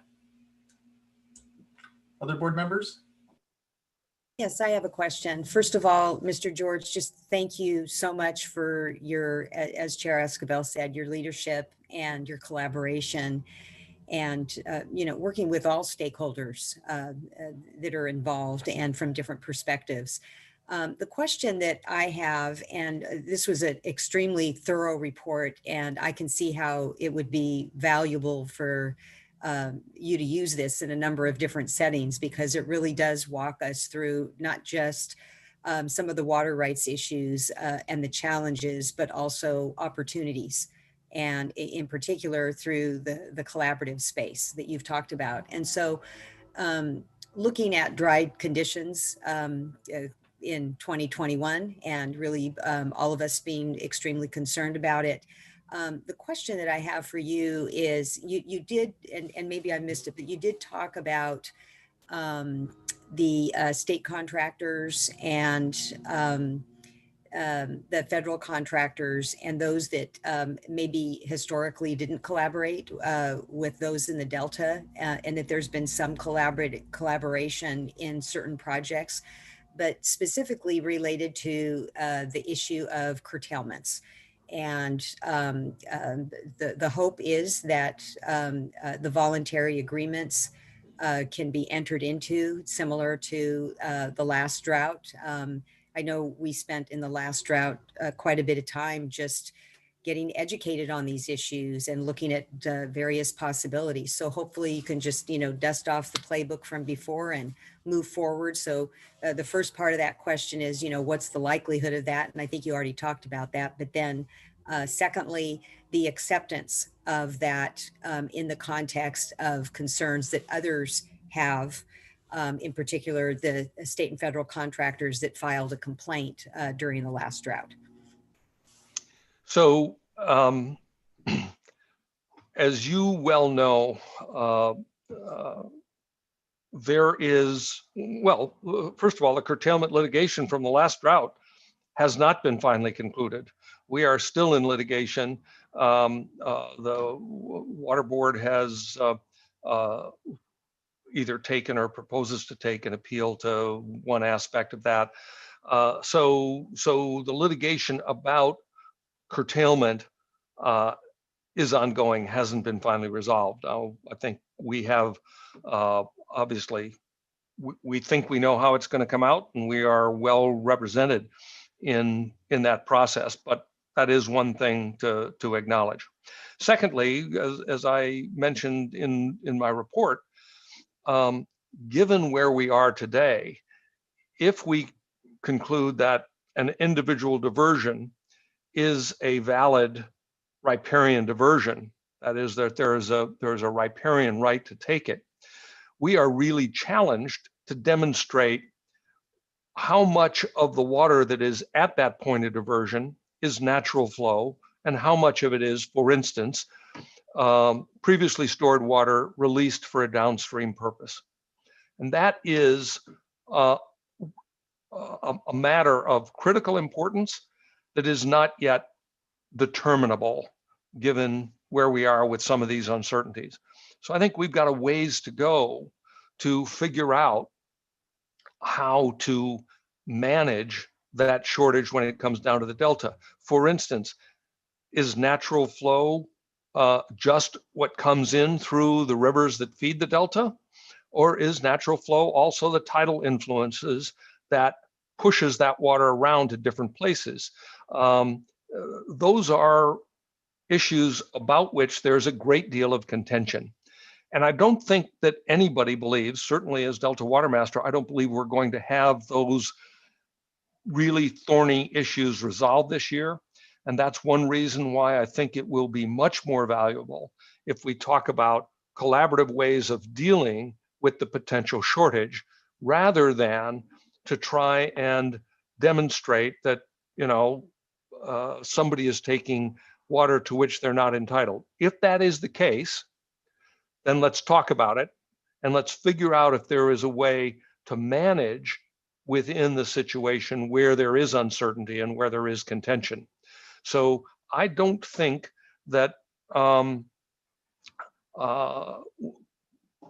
want to be careful with my words here, because I don't want to eliminate the possibility of taking muscular action against diverters who we view as taking water to which they're not entitled.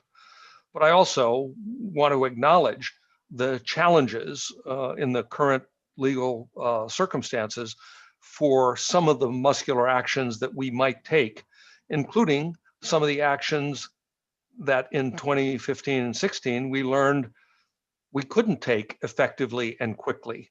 So I know that's not a satisfactory answer to you, because I know it's not a satisfactory answer. I've had conversations with the State Water Project contractors as recently as yesterday.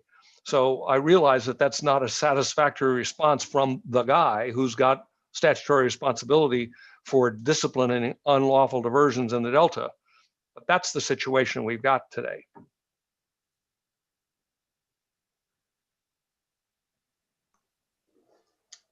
If I could, thank you. As always, you always impress me with your depth of knowledge about the Delta and your presentations and just the number of different concurrent activities you have and challenges you're trying to resolve. And I know how small your staff is, and you're very humble about that. And even in times of COVID, having what limited staff you have being redirected to other functions, just remarkable how much you've been able to accomplish. So thank you.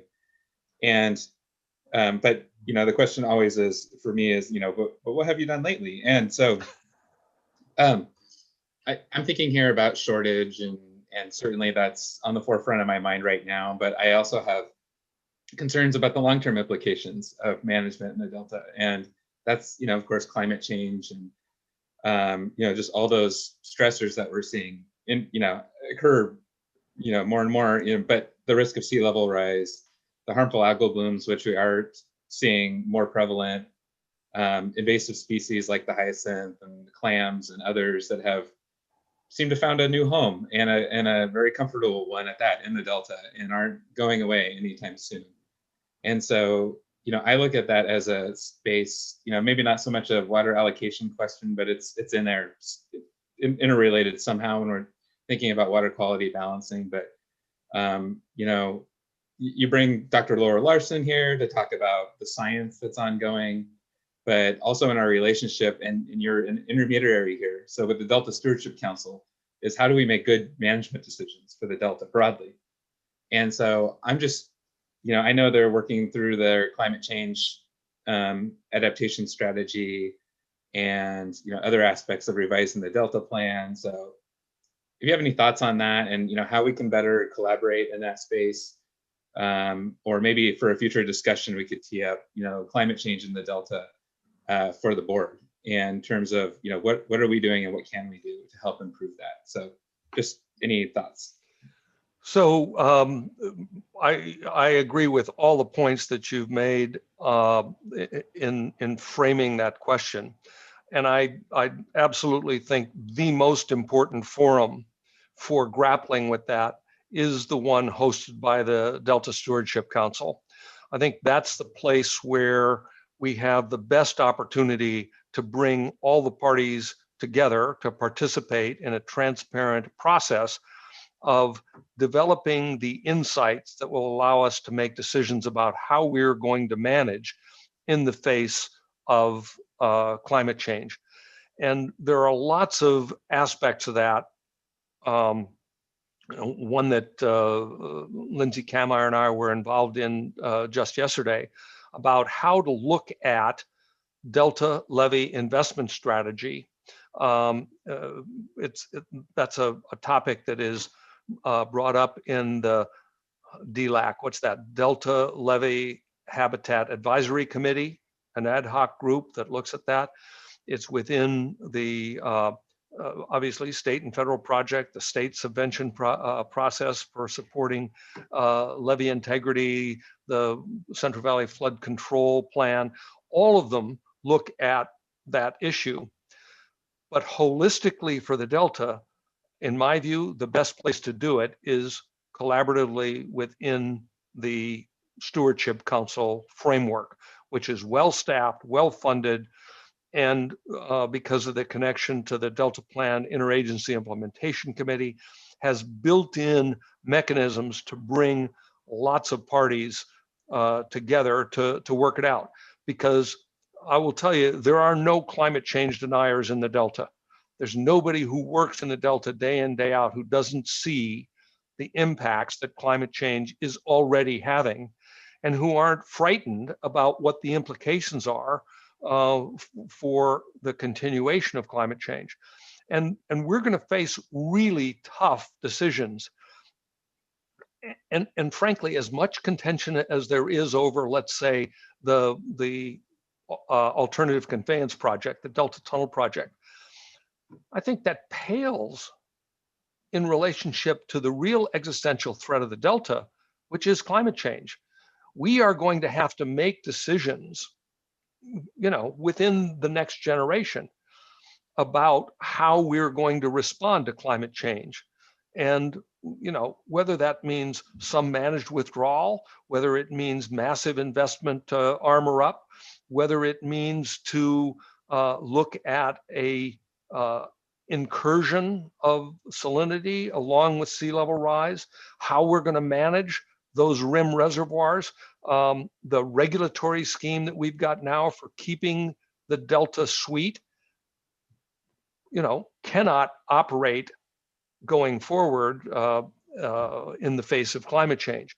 Those are all tough issues. They're tough issues for us as regulators. They're tough issues if you own ag land in the Delta, if you participate in maintaining levees, if you care about flood control, fish passage, navigation, water sports, exports.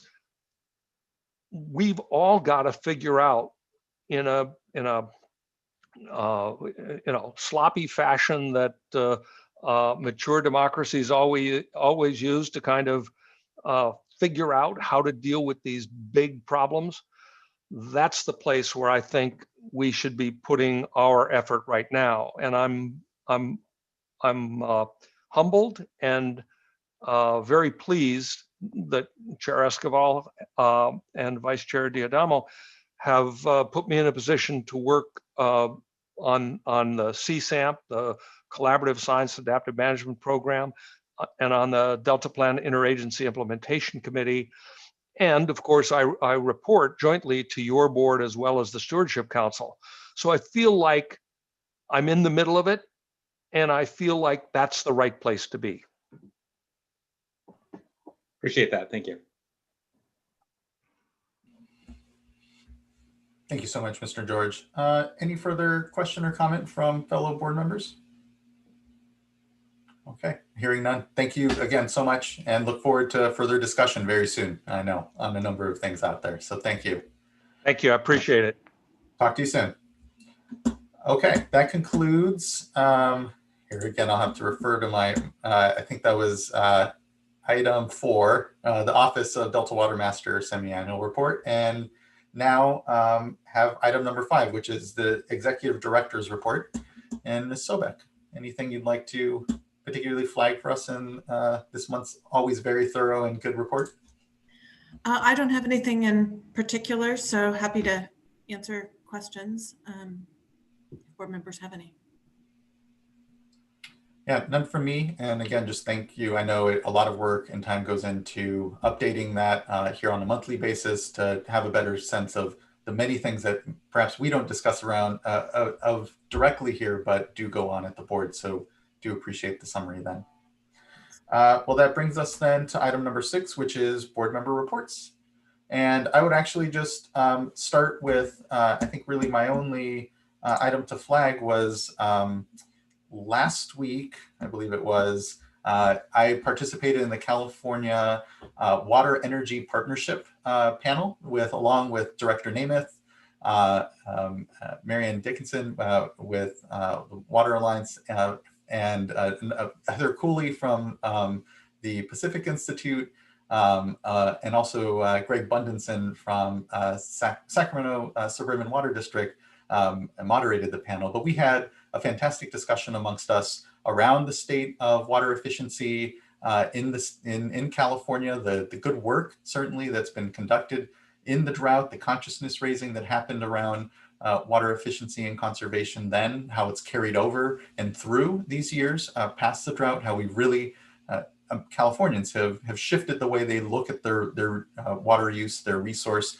their homes. And I think it had incredible benefit to water management discussions writ large throughout the state, where we have a lot of, certainly the drought got a lot of our attention and importantly, our creativity working. And that's no more really exemplary than in the conservation space, where again, this partnership with the Department of Water Resources and ourselves, we're developing long-term regulations. And so it was good to be able to talk about what the work we're doing between our two agencies, how it's continued to evolve since the last drought, and how as we continue to, as we've discussed, find ourselves with dry conditions, even more important. So I just want to acknowledge Tia for her good work and incredible coordination for the actual event.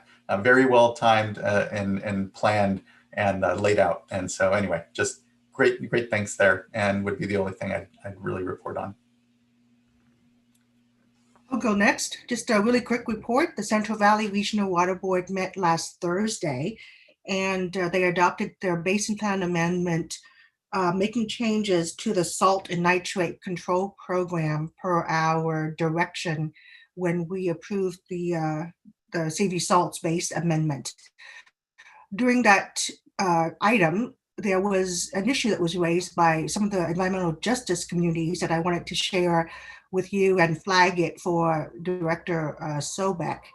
They were concerned about what they perceive as inadequate engagement of the communities during these very short time frame to develop the early action plan. And the executive officer response was that, that's based on the support that they get from us and the Office of Public Participation. So I want to just flag that for Director Sobek, and perhaps we can have a follow-up discussion on I know, resources are limited, but whatever we can do to help the Regional Water Board, help some of the early action plan engagement effort, I think would be helpful. Yeah, I'd be happy to look into that. I'm puzzled as well. We had been asked, and the Office of Public Participation did provide a set of best practices and adapted that to, to include things to do during the pandemic, when we were all switching over. But my clear understanding was that this was the responsibility of those preparing the plans, and that we gladly provided our professional expertise on that outreach. But so we're happy to help. We do have, we're very fortunate that our Office of Public Participation resources were increased recently, but those are many of those positions are tied to SAFER funding, so they do have certain limitations. So within our constraints, we're happy to help, but that was not my sort of understanding of what the expectation was. So we will definitely reach out and try to talk about that further. Thank you both for that. Other board members? I don't have much to report. I wanted to just highlight, well, first, thank you to everyone for a really successful advisory group meeting for the SAFER program earlier. And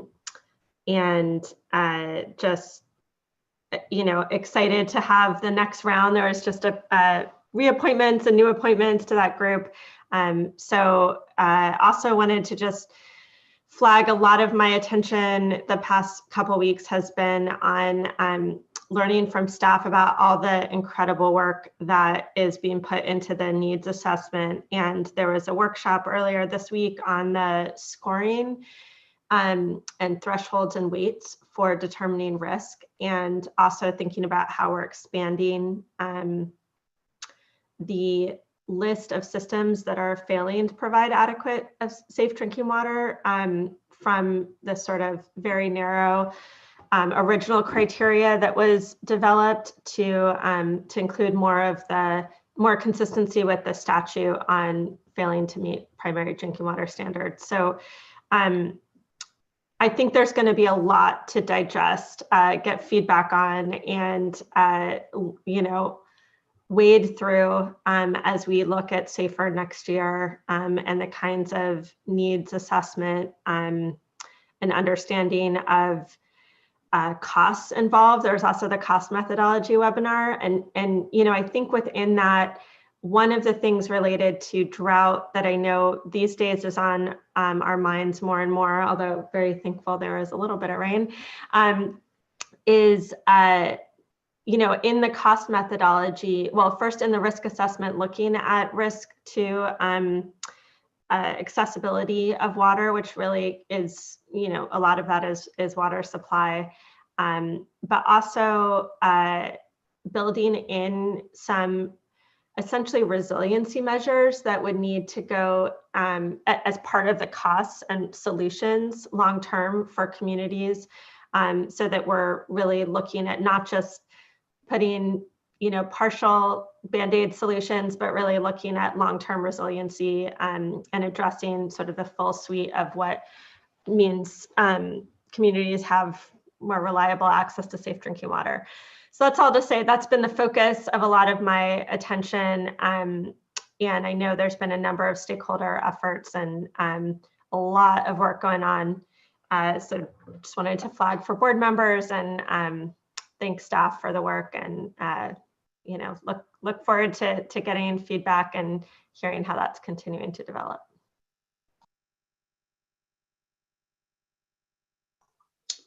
Just a couple of updates for me. One is that a couple weeks ago we had the Aqua Conference, and which I had mentioned at the previous board meeting, being part of the panel on the COVID-19 financial impacts to water systems. And we had heard the brief update this morning on the survey and how that's going, and glad to hear that we're getting good responses there.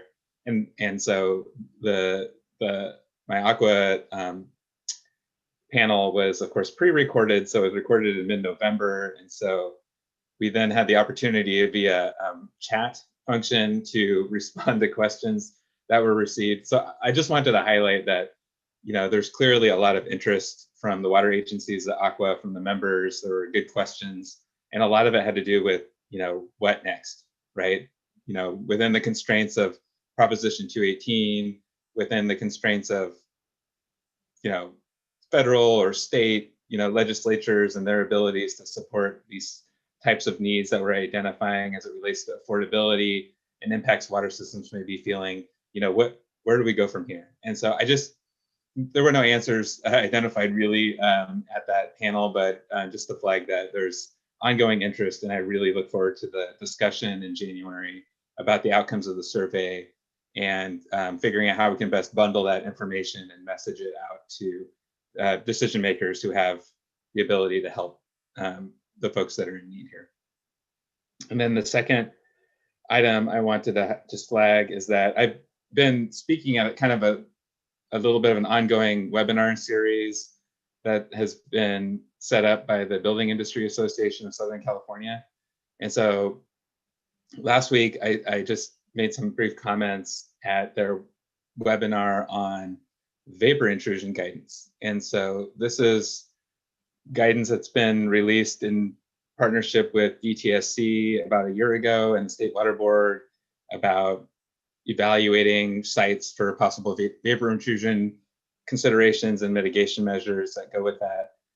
There were some workshops done earlier this year. There was a comment period, and that guidance has been under review, and the final guidance hasn't been released yet. And so without really getting into any of the details, I'll just say I heard, it's not really an issue that I tracked a whole lot, but I heard, a number of concerns about the draft guidance as it was released. And so it's obviously, this is a guidance document. It's not something that the board adopts at this point. It could be a future regulation, but I just wanted to flag for you that as other board members, it may be an issue you might want to take a look at if you have the opportunity.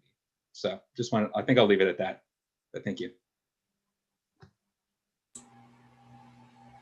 Thank you, board members.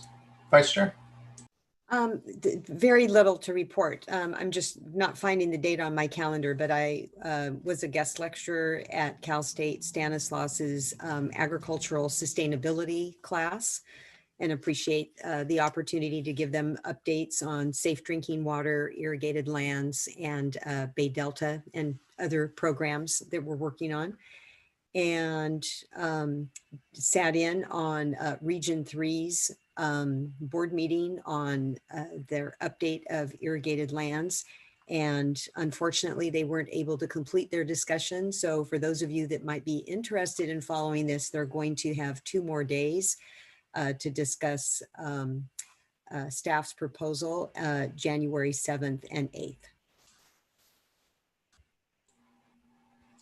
And that's all. Really, Great, fantastic, and wish the regional board well. I know these are all very not easy discussions, and but critical work. And I know each region, very much having their discussions. And so anyway, support them in that work. And thank you, Vice Chair.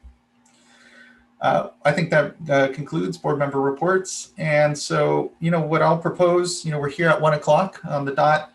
I know that some of our executive staff are having to attend a meeting here at 1 o'clock. I'm going to propose we have an hour lunch, if that's okay with folks, and say at 2 o'clock we can reconvene and have a discussion on our last item, which is our strategic work plan, but focus on the water rights discussion. Had a strategic work plan discussion now a couple of board meetings ago, and so now this is our water rights component. And that then item number 7, I believe it is, will then, yes, begin at 2 o'clock. So everyone have a nice break, lunch here, stretch, enjoy yourselves, and we'll be, again, convening here at 2 o'clock to conclude the board meeting with our last item here. Thank you.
Hello, everyone. It's 2 o'clock. I think we can start to get back here.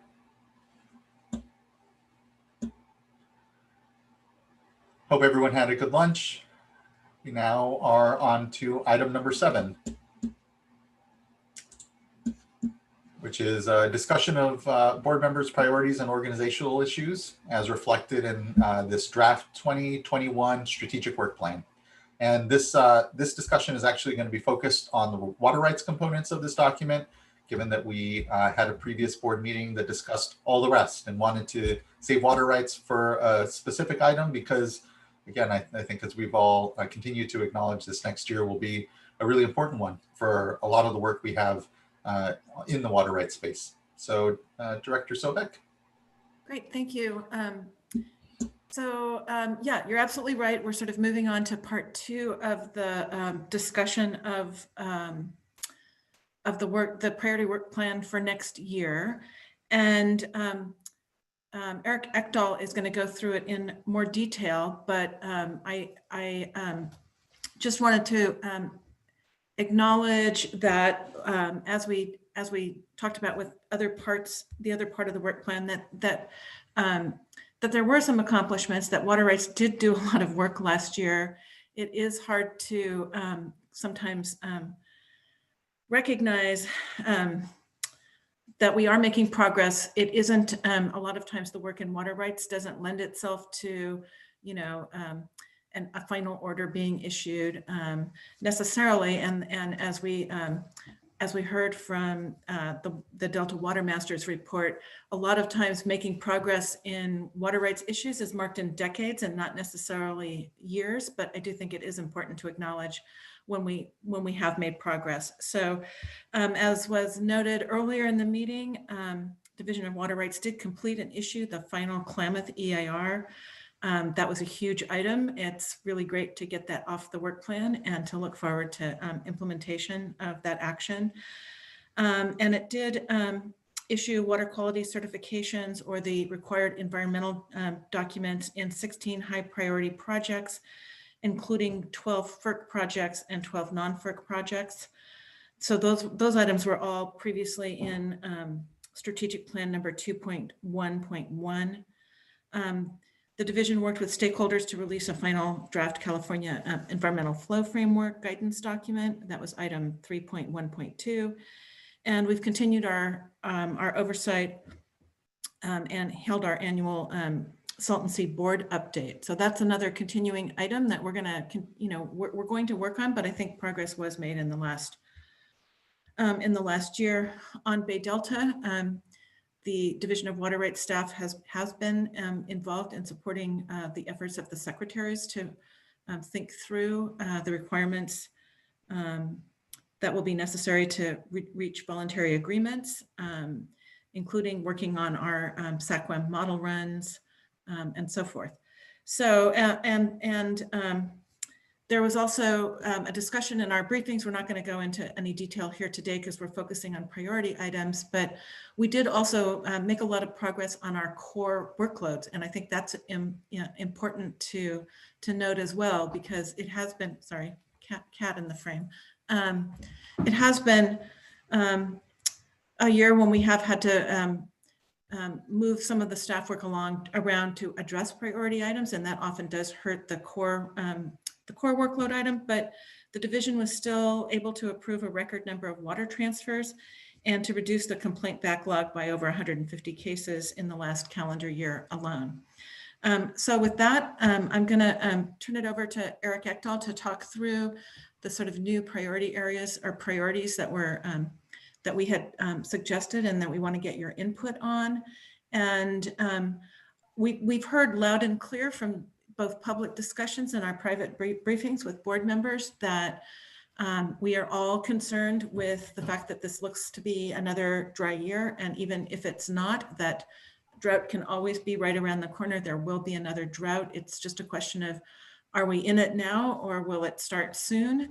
And we completely hear and understand the wishes of the board for us to really focus in on drought preparedness. And we, we're happy. We're not going to spend a huge amount of time on the details of that today, but we get that needs maybe not just one asterisk, but multiple asterisks.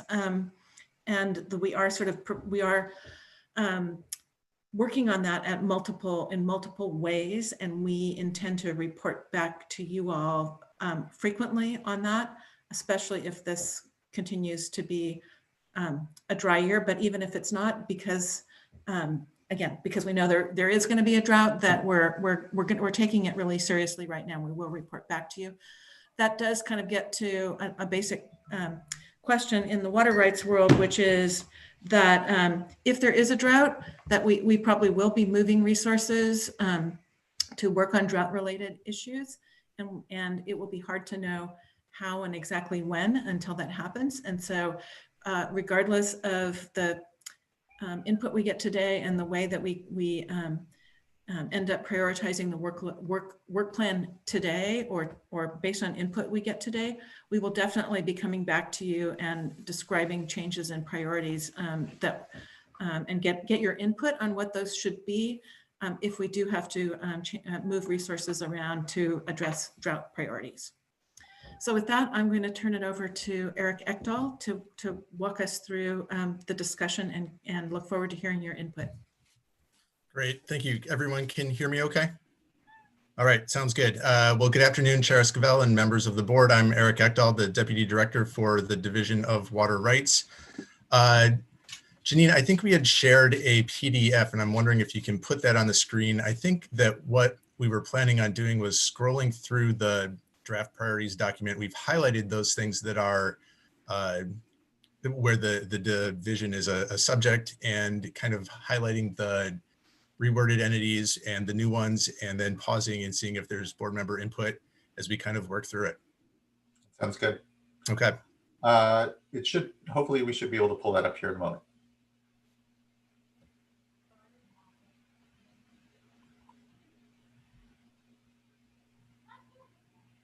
Hopefully.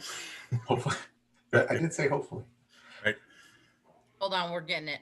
Okay, thank you, Ms. Townsend.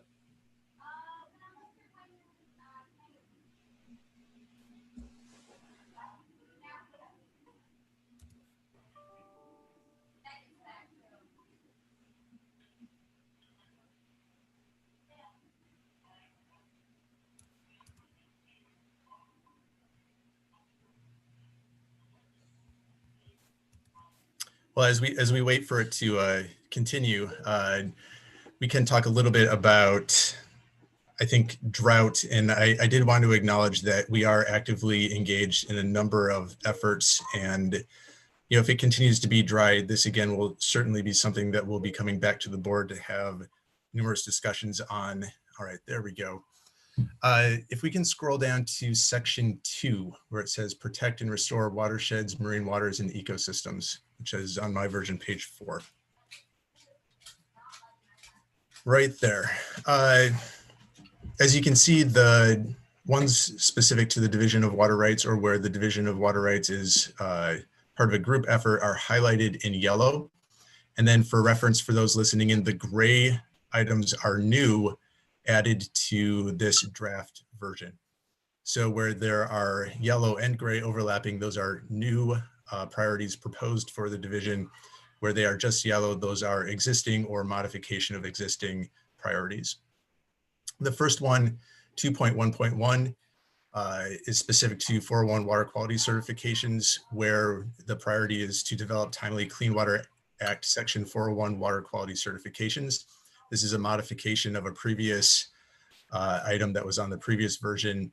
It's been slightly reworded in this version here. Then a new proposal to focus on the California Environmental Flow Framework to continue the ongoing collaboration with academic, agency, and water user partners in development of the California Environmental Flow Framework, which will provide methodologies to more quickly evaluate regional and site-specific in-stream flow needs. 2.1.3 was modified from an earlier version from last year's to study specific priority watersheds identified in the California Water Action Plan. This is an ongoing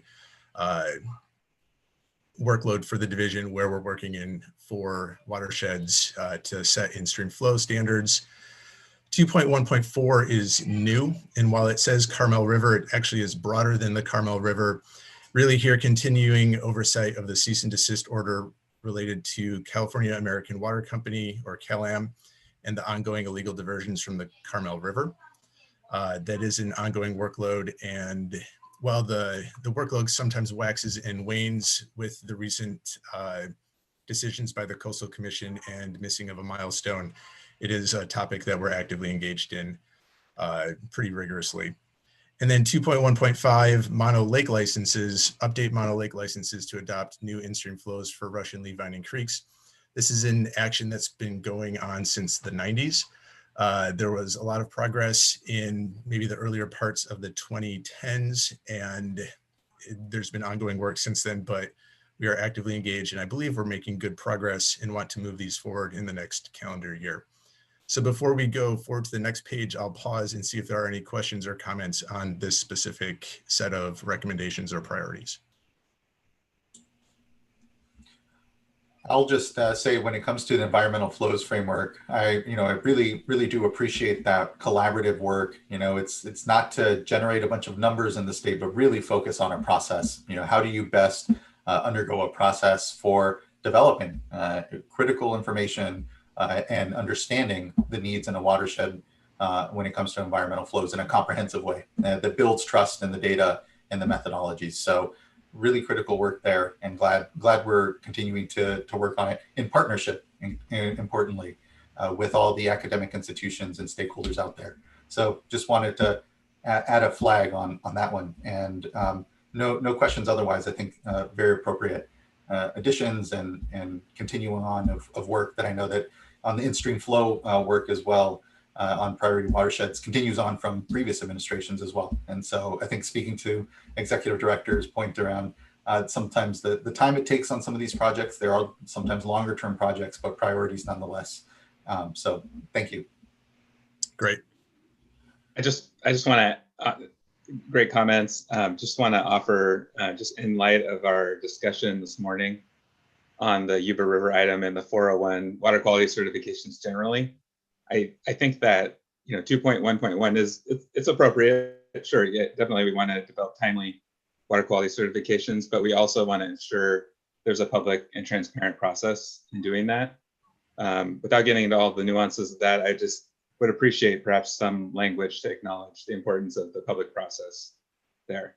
And that's really all I ask on that one.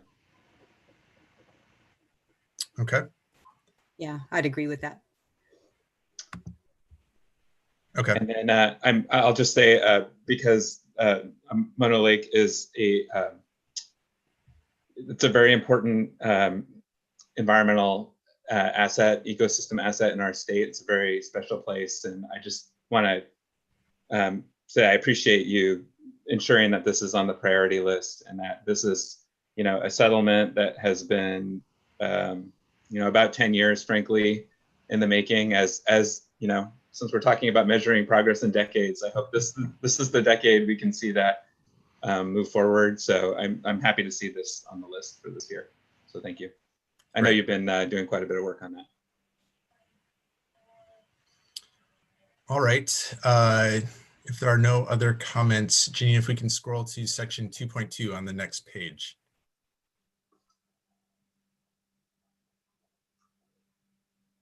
There we go. Again, a number of items here. The first the first one, temperature management, to improve management of surface water temperature to reduce fish mortality and improve watershed and ecosystem health in the Bay Delta watershed, with a focus on the Sacramento River and Water Rights Order 90-5 compliance, an emphasis on development of robust modeling and data to inform decisions, early and transparent planning, collaborative solutions, and where appropriate, consideration of additional voluntary options that balance multiple beneficial uses. And actually, I think that's the only one for water rights on this set of priorities. And so before we move on, again, I'll pause and see if there are any questions on this page. I'll just make comment that I know that through the course of this last year and a number of letter engagements with the Bureau of Reclamation and meetings and facilitated discussion, that this has continued to be a priority, and we are looking to have a collaborative discussion, continuing to have a collaborative discussion around some of the options and continuing to improve ultimately all of our collective decision making when it comes to how earlier in the year we can have these discussions and considerations around temperature when there are still options in the water year, and continuing to work with Bureau of Reclamation and other operators in the watersheds to have a bit more of a, again, a continued collaborative process. So just appreciate that. I know a number of hours have been spent these last months in this space, and appropriately will be a priority continuing on into the next year. And I'll just add that, clearly this was, I think, one of the critical issues and challenges coming out of the last drought and temperature management on the Sacramento River. And it's, still an ongoing challenge. And so I would, chalk this up to one of those items where, it's important that we continue to make progress on this. It becomes even more critical if, as Executive Director Sobek was talking about, we have a drought this year. I mean, this issue becomes, front and center, one of the critical challenges that we have to grapple with. So it needs to be on here. It needs to have an asterisk, and I'm glad to see that. And also, just totally appreciate all the work this past year that's been devoted to that, and the improved relationships that have been established with stakeholders and the Bureau. So good to see that. Great. Any additional questions? All right, if not, Janine, if we can go to section 2.3 and 2.4, which is on page 6. There we go. 2.3 is in the section of assist partner agencies in transitioning cannabis cultivation to a regulated practice. And recommendation or priority 2.3.1 is specific to the cannabis policy, which is a multi-division and office effort within the board, as well as a multi-agency effort. It reads, implement the cannabis policy with a focus on gaining enrollment in the program and deterring illegal cultivation, including outreach to increase program enrollment, issuance of permits, inspections, enforcement as necessary, and to the fullest extent possible with reduced staff resources. As we've discussed previously, and I think in the last priorities discussion, the amount of staff available here, particularly for DWQ and OE, has changed. I think the division was relatively unaffected, although we did have some cutbacks as well, but this remains a priority to implement the policy as best as possible and to move it forward. And then in 2.4, protect and where feasible restore aquatic and marine habitats. We have the ongoing salt and sea management program number 2.4.4, where the recommendation reads similarly that it did to last year, to oversee, monitor, and assess progress on implementation of the salt and sea management program. Any questions before we move forward? Since you're scrolling through this, I have the opportunity to bring up different suggestions. And so, one is that I know the cannabis policy has been a real challenge to implement. Certainly hasn't gone exactly how we had all envisioned when we were, when cannabis cultivation was legalized a few years ago and the policy was developed. We thought we were going to have many more registrations and cultivators basically come to the board, and that's resulted in a whole slew of domino effect challenges. So I think all I'm interested here in flagging is just at some point, and I don't even, maybe the end of next year or at an appropriate time, an update on how this is going, how we're learning to live with some of the challenges we're facing with staffing, but also just in terms of implementation. What are we hearing from the cultivators in terms of implementing the policy and complying with it?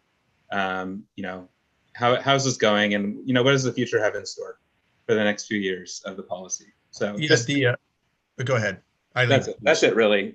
Yeah, we can do that. I guess I was also going to say that, it's also a program that's been affected by COVID, because we've been making determinations about whether we're going to, it affects how many inspections and inspectors we send out to the fields, given, so we're having to make decisions about that kind of priority. So we definitely, it makes sense. We owe you an update, but we're going to have to think through,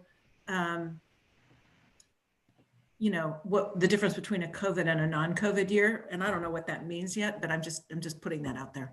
Yeah, exactly. And for me, it's just an ongoing interest in cannabis cultivation generally in the state. I know it's still happening. There's still a large, let's say underground, black market out there. We haven't had a lot of the folks that we thought were going to become legal, do that. And so it's an ongoing challenge. It's not just the water board, it's all across numerous state agencies that we're all grappling with.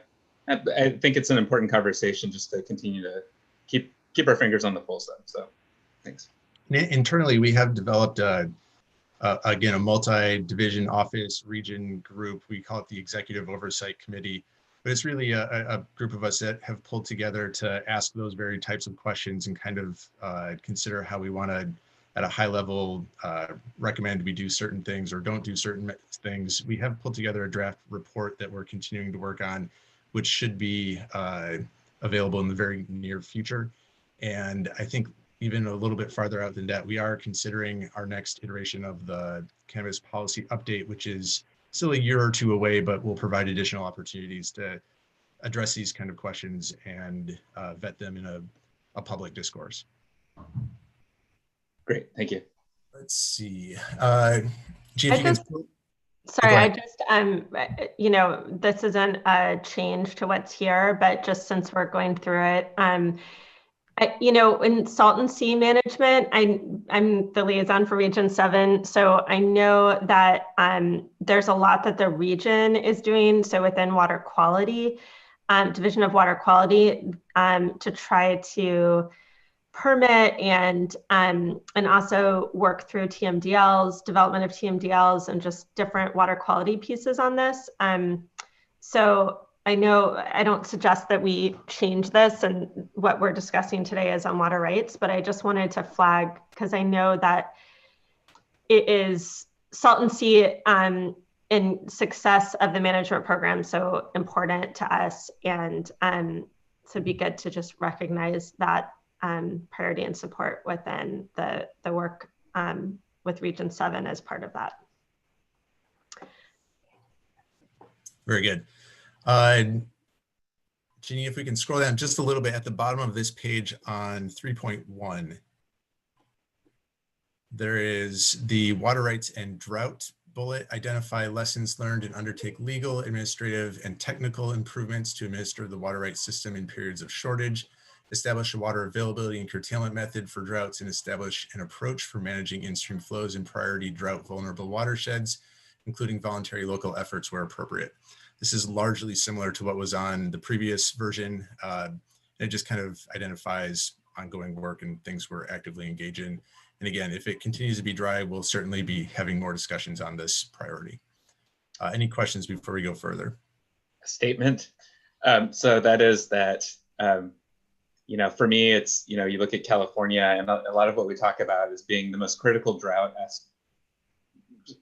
watershed would be the Bay Delta watershed. But I think what we saw this last year was that a number of other watersheds were really dry, incredibly dry, actually. The Scott River, we've heard about the Napa River, Russian River, others. And so, for me, it's not just like, is the Bay Delta in drought or not? It's, are there different areas of California that are actually experiencing this? And do we need to redirect some resources to those specific watersheds if other watersheds are not in such bad shape? So it's great that it's on here. Just wanted to flag that that's an ongoing issue.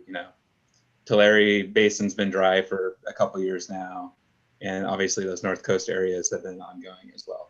So I'm again glad to see this is on here.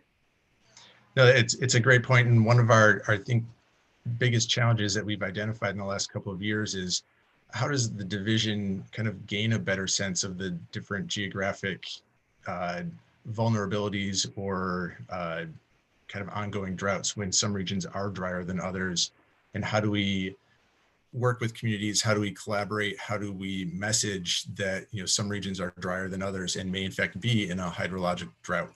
And so we're considering how to do that, how to inform ourselves more quickly.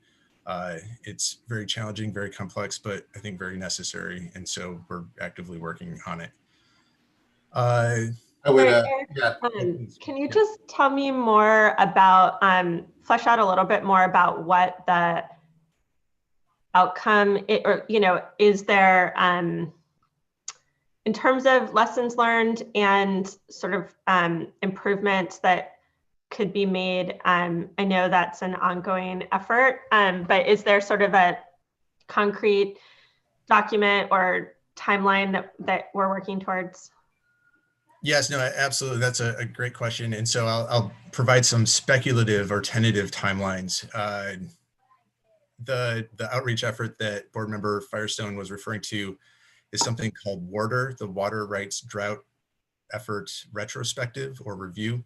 It's a stakeholder interview process that we started last June, where we've identified, I think as of right now, 23 separate stakeholders or entities or participants to specifically ask what their experience was like during the last drought, and if they had recommendations specific to the division and to water rights on what could be done better, what worked well, what didn't work well.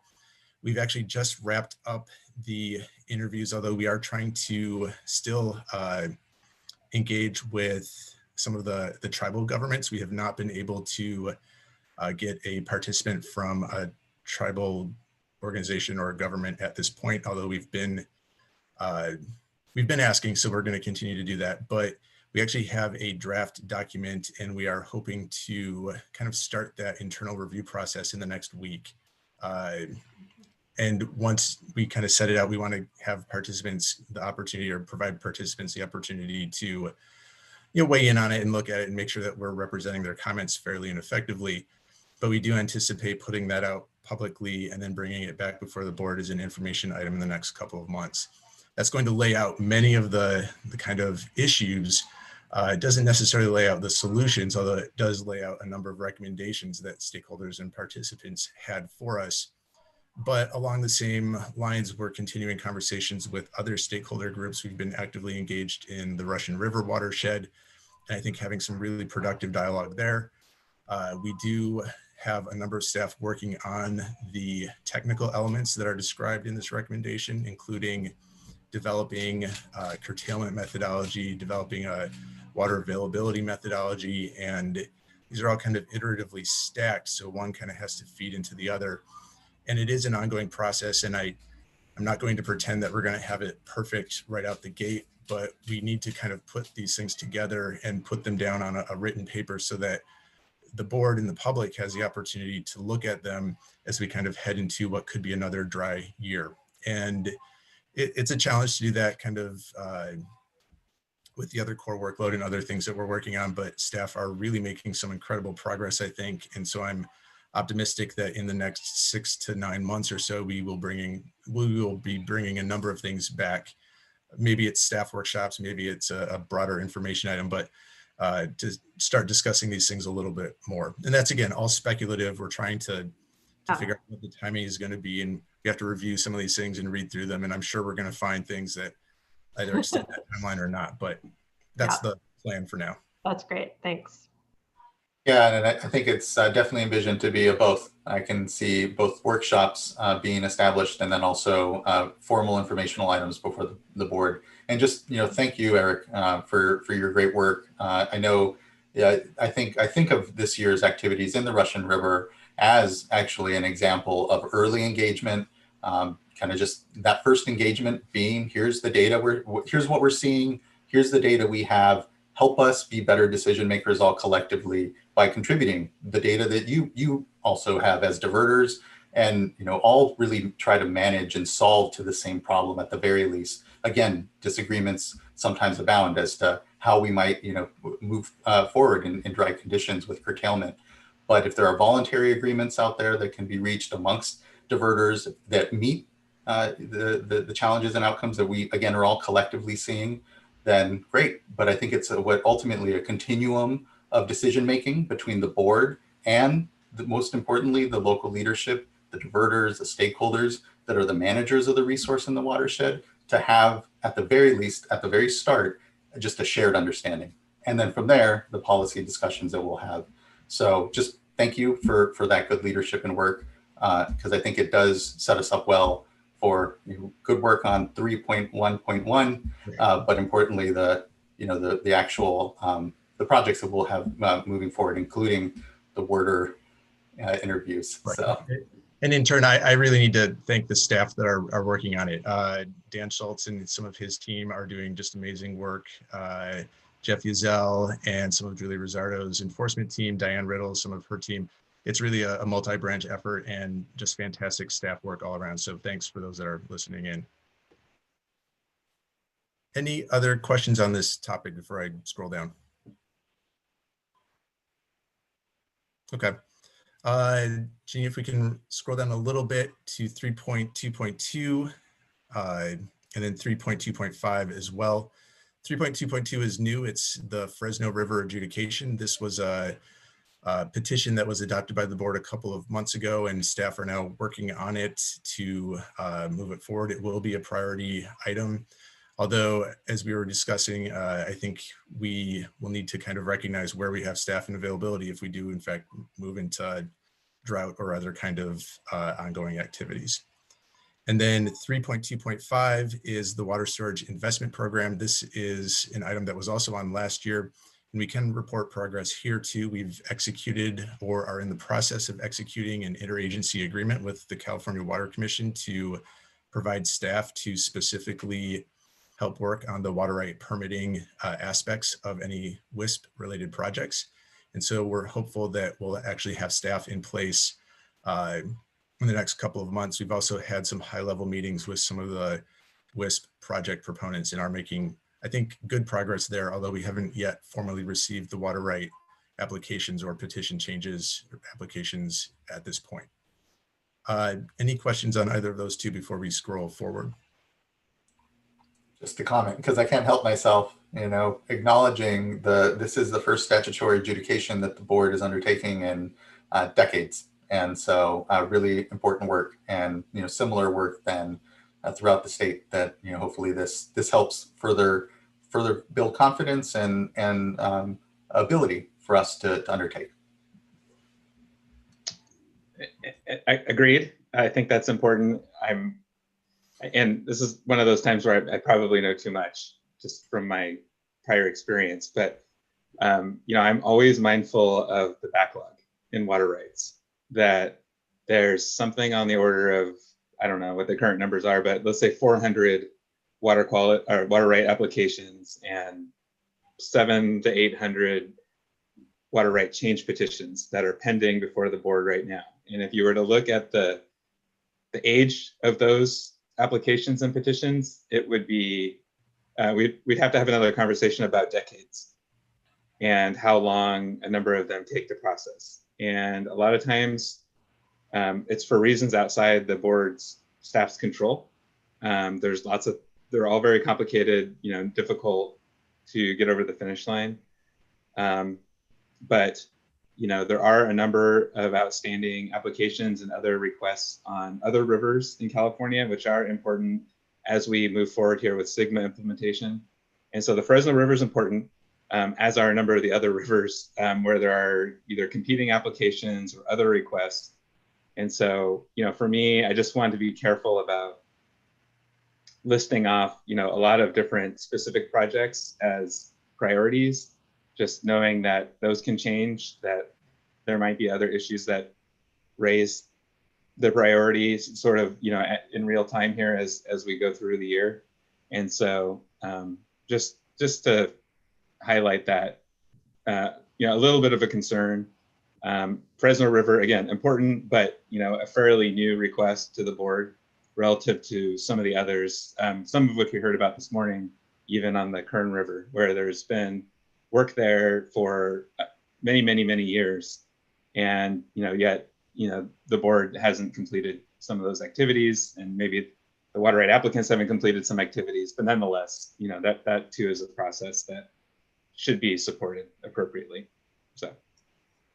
Thanks. Agreed, really agreed, board member, and definitely needs to be an and in that space. And glad we have resources like the Administrating Hearings Office that I think, you know, we're going to continue to look at to help create the capacity to move through the backlogs for sure, as we also undertake, you know, other important work. And so thank you. Great. No, and those are very valid points and things that we're actively considering as we move forward. If you can scroll down to 3.3.3. This is a new recommendation, actually both of the 3.3.3 and 3.3.4. The first is SGMA related to recharge and providing technical assistance, guidance, and tools to groundwater sustainability agencies that are pursuing groundwater recharge projects and to prioritize permitting and seek resources necessary to make timely water right decisions on groundwater recharge projects. This is really recognizing that, you know, with SGMA GSPs or groundwater sustainability plans now due for some overdrafted basins and due shortly for the others, we need to be situated in a place where we're not a roadblock or too much of a hurdle relative to being able to permit capture of, in particular, high flow events and storing that underground. I think we've made tremendous progress in this actually over the last year with the establishment of a streamlined pathway, implementation of AB 658, and then staff have continued to permit and work on 180-day temporary permits. So we're making great progress here. The next bullet is 3.3.4, which is related to something called Open Gears. And this is where we're actively trying to support the development of a common data framework in support of just managing the data around SGMA. And the board developed something called GEARS, which is the Groundwater Extraction Analysis and Reporting System, starting in about 2015.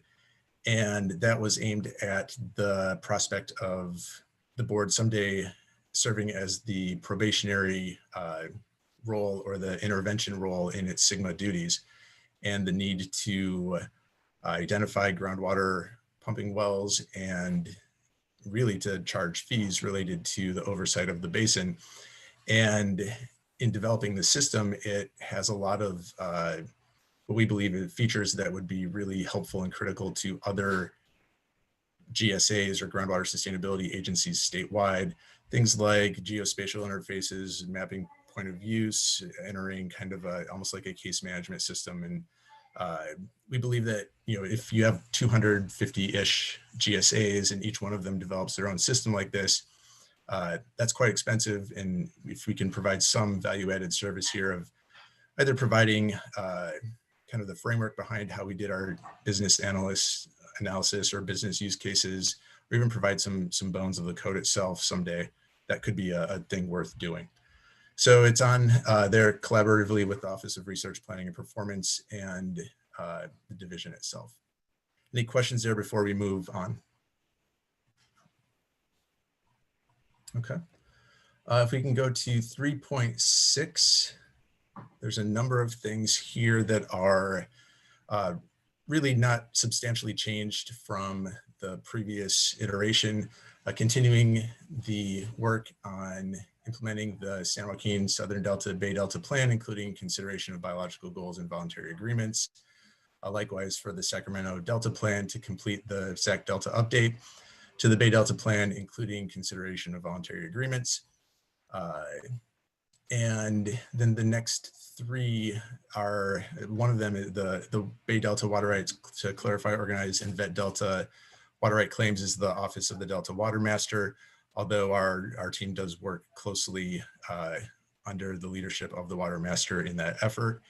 And the water use measurement and reporting to maintain regulatory compliance with measurement and reporting regulations in the Delta and statewide. That's a multi-tier effort, Office of Delta Watermaster, the division itself, and then Office of Enforcement. And specifically, you know, where we have annual reporting requirements for your average water right, you're supposed to report monthly how much you've used, and those reports come in once a year, depending on the type of right that you have.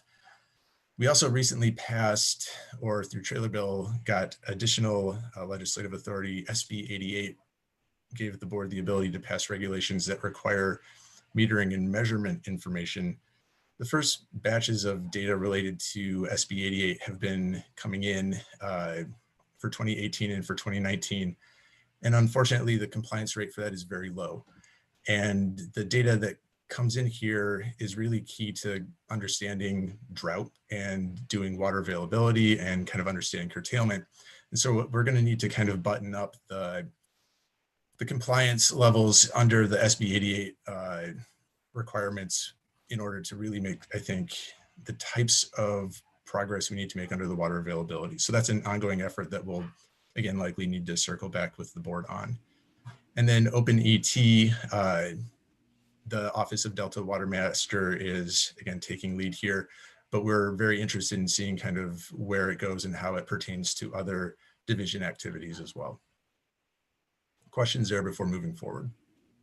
Just, I'll flag my very personal interest, and although it's not asterisk, looking at what we can do this next year to improve those reporting numbers, and whether it's more and multiple touch points and workshops and presentations around how to report, the ease, and even if there isn't an ease of reporting, feedback from the water rights holders and the water user community on how to really improve this critical data point, knowing that, in times of drought, real scarcity, this data comes too far in the future. And we do have to be moving to more real-time understanding of diversions and watersheds as we manage for what are our scarcer supplies.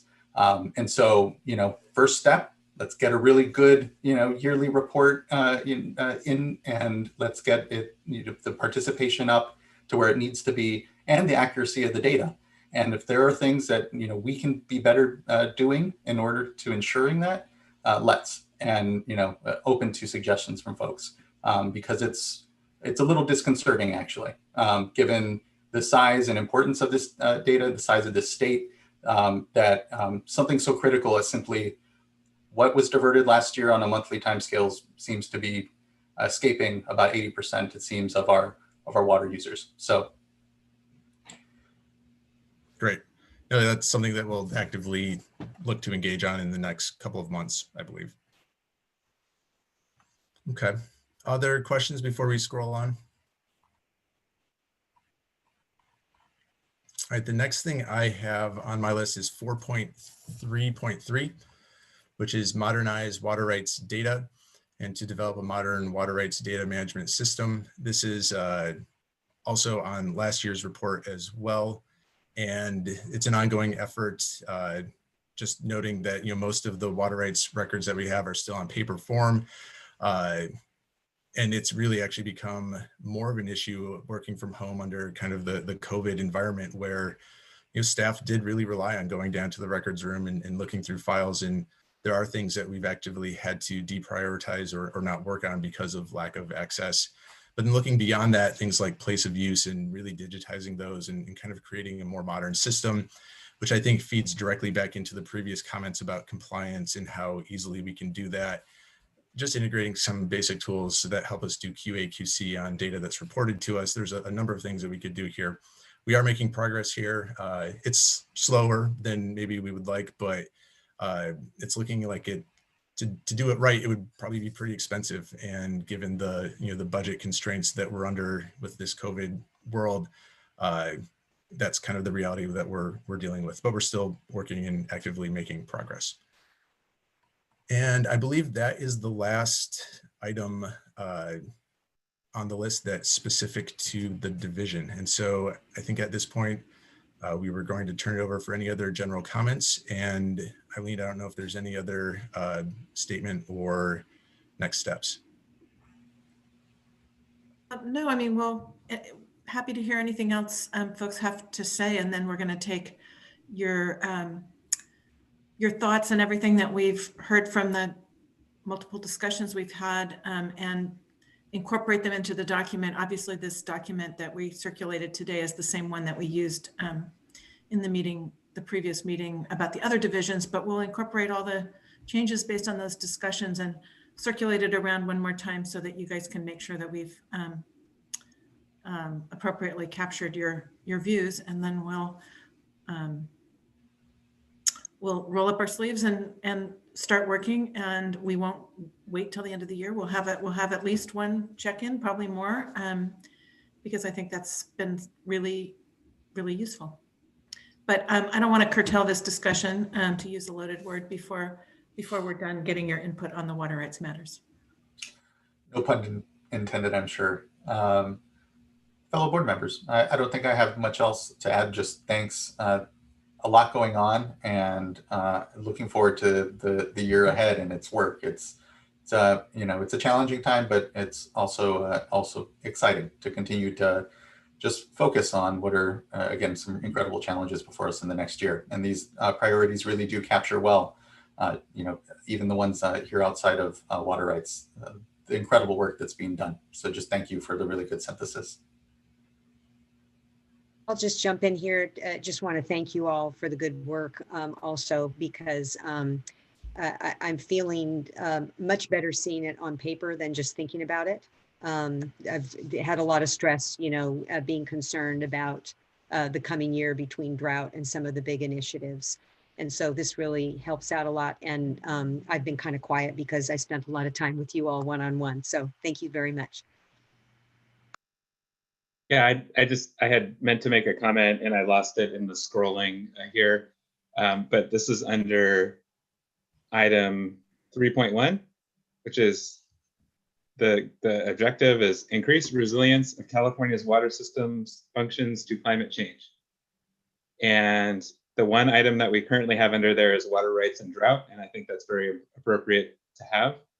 But I know that you're doing some additional work here in the climate change arena, looking at how, and maybe just at this point, developing recommendations for how do we better incorporate climate change into our water right decision-making and allocation decisions.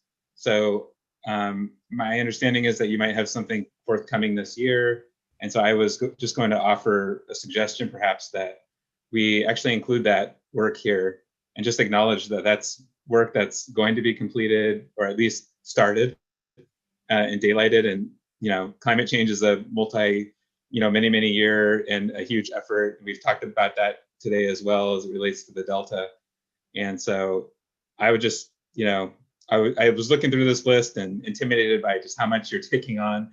But at the same time, this is work that you're doing. And so I would just think that we should, have that here and just reflect that, there's an acknowledgement that climate change is a reality we're all facing. It affects water rights. It affects so much of what we do. And so let's show that here.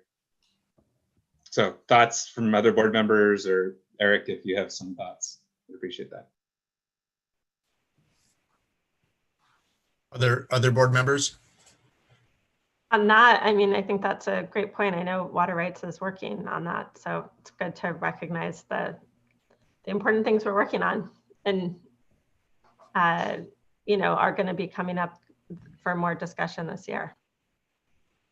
Great. No, we certainly, I think, can add it. I think the only reason we didn't before is that we were originally thinking it might have been done before we got to the point where we adopted it, but it's still worth adding. And I think there will be follow-up, even if we do get the report out. For reference, for those that are listening in, there is a requirement in the board's climate change resolution from 2017 that directs the division to prepare a report that describes how climate change could be incorporated into the board's permitting process for water rights. And so staff have developed what I think is a very nice report, and we're hoping to actually move that forward in the next, I'd say, 4 to 6 weeks probably. And I think are aiming for a potential board info item in January of the new year, tentatively. Thank you for that. One thing I wanted to ask about is really following up on Board Member McGuire's point around, our core functions work that I know staff is spending their time doing, and how these layer onto that.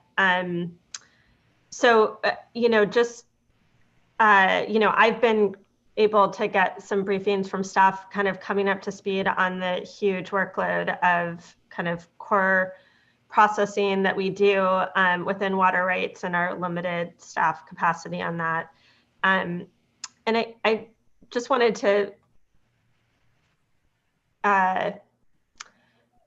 hear a little bit more, or sort of brainstorm a bit with the board and staff on, it seems like, you know, we're not going to capture, this is really, you know, high level priorities. And I think as executive director Sobek has said, you know, clarity from the board on where really our priorities are. I also have just, it seems like one of the real challenges, and you said this, Eileen, at the beginning, is, okay, if and when we hit drought, we're also going to have to reshuffle. And so partly what this does is help identify what we see as priorities now, but also give some standpoint for in the future as things inevitably change, what to prioritize. And, you know, you'll keep coming back to the board periodically to talk through that. Okay, so with that understanding of what this document is, it seems like a couple of things on here, maybe specifically things like the water quality certification, sort of continuing to develop those. There's a sort of a core workload function that we're recognizing that is a particular priority to get to work through. And so my question is, I know there's a lot of work that staff has been doing on both working through backlogs and also just trying to identify how kind of barriers and clearing those out and what pathways might be. And, you know, those build up when we have to drop everything and do drought stuff. But then in this, you know, time, limited time where we have a bit of a window, we also want to figure out how to make progress, because that is part of, you know, increasing the kind of resilience and ability to work through systems and utilize water resources. So I'm wondering if there's a reason to, or some ideas around, would love feedback both from board members and staff on just capturing some of that work that is ongoing and will be continuing this year, in addition to all of these priorities, just on particularly on some of the big workloads in lists and some of the backlog, and where that is. I don't know, just with, I guess, a question for both staff and board on just reflections on what might make sense and what might not. So, I mean, I guess I think that's an interesting idea. I'd like to think about it. I would hate to do that right here on the fly without thinking about it, frankly. I think that we talked about things like clearing out enforcement backloads, knowing that enforcement burdens tend to mushroom if we're going into a drought, because, you know, we have to be more vigilant when there's even less to go around than usual. You know, we've, you know, as we talk to you guys more about the 401 certs, we've whether it's for good or for not good, the HOOPA decision with really short turnarounds has really gotten rid of a huge backlog there. So as board member McGuire said, we've got lots of water rights change petitions out there, so many that you know, it's really hard to know where to start, and if starting on one will make a dent. I just think that you've asked a really broad question, and I think that we have done a certain amount of that at the staff level in anticipation of things like drought. I think that so I think that that's something that we could come back to in one of our mid-year corrections. I do think, again, it's kind of a moving target because frankly, I don't think that this is a year where we have a lot of slack coming into a drought because we're dealing with the COVID shortfalls and the personnel, kind of cutbacks and so forth. So even though I really appreciate the idea, and I think it's something that we would strive to do, because backlogs, they look bad for all of us. It's not something we want to do. But as Mr. Ekdahl said, in the Delta, really focusing on people getting their reports in on time, and now we're going to try to focus more on accuracy. I mean, we have identified several areas that we really have focused on and tried to sort of change either backlogs or the way that we do business, or areas where there had been, massive lack of compliance. So I think that we've actually been doing, and I can let Eric speak to this, we've actually been doing a lot of what you've asked. We haven't kind of framed it in quite that way. And we could talk to you about areas where we are continuing to do that. I'm not sure that we're. Yeah, if I can add, I think to my mind where some of that does live is in the performance sort of reports. I mean, that's where we track, the number of, pending applications and backlogs. And so I think, again, trying to make sure that we separate what is the strategic work plan for, what is in here, what is encompassed, or where then is the other places or other processes more appropriate for it. To my mind, hearing some of your points, board member, thinking that the performance report and its metrics and its tracking maybe is something of a place for that.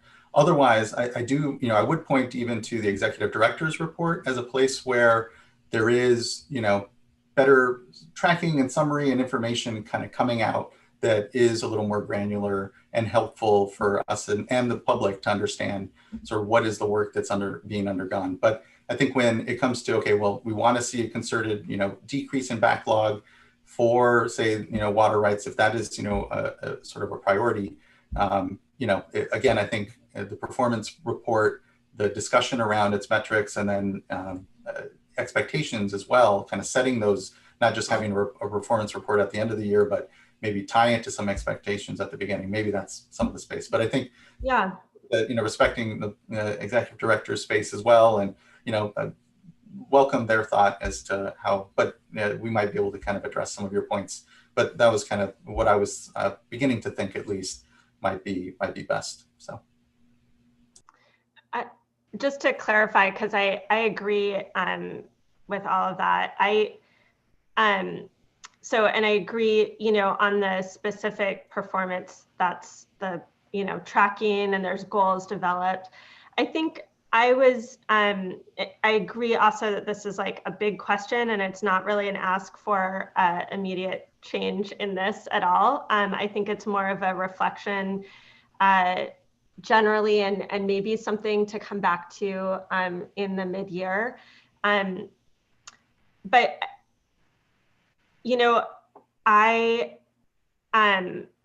there's so much core work that goes on, and there's performance, goals for all of that, right? And we're not trying to capture all of that in this. But there are areas, and I'm not sure what they are. This is really kind of a question of what might be appropriate here, but where there's particular priorities for getting through, maybe prioritizing, like working through TCP or temporary change petitions, or working through, like maybe not every single, I think what I'm looking for is not going through every single core, goal, like you said, Chair Esquivel, on in terms of performance, but sort of stepping back on when we're thinking about building resilience and, all of these priorities we have on improving water rights and what are water rights administration and resilience. Are there areas that are priorities in particular that are, and it may be that the ones that are captured here, but I think. Yeah, if I can maybe jump in a little bit, we do actively spend a fair amount of time in that core workload group thinking about what we can do to address these things like backlogs and to just create greater efficiencies within the division. And even though we still have the backlogs, I think we have been remarkably effective so far in addressing some of those things. And now applications they're now under 400, fortunately, and petitions are now under 700. We've done, I think, a lot of things. Huge progress, huge. Yeah. Scott McFarland, his team, Sam and his team are really doing great stuff. But then we do kind of run into, things that do add to the backlog. And we have added those things at a very high level, I think, in this priorities document, such as the water rights data system. The petitions is a good example. We have been allocating some amount of staff resource time to looking at the old backlog petitions and then trying to refer them to the administrative hearings office. But it's really contingent on being able to access files. And, we did have some staff going in to access the files even during the stay at home. We had a very kind of limited number going in, but now with the additional shutdown, it's pretty much, paused at this point. So were those digitized, were those accessible online, that would be something that we could still continue to do. So there are a number of things, not just in the petition world, where these kind of more modern technical or technological iterations, I think, are going to help us. Even the drought bullet, for example, I think is another thing that's going to help us by kind of looking at what methodologies we use. How do we do data cleanup? These are kind of questions that we have internally in the division, but if we can establish the methodologies, if we can set the protocols, I think it's actually going to create efficiencies down the line. It may take a while to realize, but it does kind of add up to an integrated attempt to address some of these longer term core things in our core workload. Great. Yeah, that's super helpful. Great. I didn't have any other questions. Okay. Board member. Anyone else? Well, thank you. This was a good discussion. Thank you, Mr. Ekdahl, again, for the good work here. Looking forward to the year ahead. Certainly not going to be, I think, a quiet one either way. And so just thank you and look forward to the good discussion. Well, that brings us, I believe, Executive Director, is there anything you wanted to say? I was just going to repeat that we're going to incorporate all the comments that we've received in these two public sessions and try to put together a clean revised document to provide it for you and make it available to the public. And we will be mindful of your other comments about, wanting to have periodic check-ins and updates and thinking about